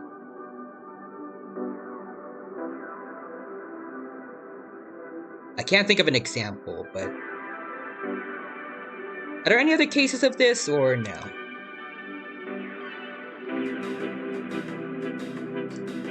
Because I haven't actually seen the movies. What I know about them is mostly just through the one death battle one had, I think it was Boba Fett. And that's about it. I find them interesting, so I retained a bit of knowledge from them, but otherwise, like, I know very little of them, like, within their own canon, outside of some of the stuff Death Battle told me about.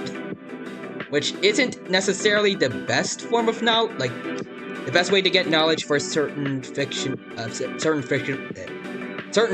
universes. Especially with how many times they've been debunked by people who know about certain universes and say like certain things they calculated was wrong, like misinterpreted certain feats, stuff like that. You know. Also, hold on. Missing more messages again. Foresters says, I mean, Yacha aren't evil. If you help one, it might spare you. Oh, okay. That's actually kind of nice. And Big Quack says, in Alien versus Predator, the Predator was going to spare a sick old man because he wasn't a worthy hunt. Oh, okay. Forster says, and if you impress them, you might earn their respect. Oh. Or they might see you as interesting prey and come after you again. Okay. So, a coin flip, I guess. I guess if I was somehow one day physically strong enough to be in that situation, I'd be happy about it. So Big Quack says, oh, he did end up killing because the old man attacked him. Oh. So Forrester says, old man Wayland did turn his medicinal inhaler into a flamethrower. Oh. That's kind of cool of him.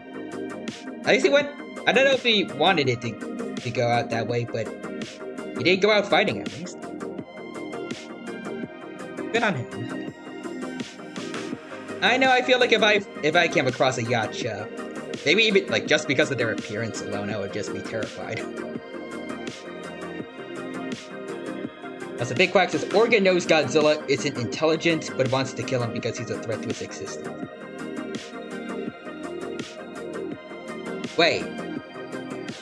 But then what happens if Orga meets Biolante? Because you said it's one of the only sapiens beings in your universe.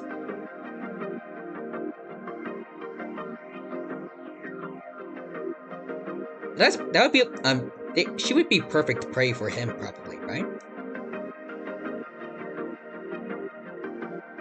Including the fact that she used to be human also.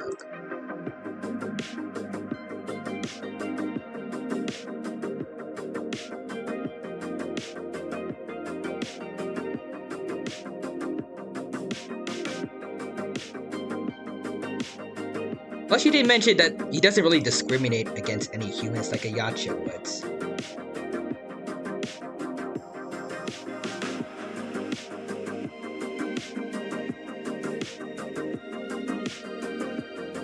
Let's see. Does it look good?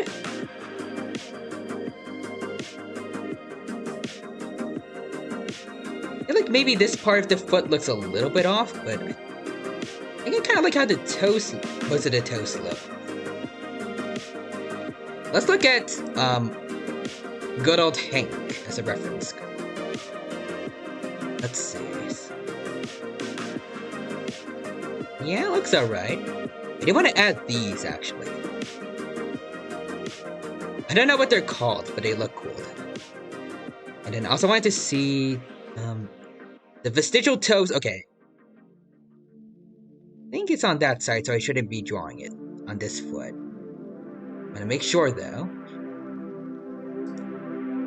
And yeah, okay. So only the opposite foot should be visible.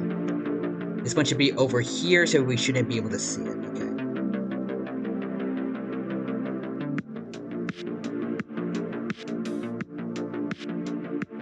I think maybe if maybe there's a little too much over here. Also missing more messages again, my bad. Big Quack says, Goji almost destroyed Orga as he arrived to Earth by incinerating the meteor Orga arrived on. Orga jumped off and barely escapes. You know, actually, I guess it makes sense that it would see Goji as a threat to his existence, but I feel like even more so than that, I feel like it would just want to kill Godzilla because he was a bit of a jerk. Like, as soon as it shows up, the first welcome it gets was Goji blowing up its ride down to Earth. At least I wouldn't be surprised if like it held a bit of a grudge.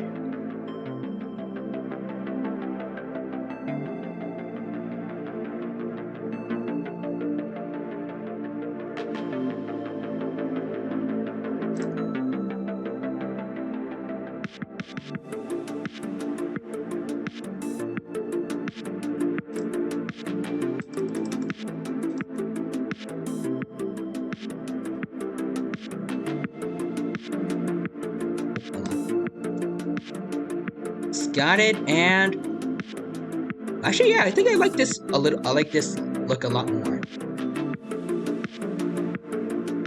That's a lot. I think like that's a good improvement. But also missing more messages. Forrester says, oh. Charles Wayland was riddled, with cancer.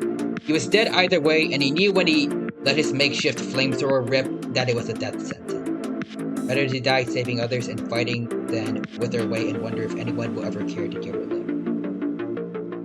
That is depressing, but I'm happy that he at least went down fighting.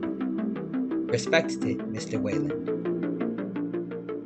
I really need to watch the Predator movies. That's a big practice. Orga would definitely try to kill Biollante if he could, but she's dormant at the time he arrives, and Godzilla destroyed it before he ever discovered Biollante. Oh, so he's dead. Oh, F for him. Ooh, but also, wait, big practice. Oh, maybe turned the vestigial toe into a fourth toe due to the mutation. Oh, yeah. Plus, most Godzillas do have a fourth toe anyway, so. I might just do that. Hold on, wait. I think I'm gonna do this, actually, because it is a little far in the backs. It's also, but what I remember, I think the vestigial toe is a lot skinnier than the other toes. It is generally smaller, at least, I guess.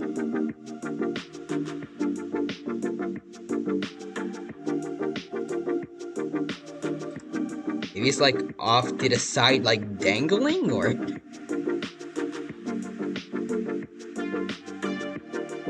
Like it can at least, like it is at least now capable of touching the ground with the other claws, or? I don't know. Maybe I should make it just like a normal part of the foot, but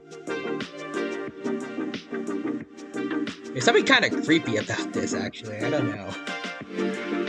Should I keep it like this, like another toe capable of touching the ground, but like it's like weirdly much skinnier than the others, or should I make it look like a normal toe like the others?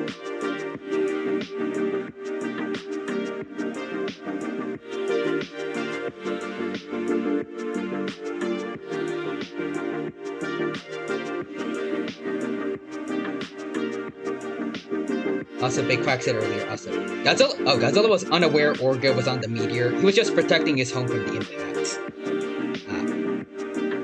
Probably because of the quote-unquote comets from way back when that mutated him in the first place. Probably doesn't want a recap of that. So yeah, definitely went out better than Peter Wayland in Prometheus. Oh, Big Quack says, yeah. Yeah, the xenomorph that the Predator killed with one slice went down better than Peter. What happened to Peter?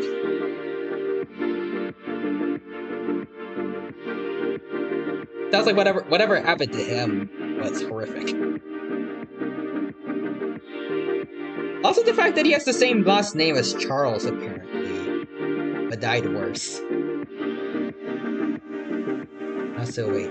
Forrester says that looks like it wouldn't be able to support any weight. Yeah, but like my idea is that like the other toes are already able to support the rest of his body weight, so like they're just doing that. But like this toe can now touch the ground and like look a bit as though it's contributing, so it no longer looks like a vestigial toe, but like it's not really helping out that much. It just looks a little creepy now. It's just dangling there like the extra large finger of like an eye, if anyone knows what that is. I think it's a special type of lemur in Madagascar, because that's where all lemurs are, but like they have extra long fingers, and I want it to be kind of like that, maybe.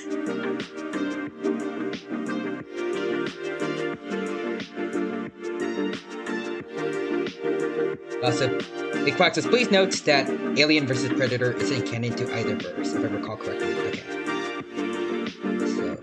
So, the toe with the dew claw, is on the inside of the foot. Oh.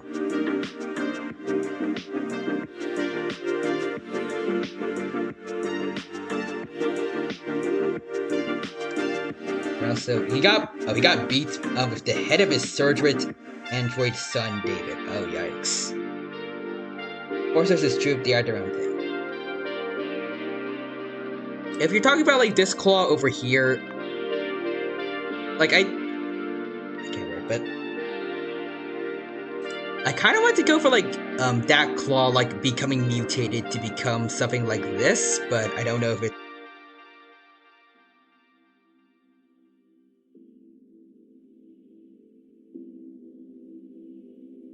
Like, I don't know if I want to make it like go down the routes that I have right now, like being like an eyes finger where like now it's more prominent, but like it's very long and skinny. It's like, or do we actually make it like a normal toe, like how other Godzillas have four toes on their feet?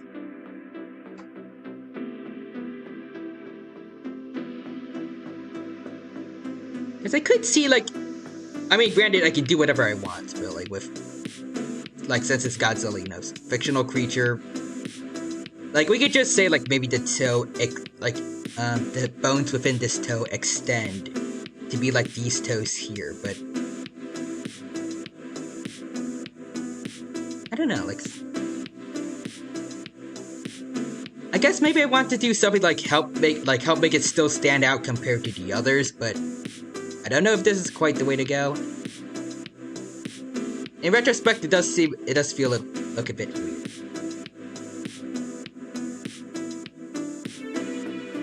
I don't know.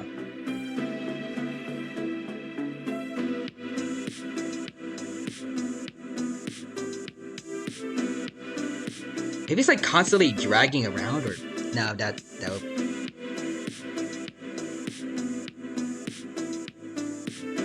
The big quack says maybe make it a proper toe, but it's pointed the other way, like this.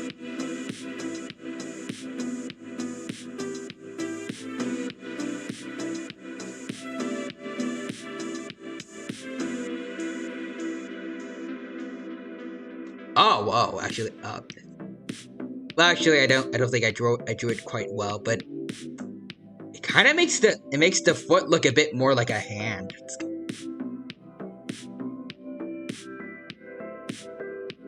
I don't like it. Also, Big Quacks is kind of like a pair of high heels. Ooh, yeah, I like it. Also, Forrester says I'd maybe keep its position and make it a little bit stockier, but stockier. I do want that because it is supposed to be a Rix. You gotta have a lot of muscle on this. I think it'd be more interesting if it wasn't just a normal fourth toe. Yeah. Big practice, my Goro has a weird backwards toe.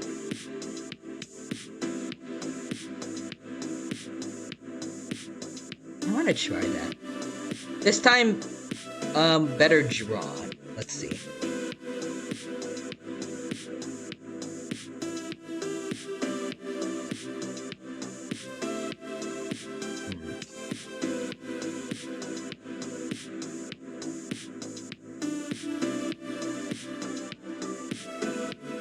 I do kind of like it, like.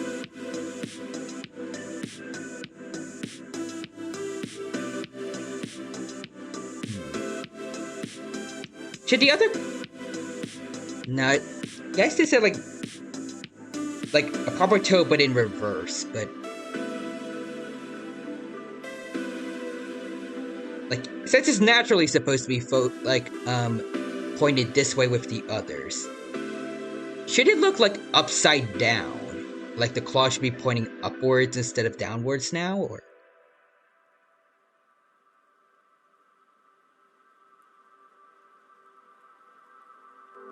Actually, no, that if it did that, then the toe would constantly be getting injured. Like, it would just be scraping one of its toes constantly.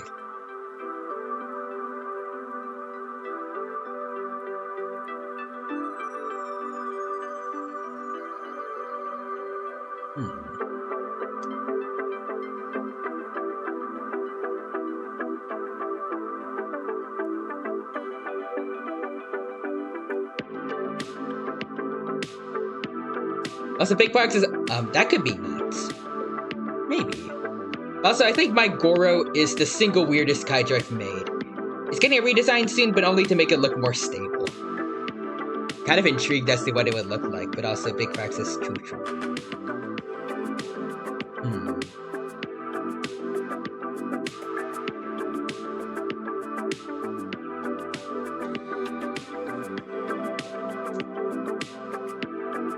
I kind of actually want to take some inspiration from your Dino-Kyrus Godzilla and Big Quack.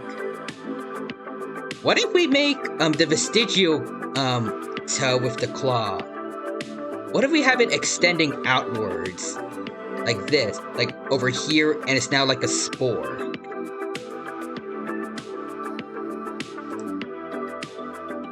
Because look at the look of the dew claw here. It could maybe work for like, if like curved more forward, it could do for like kind of a pseudo sickle claw, I guess.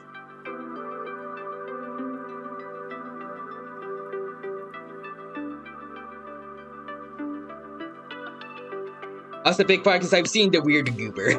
Also, please note that my Goji is meant to be floating, okay.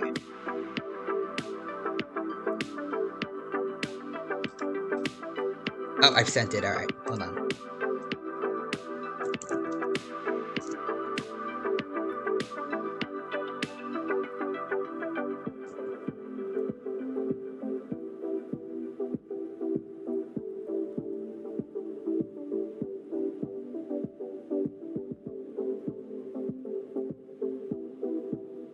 Let me see messages. Oh. Yeah, this Gorosaurus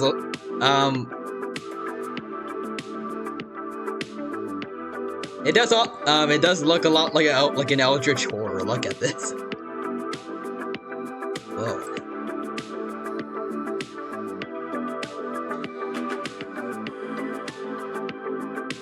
Interesting.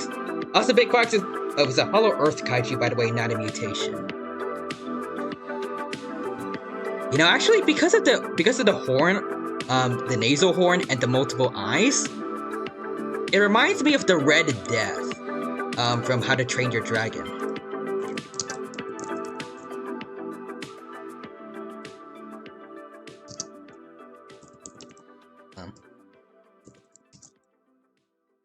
He did have a horn, right? I remember at least having multiple eyes, definitely. I found it. It kinda has a horn. Yeah, I guess you could classify that as a horn, but I feel like it looks a bit more like it would be kinda meant to be like a battering ram, like Pachyrhinosaurus' nasal boss, but hold on, I want to show it to you guys. Yeah, like this dude over here. I like it.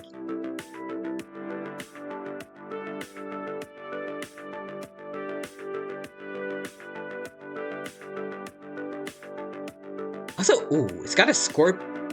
Actually, no, not scorpion tail. I think this is based off like the normal Gorosaurus. I think it has this. Right? Hold on, let's see.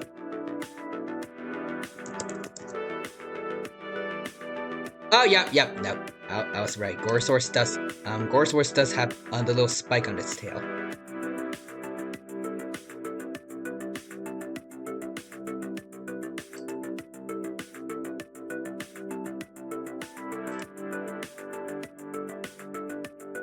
Hold on, just want to show the normal version. Yep, here it is. Yeah, there's the big spike there. Your Gorosaurus, though, has a proportionally much longer one.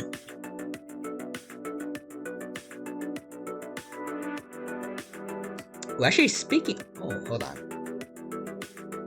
I do notice yours has some very, very long legs. Maybe it could perform a better kangaroo kick than this one. Like a way better one.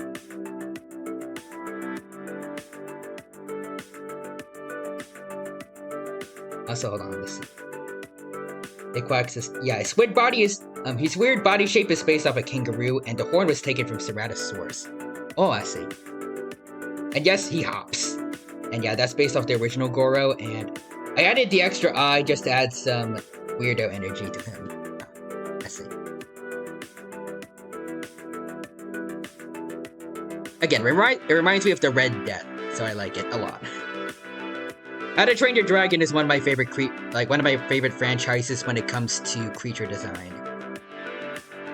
Yeah, at least it used to be before certain kids shows based off How to Train Your Dragon were made.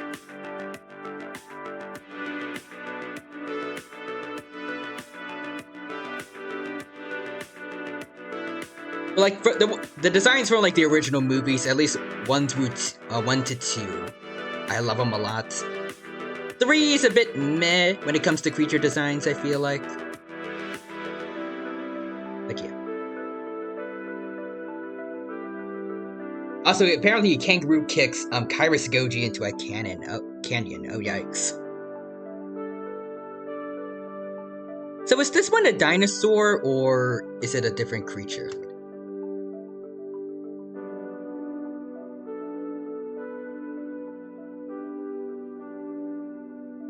Oh, also, I did notice the backwards toe you mentioned earlier.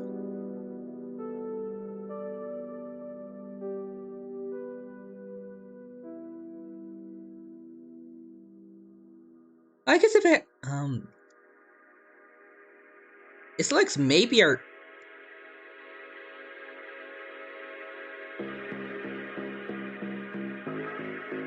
I was gonna say like it doesn't look like a theropod, but like maybe they did like having the vestigial claw with the vestigial toe with the dew claw.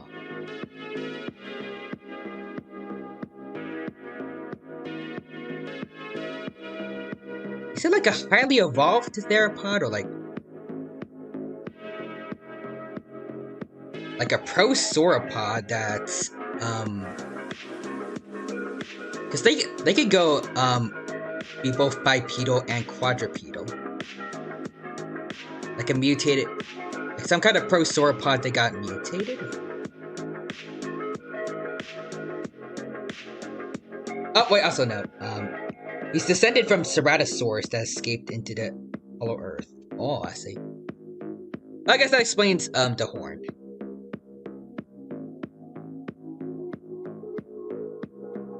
Also, he has the single worst death of any kaiju in the story, though. It is important to note there are more of his species in the Hollow Earth. Okay, that's good. At least he's not gone forever, but after whatever happens to that one individual, and I'm guessing that's Kairos Goji. Then again, what would you really expect? Like, a Ceratosaurus of any kind fighting a Dino Kairos, it's not gonna win.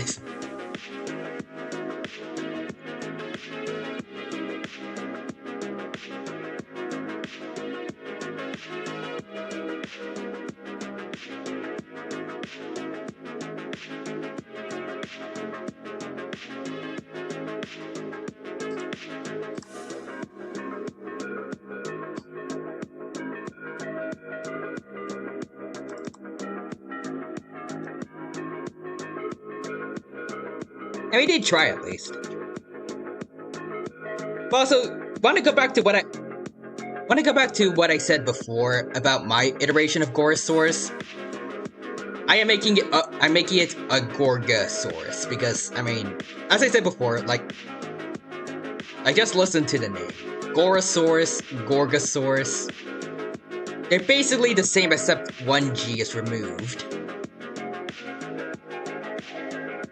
It's a crime for it to not be Gorgosaurus.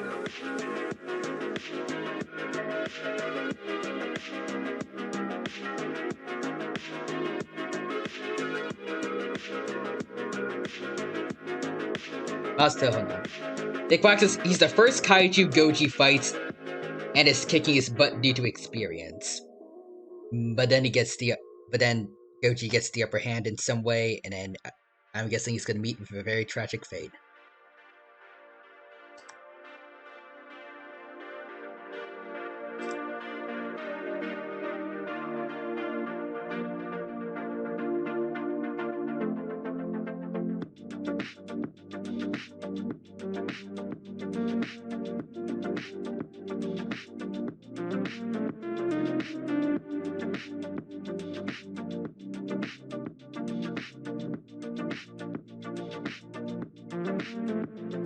Trying to look for more references also, and while waiting for more lore to come in.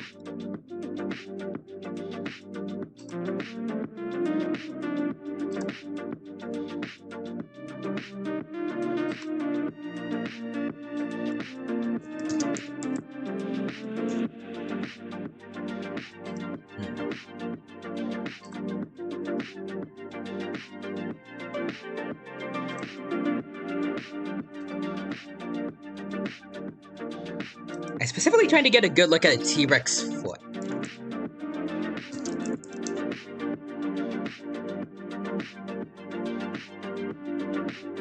Oh, okay, hold on. There's a good display replica of the T-Rex individual called Stan. Ooh, okay. And I want to see it. This looks like a good reference. Alright, so for this. What do you guys say, like, if we could, if I reverse this claw, like, having it pointed forward, you think, like, this toe claw here could make for, like, a good spore? Or, like spore, or, like, I guess, like, a pseudo sickle claw, maybe?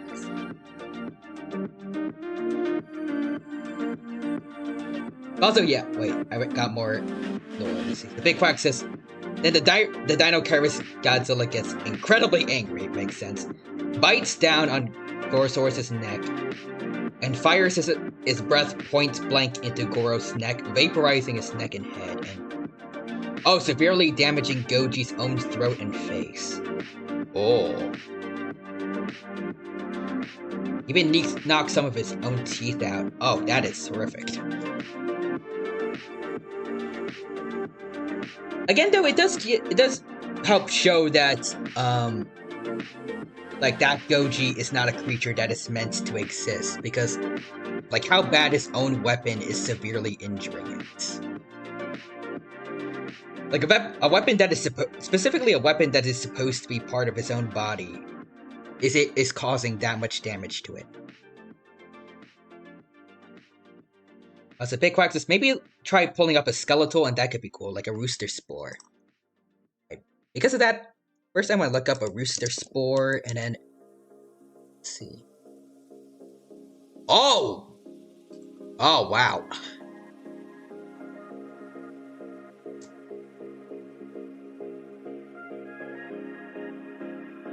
Clearly, I don't think I've looked at a rooster long enough, even though I have seen them in real life, because good lord, their dew claws are huge.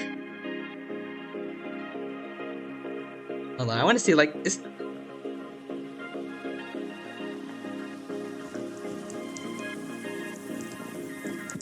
that common? It looks like it is based off all the other pictures I'm looking at. Man.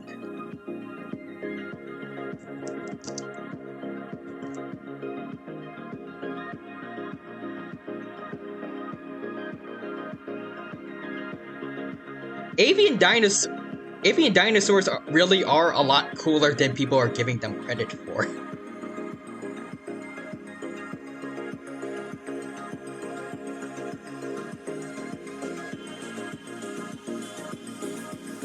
As the Big Fox says, they use them to fight each other. God, pray any other chickens start getting hit by these from each other.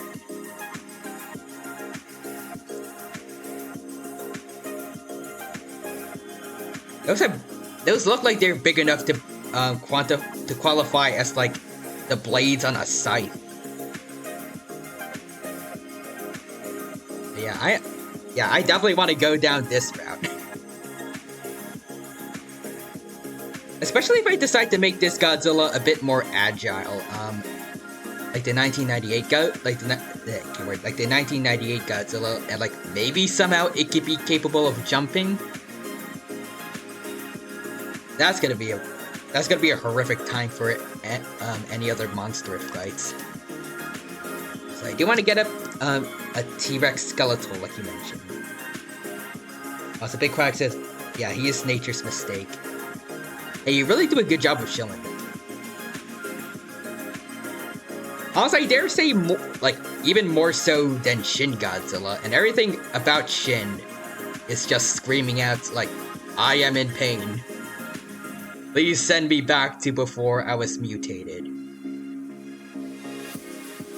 So being able to outdo that, it is definitely an accomplishment.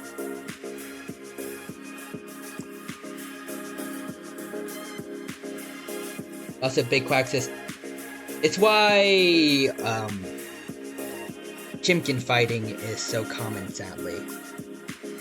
Yeah, I have heard about that.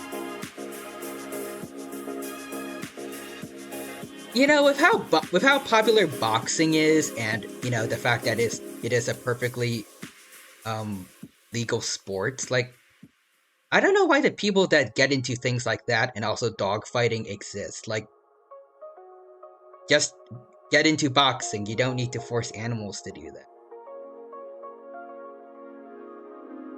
Especially the fact that there are many dogs out there that are being selectively bred for fighting when they really do not deserve that. And some of them, like pit bulls, end up getting a bad rep because of it.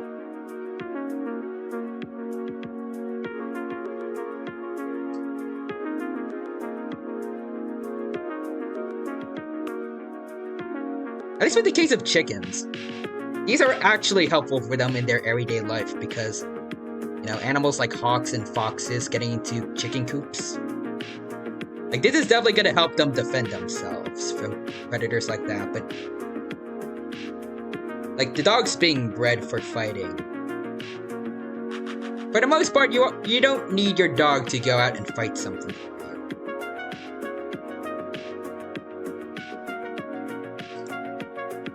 Anyways.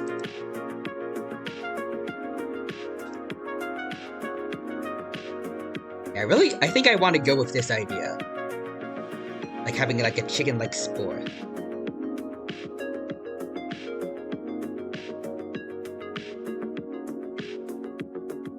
Do I want it to be backwards or...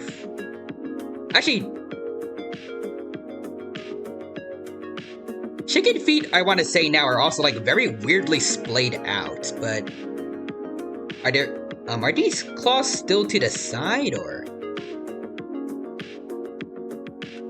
I think they are?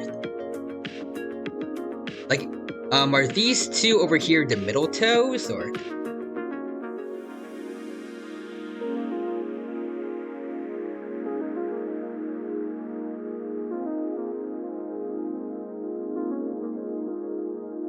Like, based on, like, how I typically draw dinosaur feet and, like, what I normally see of them, some of these toes, like, look very heavily, like, spread out. Like, it looks like some of them should be broken.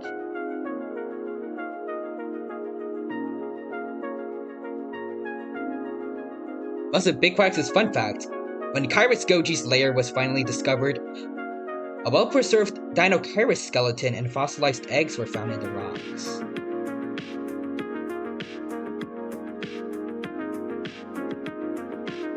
I don't know if that's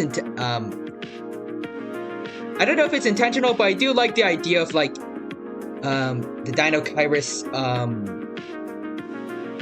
like that the Dinochirus Goji knowing that they're there and like it's been keeping what's left of his old family safe. Even if they're no longer with it. They might also have just not noticed they were really there or just didn't care, but I like the idea.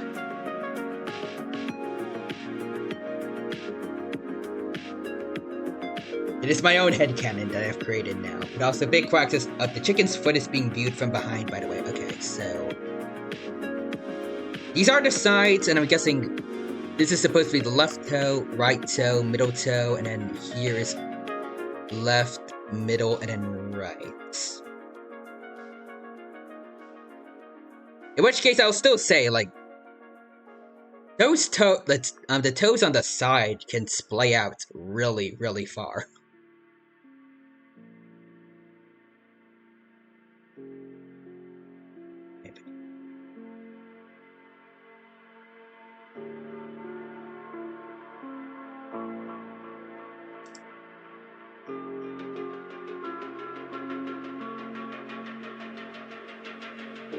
Now I'm actually wondering, like, how did these things walk? Without those things bumping into each other.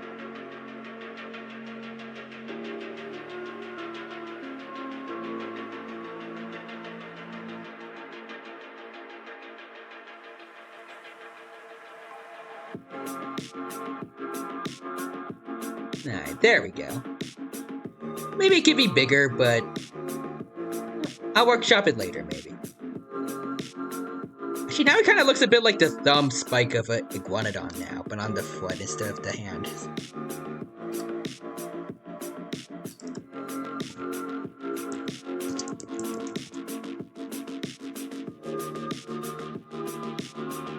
Also, big fact is, he remembers the location is important, but it's been so long that he doesn't remember why. Oh, that's kind of sad, but I do like that his paternal instincts have still been there for so long. He guards it well. I think it's sweet, even if he doesn't quite get why he's protecting it. And he barely remembers that he had a mate.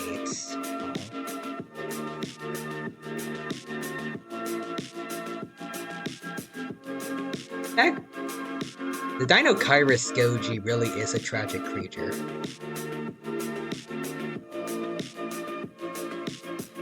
Also see, Gentleman Eldritch is here. Hello Eldritch, welcome to the stream. Thank you for stopping by. It's good to see you here. Hope you're doing well. And hope you have a good time here at the stream today. Welcome, welcome. Right now we are working on drawing my own fan Goji. It's going well so far, and I hope you have a good time here with that. As you can see, I have made him based off a T-Rex, and I gave him some dorsal plates here and there, and I gave him a big spore. I just want to make sure I'm actually pronouncing it right. Is it spore or spur? Spur. Okay, it's spur. Thank you, Google. Yes. I gave him a big spur over here, like what chickens have. Hold on. Show you the picture. Yep, here it is. This is from a real chicken, by the way. I think specifically roosters have these. I'm pretty sure. But also see, all the animated emotes there from Gentleman Eldritch. Hey, time I know how goes the art. And yep, it is going very, very well. And I see he's big on leg day. Very big on leg day. He needs big chunky legs to support his body weight. Plus, to give him extra stronger kicks to use this. And Big Quack also says, being over 66 million years old tends to rot the memory. True. It actually reminds me a bit of something from Honkai Star Rail.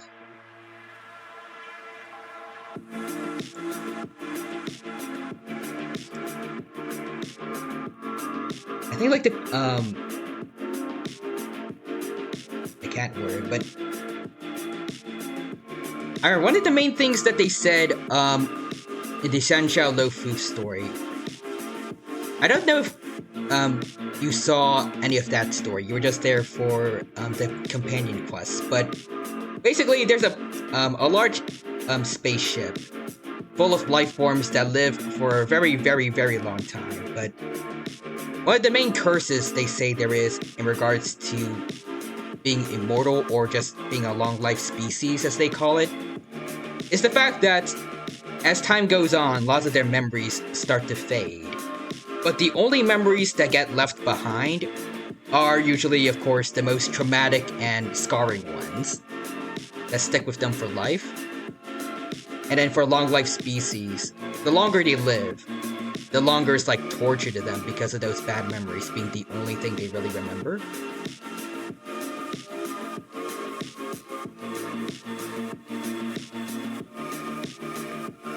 Really, that's a kind of an interesting thing to consider when a creature or when a person or like anything in fiction reaches like an extreme age, I guess. Like the fact that they've probably forgotten a lot of things, but some of the things that they still remember are probably just the most traumatic stuff that has happened in their past. And they have to live with that. Also, Big Quack says, Yeah, bro, that Rex spores Rodan and he just dies. It's just the you talk dumb, you get the thumb thing from Iguanodon. But it's this Rex Goji doing it with his foot. You don't even get the respect of the hands. He just uses his feet to kill you. Also, Big Quack says, yeah, I only saw Pascal's story and onwards. Also Natasha's. Because I remember the artwork you did of a Dino-Kyrus slapping that one dude from Natasha's quest. Actually, hold on. I meant Nurse Joy's quest, right?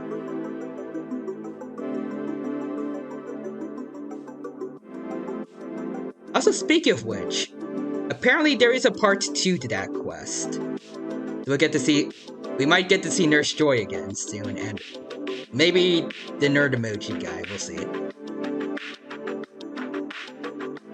Also, Big Quack says, Kyrus' aggressive personality comes from being attacked so often. But the Fan Goji syndrome, the Fan Goji community, I don't know how I messed up that reading, but also, the Fan Goji community just jokes he has Little Man syndrome. My brain just ignored an entire line of text there, and then skipped to the other one, but I do kind of like the idea of that, but I think, like, in serious story, I preferred the first one.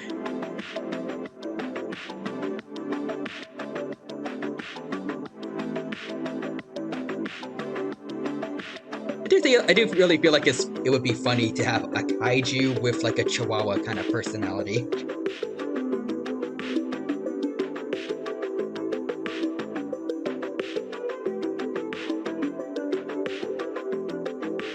As a side note, has anyone here owned a chihuahua? And are they actually that aggressive? Because I feel like the internet has a tendency to exaggerate things. Because they want to believe that there are plenty of people out there who have more well-trained chihuahuas, and they aren't actually like that. Again, if you train them well, as it is with basically every dog.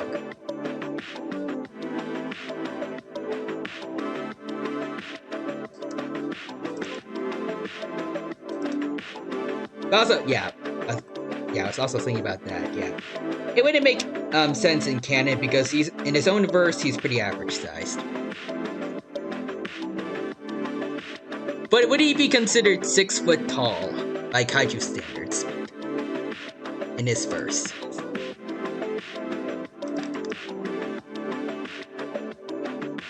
Like, is he that kind of exceptional, like, that kind of tall?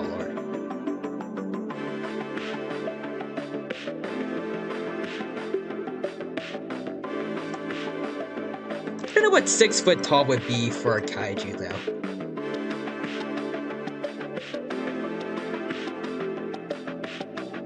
I guess, like, reaching over the 100 meters mark, maybe, for, like, the average Godzilla in canon.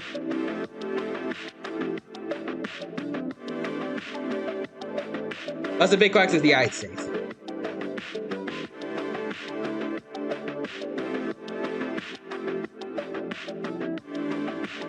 And Big Quack says Rodan would be like 7. Oh, dang. I guess that makes sense, because Star Kids are actually pretty tall. They just don't have as much mass as most dinosaurs around their size, or at least around their heights, I guess.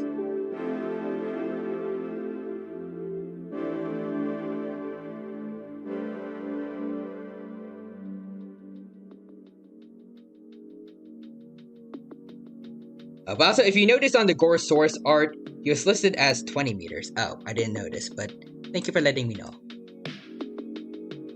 Actually, how small is that compared... Well, I guess how big, actually, compared to the real Gorosaurus? Because some, like, I know that the kaiju from your universe are pretty small, but I feel like the Showa era monsters are also relatively small compared to some of the other monsters that have shown up since. So Big Quack says so he would be the little man.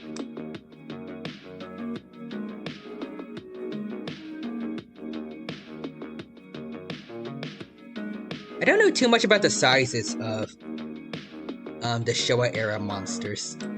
I can't answer that. I just know that Showa Goji was 55 meters tall, which nowadays for most kaiju from the Godzilla franchise is baby numbers. But also, Call Me Duke says, do you think a 2016-year-olds with metal bats could beat a single silverback gorilla in a fight? If it was to the death for some reason, which I would hope not, but if it did happen, I feel like the gorilla would probably win. They're a lot stronger than most people give them credit for.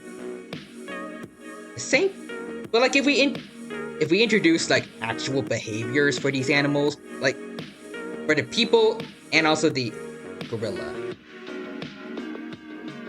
I think the kids would be too scared and like run away because they probably don't want to have to deal with an angry silverback gorilla, or the gorilla would be scared of them and try to stay away from them.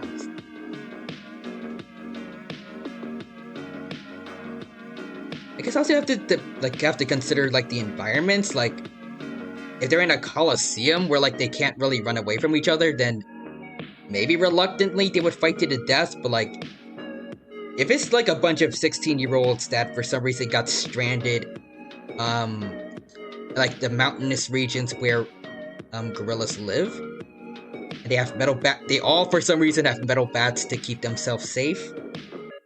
I feel like a silverback gorilla would notice them and then like just avoid where they are. Like as long as they're not an issue to his troop, I don't think a silverback gorilla would waste his time with them. At least I'd imagine not, but I don't know too much about gorilla behavior. I said I would like to think that based off what I know of other animals in terms of behavior, if you're not provoking them, they're just gonna let you by. Let's see. The Quack also says probably maybe not death, but could scare it off. And the setting is a 30 by 30 school classroom with around 25 desks.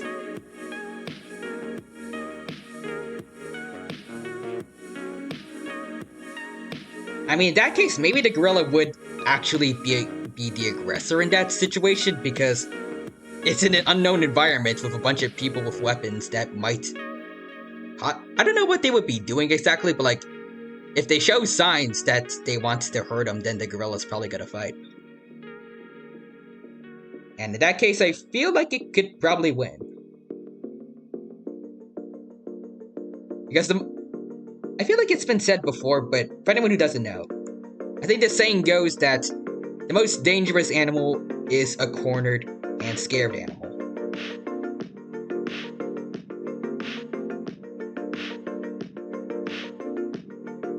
But that's me personally. Maybe there are reasons why it's 16-year-old. Well, multiple 16-year-olds with metal bats could win, but as far as I know, a gorilla would be a bit too strong for him. Actually, scratch that, probably a lot too strong for him. Plus, I think I've also heard stories about chimpanzees attacking gorilla troops, and only the silverback being able to fend them off and taking out multiple chimpanzees on his own. But they're able to get the chimps. I think are unfortunately able to get away with some of the baby gorillas. But it is like a silverback that's been able to take out multiple full-grown chimpanzees, which, by the way, are extremely vicious animals and very strong ones at that. I feel like 16-year-olds who probably don't have too much combat experience with metal bats, they probably aren't, like, debatably are not the best at using them. I think a silverback gorilla could wipe the floor for me, actually.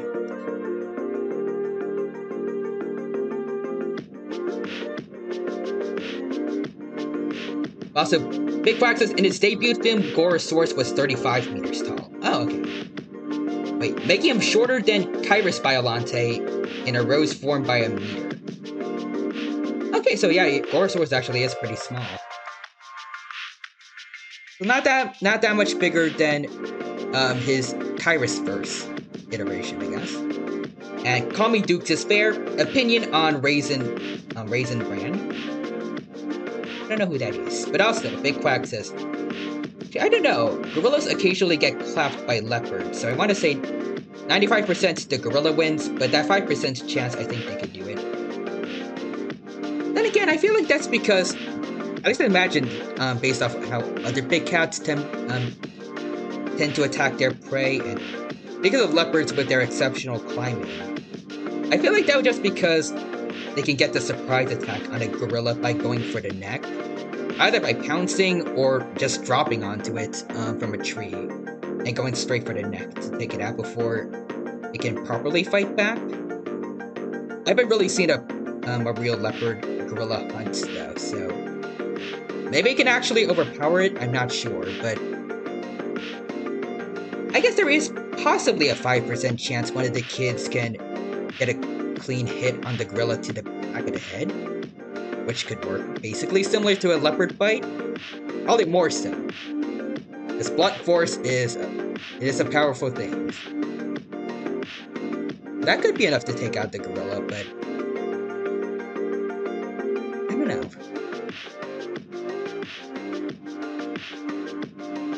It would take a very brave 16-year-old to get the hit in, but it could be possible.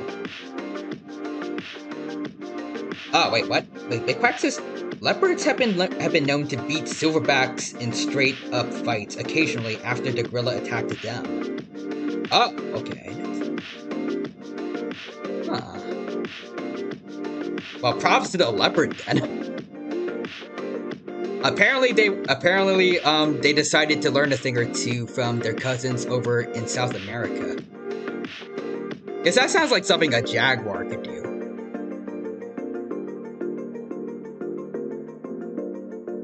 Maybe.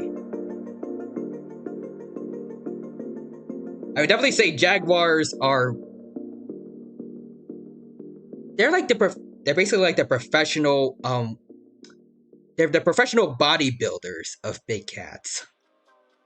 Like, there's probably a lot of things they can fight that most other big cats probably can't.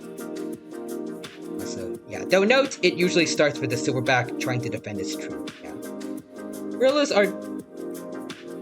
are chill AF for real. They just want to be left alone. They don't want beef.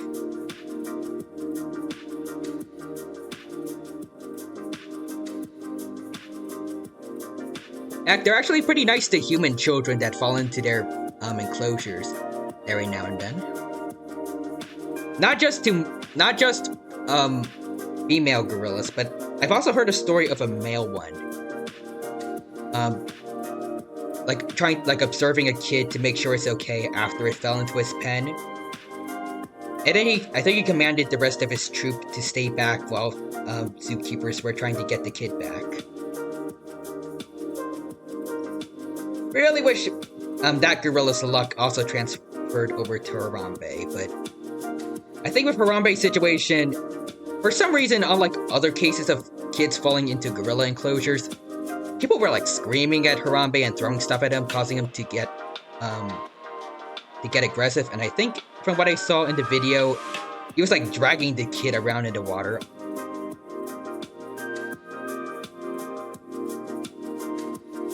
I feel like it was mostly the human intervention that was causing problems in that situation rather than the gorilla.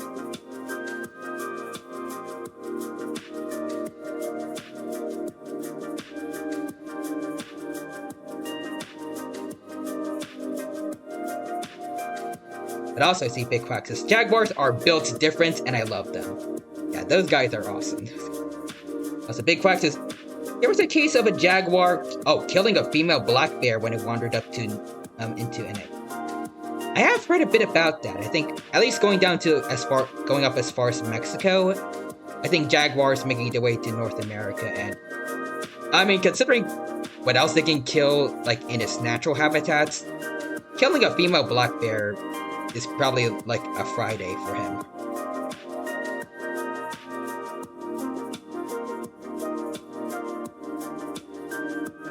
think Quadra sent me a quote from like, I don't know if it was like a Mortal Kombat or Street Fighter movie, but it's from a movie based off a fighting game. They were like, for you, it was the fight of your life. For me, it was just Tuesday. That's probably what was going on in that Jaguar's mind when it pulled up against the black bear. Like, the most it probably would deal with would be a puma slash mountain lion slash catamount, I think, based off whatever you decide to call it.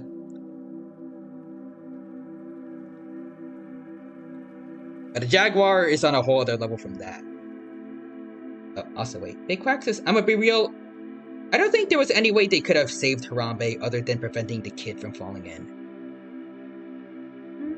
I mean, maybe, but based on what I've seen of other cases of kids falling into gorilla enclosures, I feel like all that really, like, what could have also saved Harambe was the people not panicking, just letting the gorilla do its thing, and I feel like it would have just left him alone. And then the zookeepers could have just walked in and get the kid out rather than having to shoot Harambe. At least I want to think that there's something we could have, what people could have done.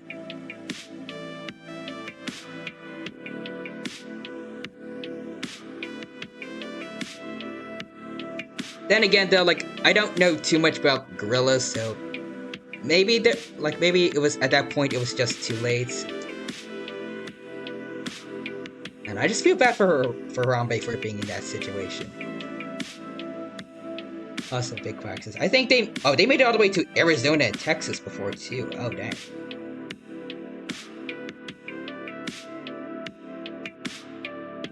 Well, apparently jaguars are going to.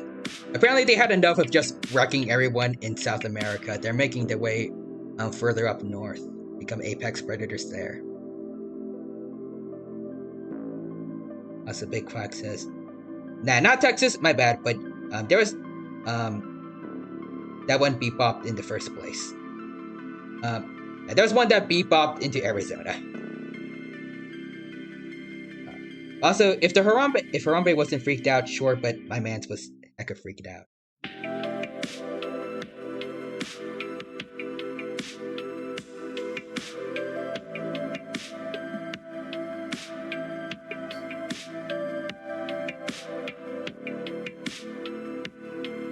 Okay, yeah, now that I think about it, maybe there wasn't much that could have been done. Except preventing the kid from falling.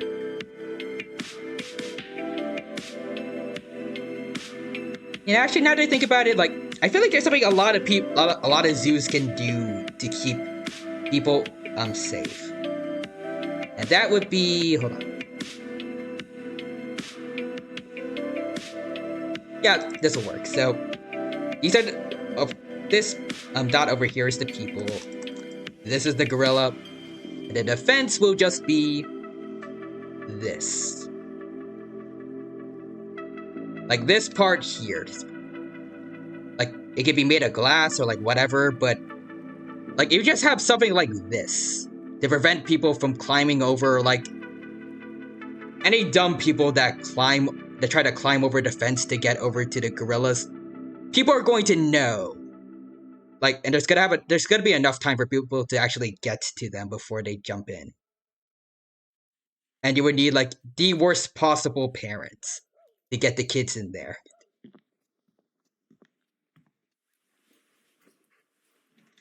I feel like just having a fence like this can save a lot of lives. Actually, no. This would actually be better because like there's no way for anyone to climb unless they bring a ladder for some reason.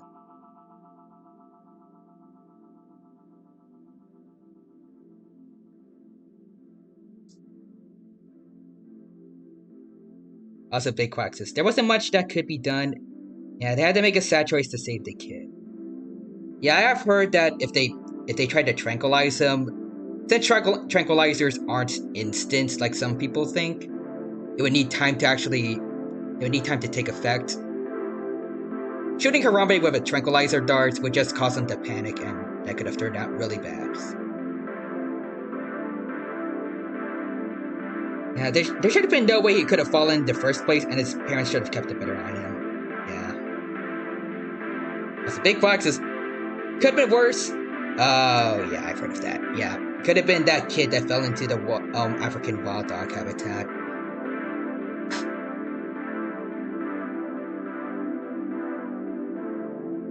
The fact that animals tend to get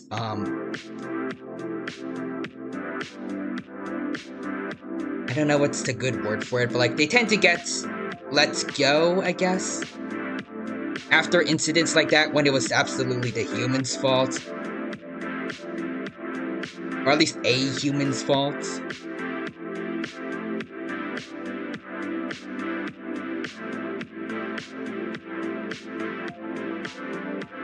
Like, all you need to do to keep your kids safe at the zoo is just not put them over the fence. Since that's what's keeping you safe from the animals.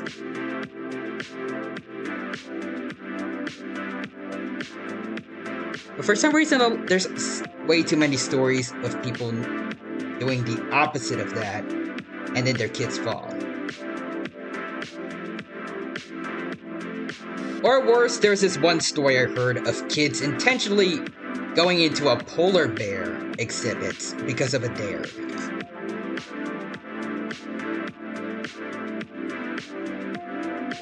Which, honestly, in retrospect, thinking about how other boys were in my middle school, it kind of makes sense, but I kind of dislike that it did make sense.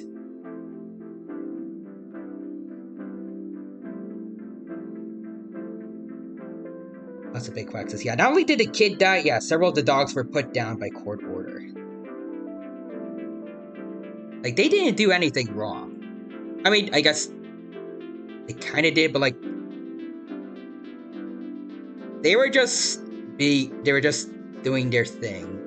The kid, their parents should have just been keeping a better, they should have been keeping better care of their child, like not putting them over the fence or anything like that. Yeah, kid was failed by his mother, and the painted dogs were killed for being painted dogs.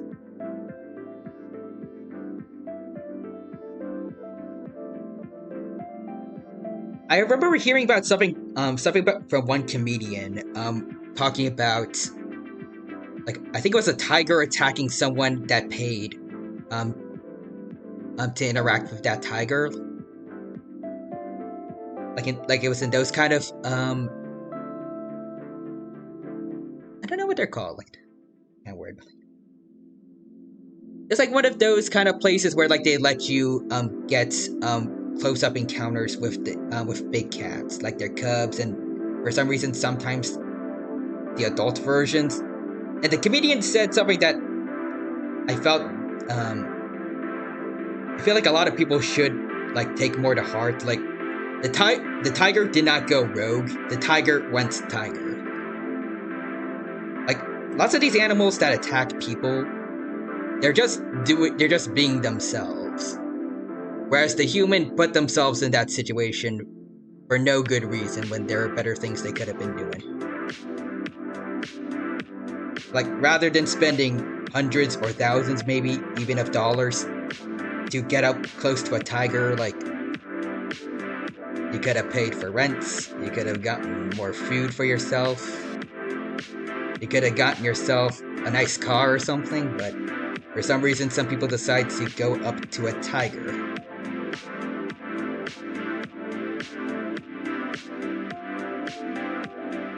Also, yeah, his mother propped him onto the fence and then he fell.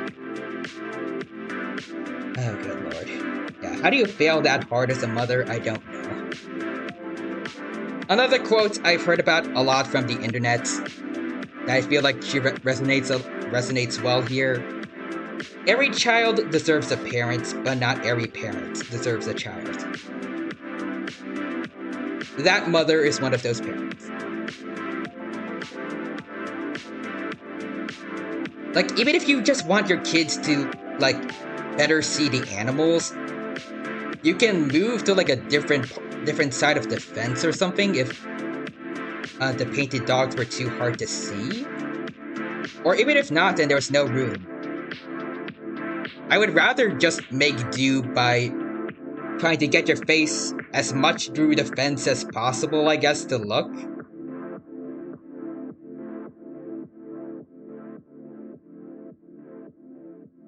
Like, just move your head around to look at them. Like, I would much prefer that than to put my own kid onto a fence where it could fall and where they could fall and then die.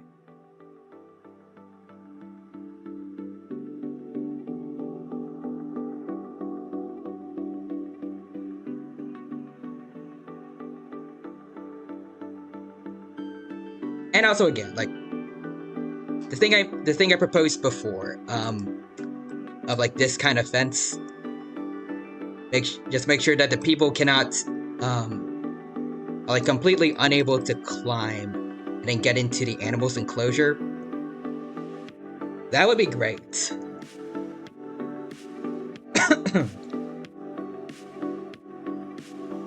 I really don't feel like people need to go that far to make sure no one falls into any animal exhibits, but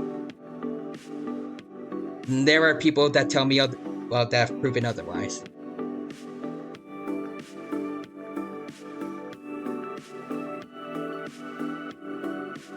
Also, big facts, yeah, especially when you consider that wild dogs, they don't kill before they start eating. Yeah.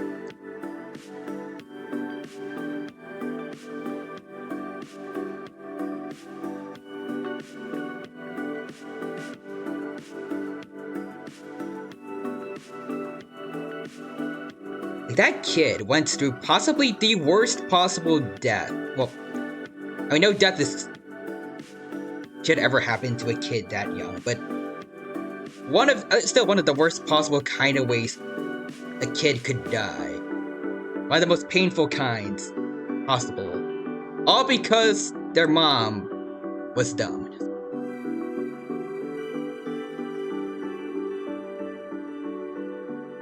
Like, the fence it's there for a reason. Do not put your kid over that.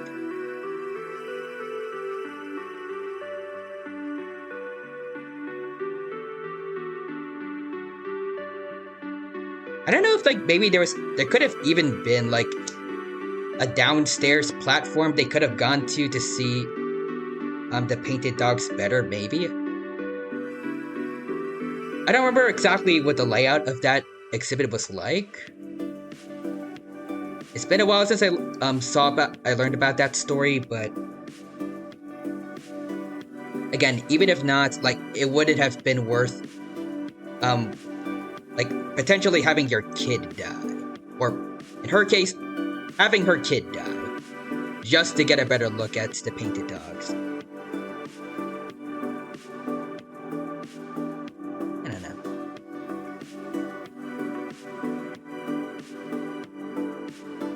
Or if she really wanted her kid to get a good close-up of any kind of canid, then just buy him a dog.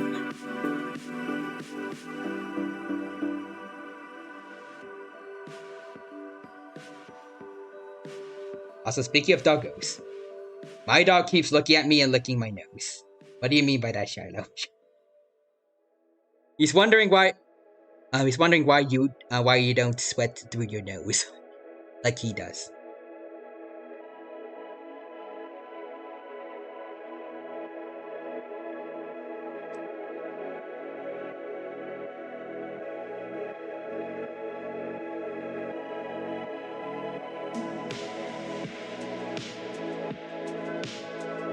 But there we go. What do you think of the spores of this Godzilla?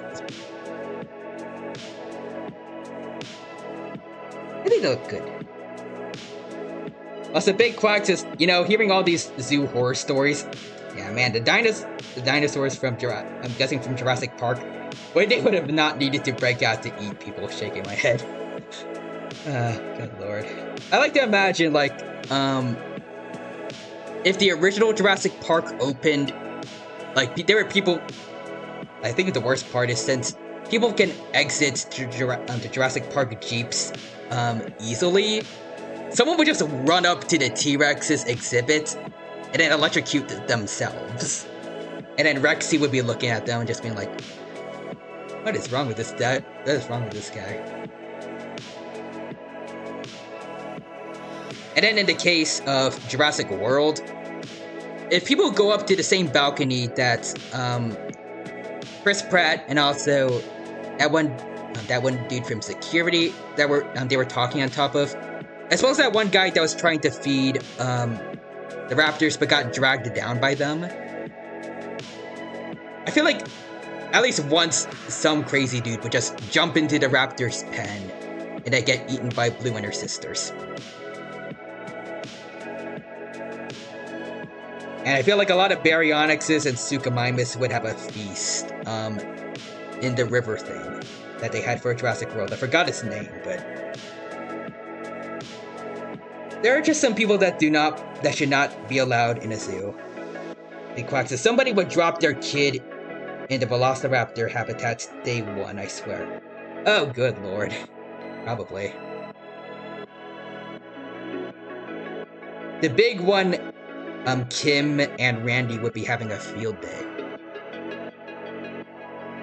And also for what I mentioned about the T-Rex enclosure, Big Quack just says, Rexy. Man, what's up with that barbecue smell? I wouldn't even be surprised if, like, a person that went into the T-Rex enclosure not only electrocuted themselves, but somehow got their body fully through the fence, so Rexy could actually eat it.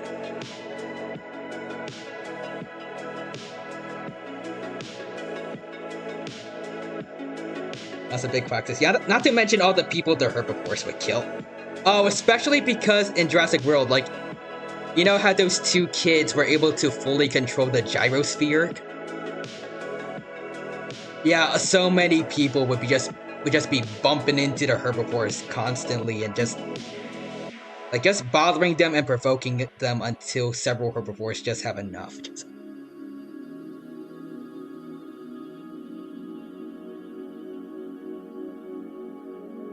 And Lord knows what will happen to anyone that just even walks by, like, moves by a bunch of sauropods. And they get too close to, like, the feet or something.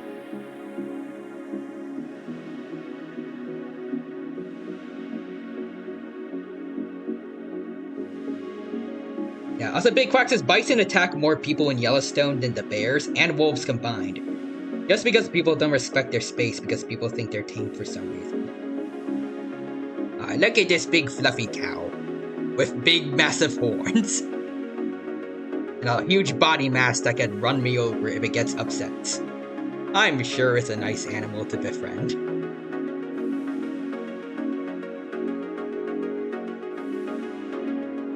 Like, I mean, as an animal lover who would love to get close to all these kinds of animals if I got the opportunity to, and they were tame for some reason, like they wouldn't attack, I say do not try that. If you do not understand enough about about a certain animal, or even if you think you do, just to be safe, if you aren't an absolute expert on that animal, and you aren't being biased towards yourself, like, always keep a good distance from said animals. Like, I would rather be able to see, like, for example, I like wolves. I'd rather be able to see it, like, from very, very far away, like, watching it walk away, rather than being, like, 5 feet in front of it and potentially getting eaten.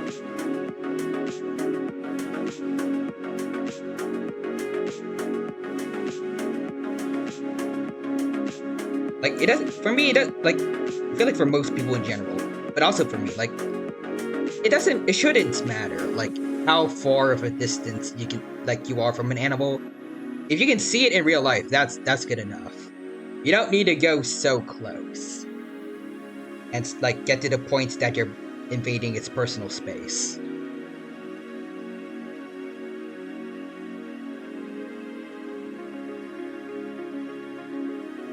That's a Big Quack says, can't wait to make a speculative evolution dinocheirid that attacks the medieval style villages in search of crops. Gonna call it the Dire Goose. Oh, that sounds cool.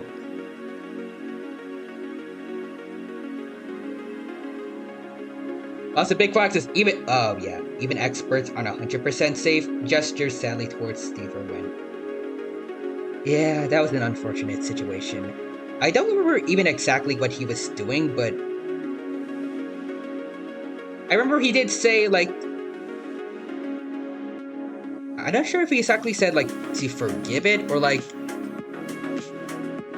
I think like the general thing he said like before he died was like that the stingray that attacked him, like to not get mad at it, like it was just being a stingray. It was an unfortunate situation where I guess they, for whatever reason, they were too close to each other and the stingray got scared.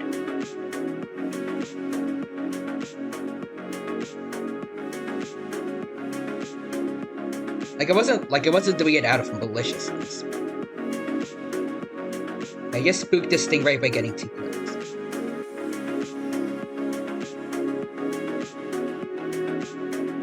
And I'm pretty sure like he would know like not to do that, but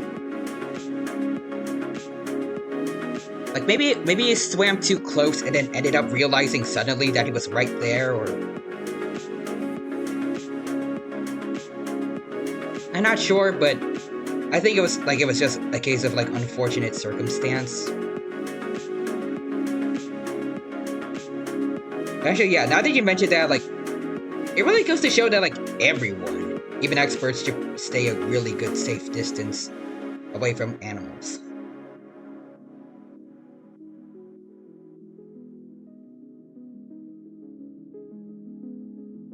Also, Big Fox it got a yeah, and it hit his heart.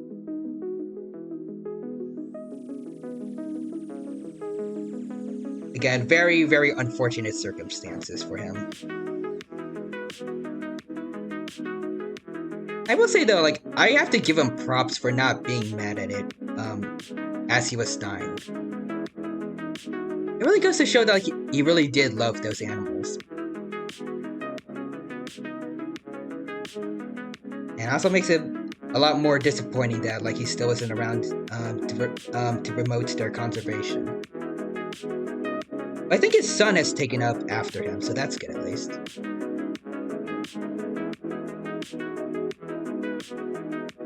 I don't recall their name, but I've seen videos of them on Twitter and YouTube, where they are working with animals. So at least his legacy is living on.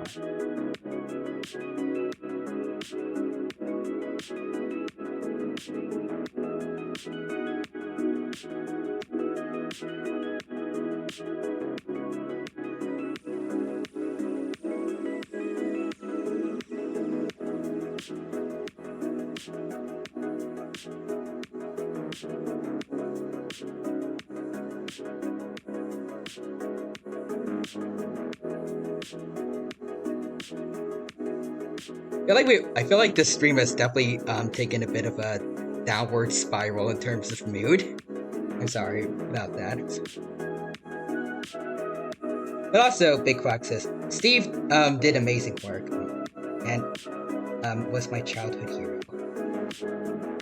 And Robert is like, he is kind of like a clone of him. And I'm glad like a piece of Steve Irwin is still living on with us.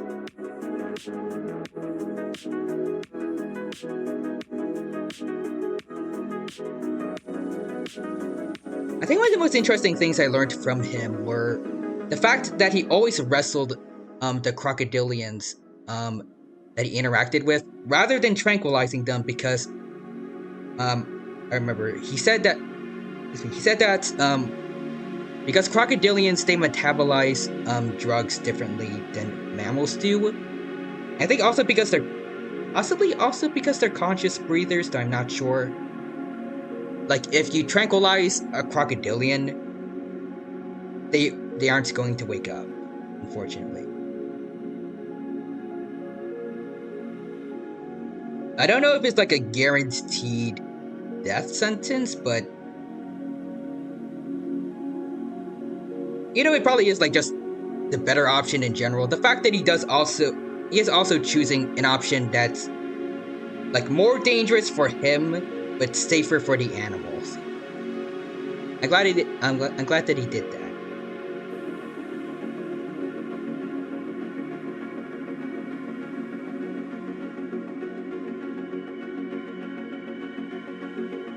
Actually, I want to check to make sure. Like, is it a guaranteed death for any crocodilians, or?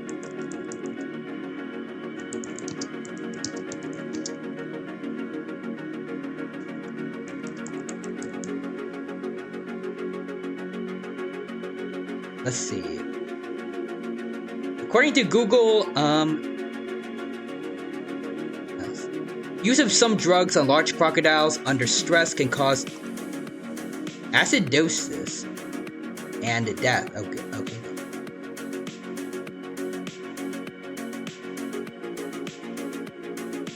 Okay, yeah, this does not look good.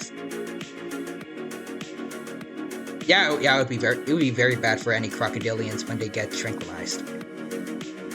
Also, Big Quack says, yeah, for a funny fact. Oh, okay. One of the crocs he worked with, Graham, has murdered numerous lawnmowers. Oh dear. Apparently, he's not a very considerate neighbor. I like that story though. I feel like we need to boost the mood up a bit around here. After all the zoo horror stories that we mentioned.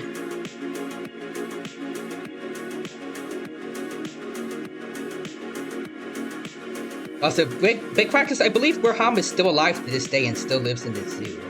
That's cool.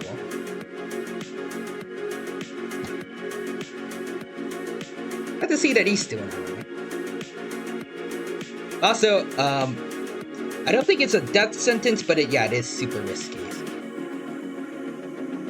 Again, because of how they metabolize drugs, I think reptiles in general, their metabolism, it processes drugs a lot differently than mammals do.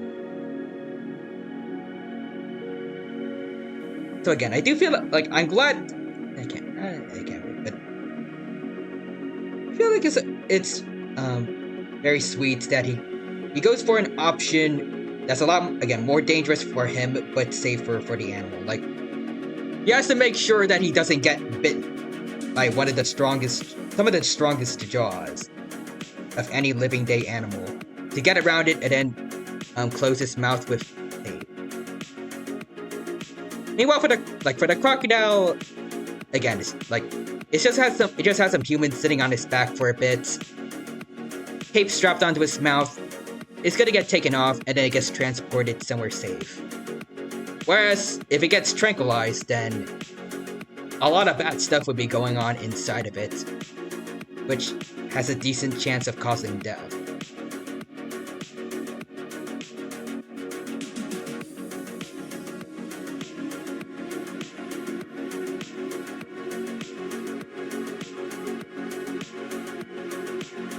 Like, I don't know, like, if this is a good thing to say, but I guess, like, the fact that he could just tranquilize a bunch of crocodilians and just bring home the one, not bring home, but like bring the ones that survive to wherever they need to go and just toss out the dead ones. Some people out there probably would think, yeah, sure, I'll go with that, but he does the other option that puts him in danger, but ensures that every crocodilian that they're transporting is gonna make it to wherever they need to go alive. Also, Big Quack says, friendly reminder that his daughter is named after one of their crocodiles. Oh, that's sweet. What was their name?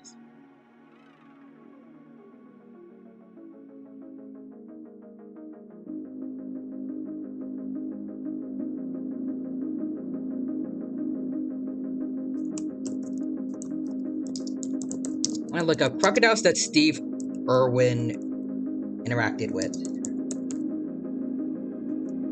Yeah. Okay, it's not showing me any lists of them. Oh well. A Big Quack says Bindi. Huh? It's a very cute name for a crocodile.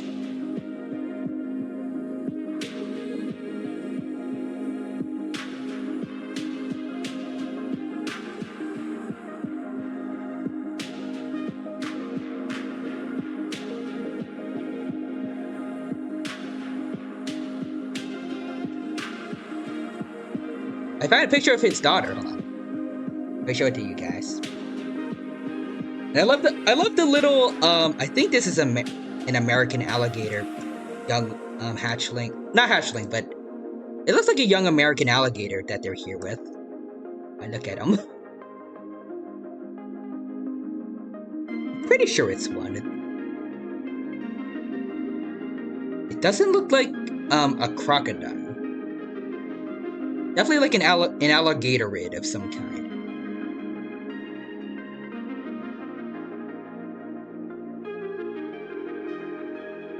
So this is a very adorable picture.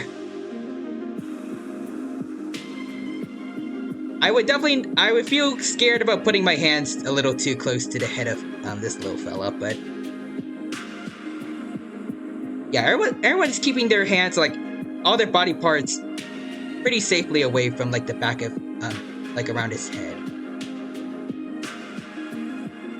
Yeah, the closest are his fingers, which are like around the back of his head, so it should be fine.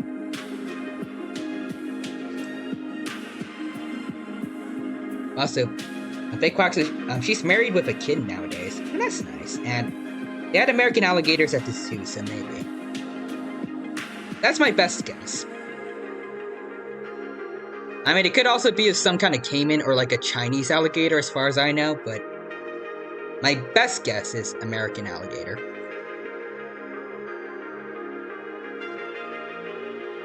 So Forrester says, I recall Argo had quite the lawnmower collection at the bottom of his pond too.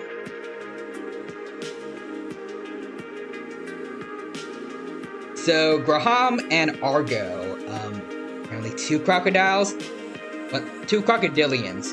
I don't know exactly what kind they were, but I guess the two crocodilians that Erwin encountered had lawnmowers. Or like they had a vendetta against lawnmowers, it seems.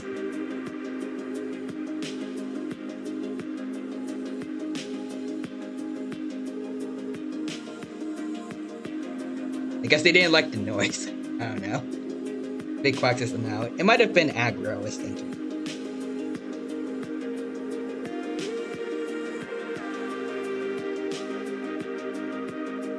Alternatively, I like the funny headcanon of maybe Argo stealing lawnmowers just to clean up any underwater vegetation at the bottom of his pond.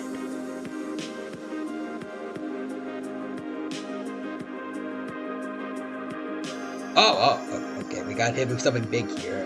Big Quack says, I'm pretty sure Graham once almost killed Steve's best friend during a storm. Yikes. It is the risk, unfortunately, that you have to take when it comes to working with these animals. Like, one day, if you meet with unfortunate enough circumstances, you might get attacked. Like, you might be in a position where you get attacked by one of these animals you work with. I hope he's alright, though. You did say almost killed, so I'm guessing there's probably at least a couple scars or something from that, but I'm hoping he's made a full enough recovery from that. Again, crocodiles, they have some of the strongest bite forces of any animal living today.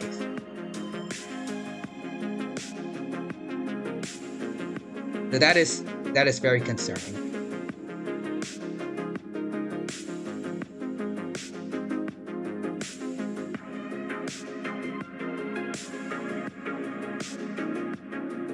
Also, again, that's going to show that people that are familiar with these animals still are susceptible to being attacked by them. So, again, see a wild animal, keep thy distance.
Oh, also, wait, hold on. Big Quack says, yeah, it was Graham.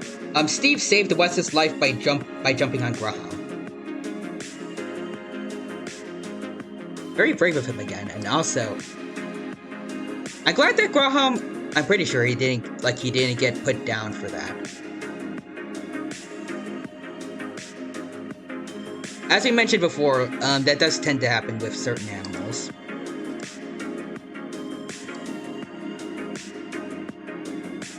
But like in lots of instances where animals attack humans, they end up getting killed for that.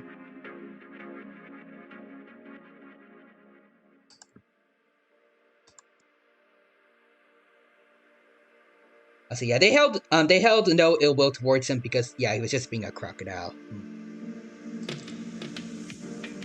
Like, unfortunately, I feel like with a lot of other animals where they unfortunately don't get the luxury of someone who's willing, like, where the people injured aren't willing to, like, I don't know what the word is, but like, they don't give them the benefit of the doubt. Normally they'll try to get the animal killed. So props definitely to them, and yeah, he's still happily living at the zoo. Yep. The Quack is probably glad he outlived Steve since he didn't like Steve at all. Yeah. I like to think that, actually I definitely feel like Steve Irwin didn't mind, though. We probably just saw, Graham, I can't wait, Graham is like an extra grumpy neighbor, or like an extra moody friend, I guess.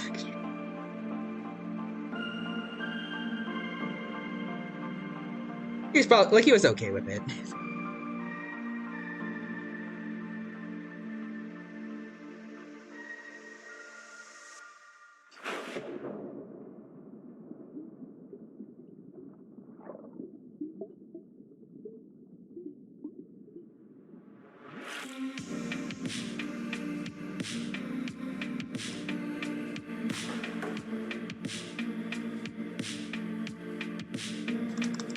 Oh, nope.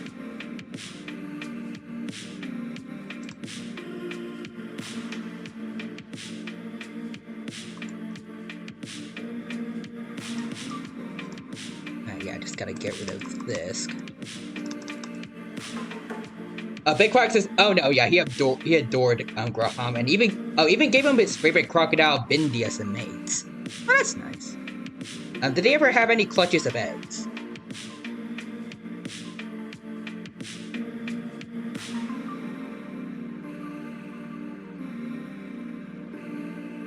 Also, just want to say, I think I'm finally done now with. At least for the most part, I see a couple of dorsal plates overlapping each other, but otherwise, the outline for my Godzilla Rex, I guess, seems to be complete. I kind of like it. Like, there's a couple things I might want to clean up here and there, but otherwise, I'm liking where it's going so far. What's the big Quack says that? I don't know, but it's fairly likely. Let's see. Also, just because I'm curious, I want to look up, what species are Bindi and, Graham exactly?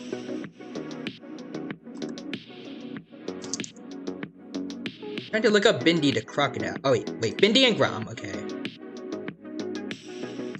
Your connection is not private? Okay, apparently that website is not good.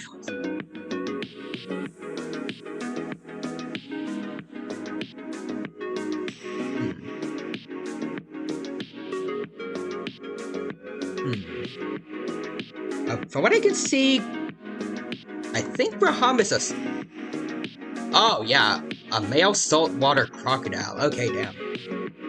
Hey, there you go. Also, Big Quack, let me know. Thank you.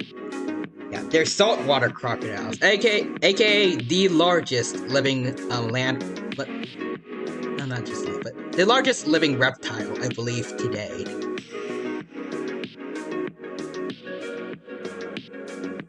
That is incredible. So just wanted to see the size.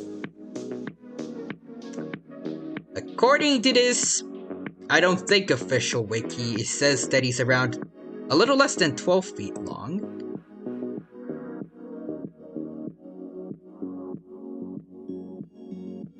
Others say 13. I feel like I've heard stories of saltwater crocodiles reaching like 30 feet, but I don't know if that's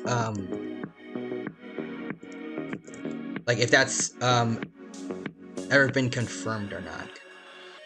Let's see, looking it up, it seems for males, the average, like the normal length is between 11 to 20 feet. Also, but let's see. Big Quack says, I don't remember how they ended up with Bindi, but Graham was captured as a nuisance croc. He was causing a bit of trouble for the humans, I'm guessing. Steve caught him by hand and brought him to the zoo. I really wish more people can do this rather than... At least I feel like on some occasions going out on basically... like, going out on like... I guess hunts for crocodilians. But what I heard, apparently that happened to lots of the crocodilians living in Cuba. Which is how the crocodilian that I met during my vacation, Smiley. That's why she's one of the only crocodilians apparently left alive in Cuba. I'll show you guys the picture of her. Unless I didn't get pictures and only videos, I might have.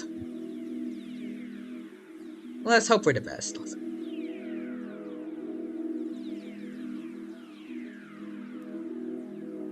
From what I heard, apparently she was, I think it was, it was said that she was like a hybrid crocodile, I think of like an American crocodile and Cuban croc? Not sure.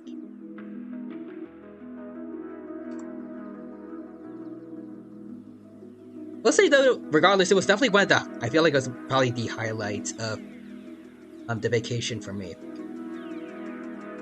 So, yeah, I think there's a video of Robert feeding Graham. That's good. And crocodiles never stop growing, so going by the most recent size is the best idea, okay. I have heard, I think, something about that.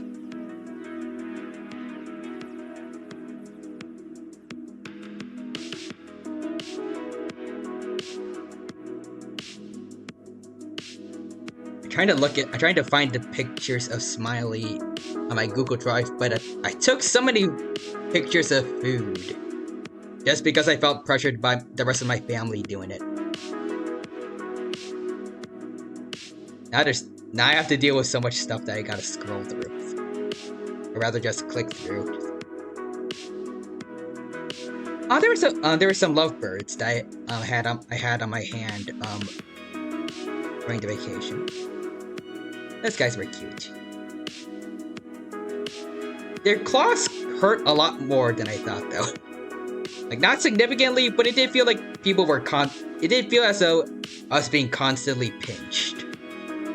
I don't want to know what it's like for anyone else who has had, like, bigger birds on their hand.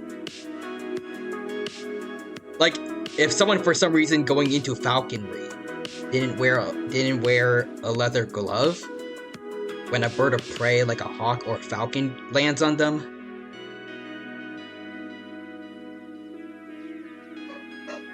And like now I really understand why they have those. Or maybe I'm just weak, I don't know.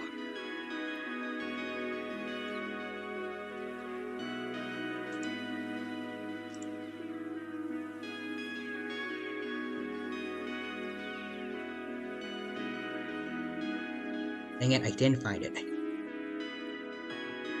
Could it be? Did I really only take videos of her? I might have. Dang it.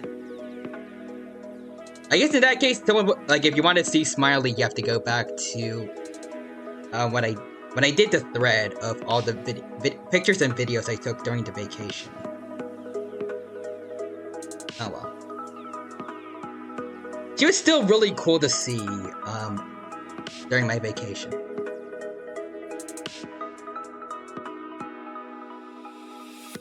I don't remember her exact size, but I'd say at a guess, definitely more than 10 meters. She was a big girl. And I remember when we first saw her, she was just relaxing in like a very small pool of water to one side of her enclosure, hiding away, and then when it became feeding time, then we got to see her in the larger body of water on the other side of her enclosure. And she jumped a couple of times. Actually, no, I feel like she can't worry. We got to saw her jump a couple of times to get the food that she was being given. Other times she would just snatch it straight, like they would lower the stick with the meat down enough for her to just snatch it out. Also, Big Quack says taking pictures of food. Better option, taking pictures of a random green anole I saw at a taco joint while on my trip to North Carolina. Oh, actually, I did see a whole bunch of lizards during my vacation. I definitely have a picture of one particular lizard that I'm thinking of right now. Please tell me it's still here. Please tell me the little buddy's here.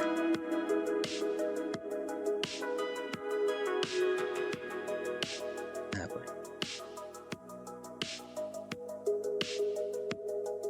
It has to be here. I know for a fact that I did not get rid of that picture. Come on. Please tell me it's here, please.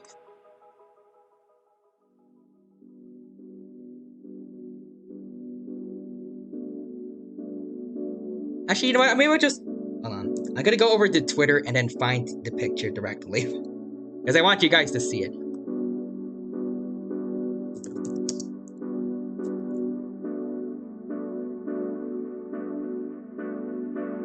Yeah, here it is. Actually 2 pictures, because, you need 2 to get the full context, I feel. Yep, here he is. Actually, I guess because of how small, the canvas is, you can't really get the full context. Actually, hold on. I'll do this to show you what this little lizard over here looks like for us when we were taking the picture. It was a very, very small boy. I don't know what species it was, but it's adorable. And then here was a much more close-up picture I took of it. Up. I forgot exactly where we were when we got to this one, but I knew generally we were around the Dominion Republic during our whole trip. It's very adorable. But also, I wanted to say, after I took this picture, I don't know what possessed me to do it, but I'm happy I did. I turned off my phone, and then I put it in front of him to see, like to the edge of the seat over here, to see if he would crawl onto it. He was just chilling there, but then my sister tried to drive it a little closer to the phone using hers. And when she did that, it went straight through my, went right over my phone. Oh, yeah, I didn't have to.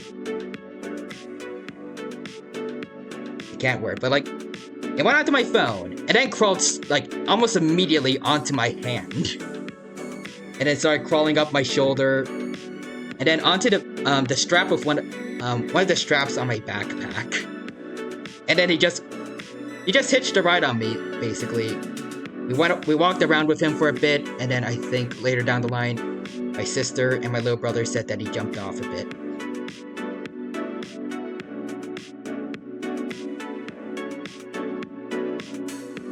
I like to think we gave him the ride of his life.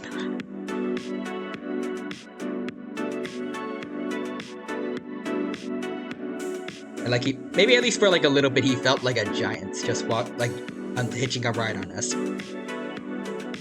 Also, Big Quack says, for the green anole we were looking at, he was chilling on our picnic table. And he even showed us his neck flappy. Very nice. Also, we also saw 2 different wild alligators just chilling in the ponds around our hotel.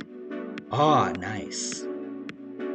I almost got the chance to see alligators in my vacation as well, but for some reason, my family members decided it would be better to... I don't know if it's for this exact destination, but we didn't... Whatever we did, we chose not to go to the Everglades for Florida. I think what we did instead was we just took a bus tour around the city. Very disappointing for me.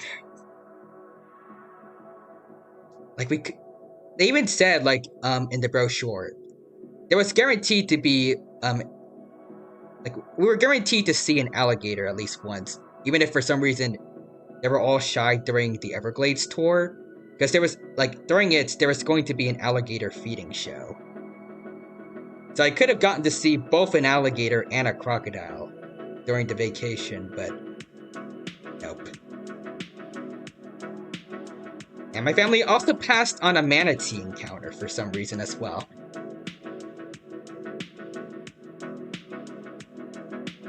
I don't get it.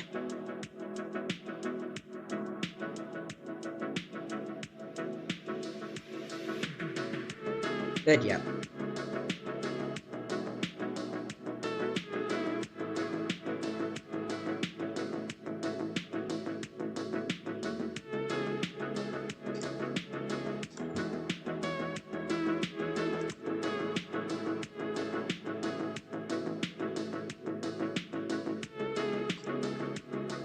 Try and end things off because look at yeah, I want to try and end things off maybe looking at this, look at the time. We are getting close to the 11 o'clock curfew. Plus I do well, I do have, like, I have to get ready to pack for going back to campus tomorrow, so that's gonna be I don't like how this people looks. I think I want to leave it as like this for now. But also, Big Quack said we also... Oh, you got to see a great blue heron catching fish. Yeah, some of the fish fishermen were throwing back. Oh, was it taking advantage of like the humans throwing out fish? Like, did they catch them as the people were throwing them? That would be cool. I think I've also seen a blue heron around where I live. Well, not really where, not around here, but around my campus. Because there's a huge, like, actually no, there's multiple huge water bodies around my campus. And every now and then, on my way to the place where we get food, at this pond, I can see a great blue heron, or, I don't know if there's different species, but I saw a blue heron of some kind. A couple times it caught fish at the pond in front of that area.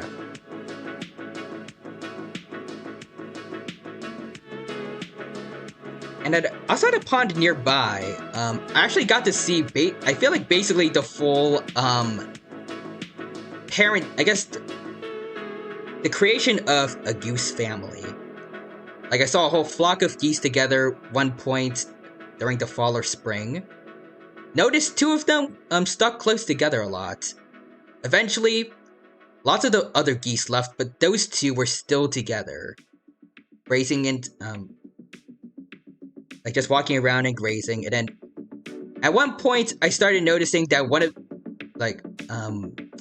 the geese was just sitting over by the water side for a bit. I had a feeling it was they probably had a nest. I also started noticing that the other goose would start chasing away other students that were walking by the pond, including those that had to get over a bridge nearby their nest to get over to their dorms. And then eventually, like, just before the semester ended, I got to see their goslings. That's very adorable. So did a lot of students really wanted to take pictures of them. Some of them did again get chased away by one of the parents.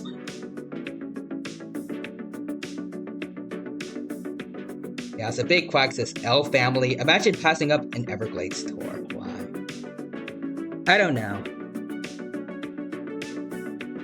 If I ever get a chance to do another vacation, I feel like I just want to do it myself. I can't trust anyone else's taste except my own and my family. Also, Big Quack says, yeah, it was catching them as they were being tossed. That is one clever bird. I don't know how much intelligence they need to do that, but still. Proud of it for at least taking advantage of the situation. I do like to think like it does need to take a decent amount of intelligence at least to take advantage of that. Also, Big Quack, because we saw so many animals, it was awesome, and one of the only beach trips I really enjoyed. Yeah, I don't really like beaches either. Especially because the last vacation where I got sunburned for over a week. But I think my sister, during one of the beach days we had, we found some wild hermit crabs, and I got to hold a couple of them in my hand. Very cool. I think a couple of times one of the ones that I held kept trying to attack my finger.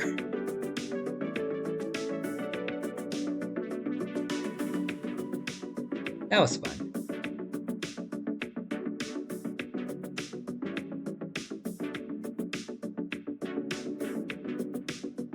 I feel like just the fact that I was able to see so many exotic animals during the trip was probably one of the best things I liked about it.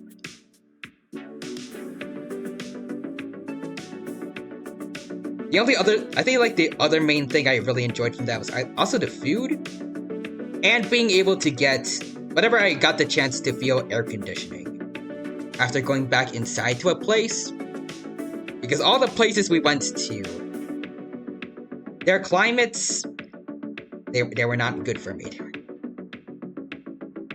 Everywhere felt like it was at least 100 degrees for me.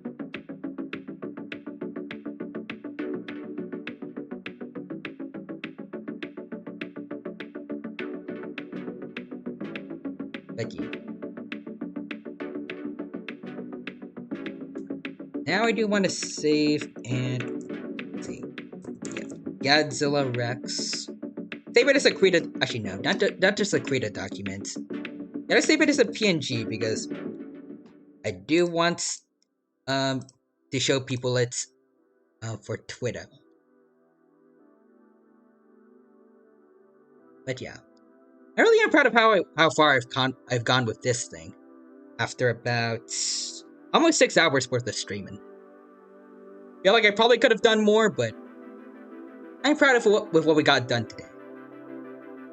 Oh, also Big Quack says, on our Hatanoga trip, my grandfather opened the door to see a pair of older black bear cubs right outside the front door. Oh dear. Big Quack says, we all thought he was trying to gaslight us at first. Were they like in the habit of like getting food from him, or? The Quack says, I finally checked it out to confirm it. Yeah, there were 2 decent-sized bear cubs outside. Oh dear. I hope that their mom wasn't around. Or if she was, like, she was friendly to you guys. You should always be scared if you see a bear cub around, because usually that should mean mom isn't too far behind. Oh, okay, no, they were just passing away. Passing by. I don't know why I said away. Good lord. I'm glad.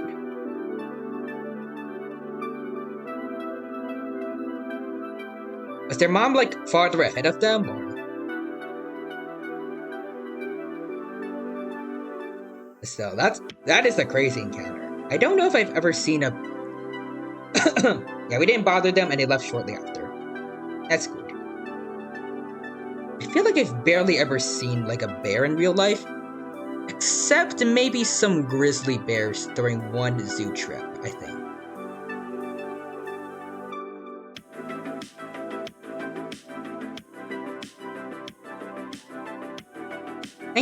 I think I've seen... Yeah. I've seen some grizzlies, but... Besides that, I don't think I've ever seen any other bears. I'd be surprised if one day I find out that there are any living in my area.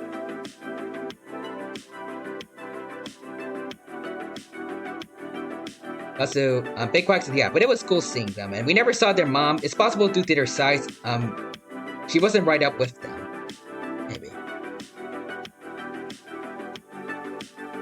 Though, really sweet encounter, yeah. They weren't babies, but they weren't adults either.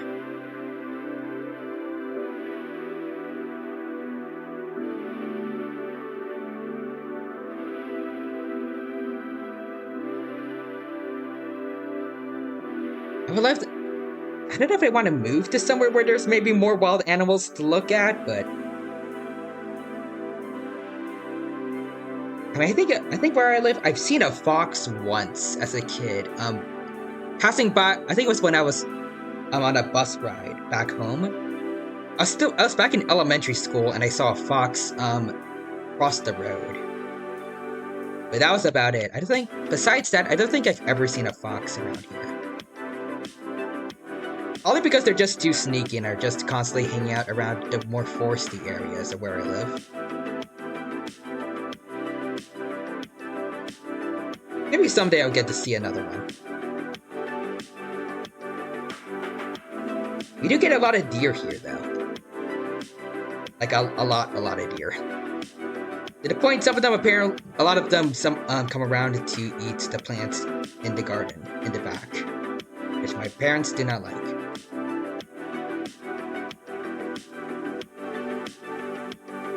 Alright, but anyways, yeah, we are very much nearing 11 o'clock, so I do think we might have. We should probably get going, but thank you to everyone who stopped by today. Good to see you all here, and hope that you all had a good time at the stream today. Now we gotta go and see if there's anyone streaming right now. Let's see.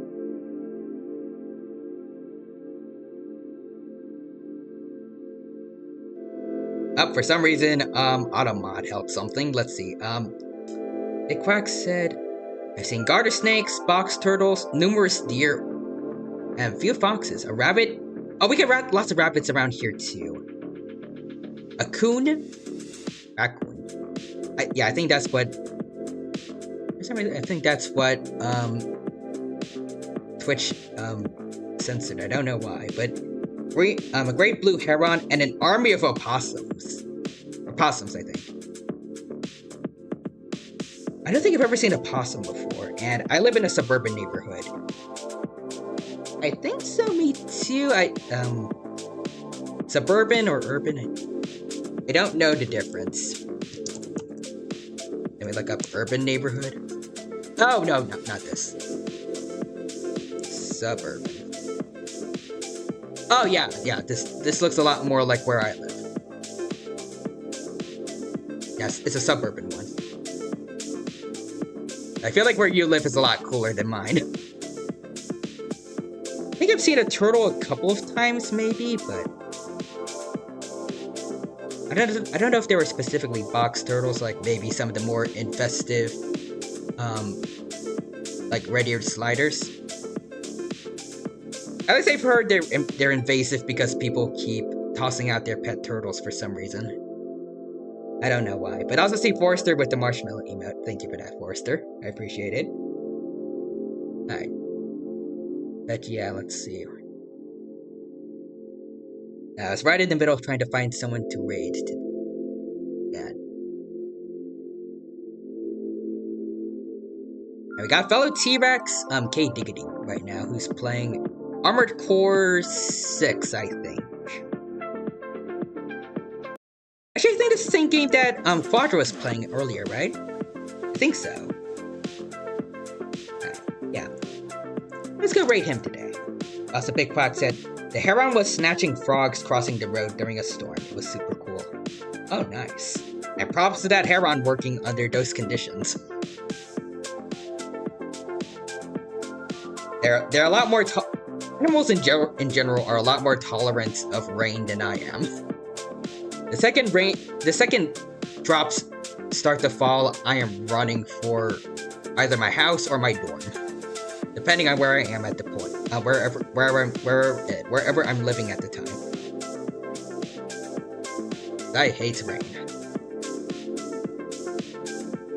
But anyways, I'm gonna put the rate command in chat now, and y'all shall go for watching.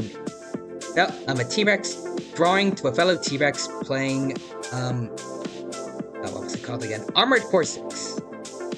Alright. Before we head off, just gonna say the usual goodbye. Thanks to everyone who stopped by today. It was good to see y'all here, and I hope you had a good time watching me draw my fan Goji over here. And I hope you like how it turned out. And to everyone, especially Big Quack, thank you for talking with me today. I really enjoyed it, and I feel like I kind of needed someone to help with giving me something to talk about, because I felt, especially towards the beginning of the stream, I was very quiet for some reason. But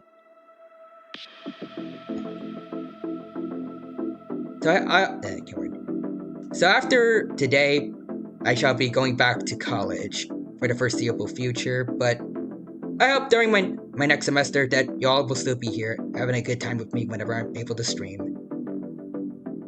And you'll get to hang out and enjoy the streams I do whenever I play games, draw, or do other stuff. Until then, have a good rest of your day. Take care, and bye-bye for now. And I see Big Quack says good night time. Night, Big Quack, and good night to everyone else.